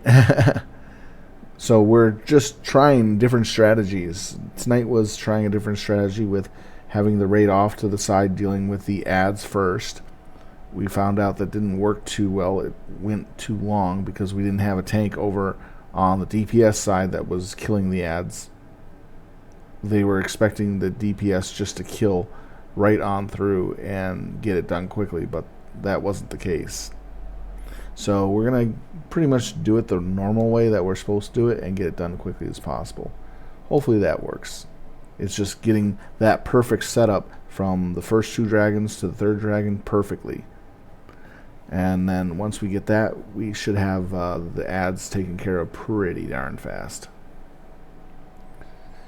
Anyhow, we'll see you tomorrow. Thank you for watching. Please hit that like or that follow. I really appreciate it. Thanks for your comments in the windows. I really appreciate it.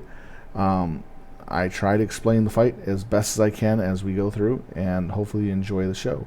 With that being said, take care, have a good night, and have fun. Please hit and subscribe. Hit that button to add and subscribe, whatever. Oh man, I'm just so fuzzy at the end of the night. It's been a long day. Take care, everyone. Have a good night.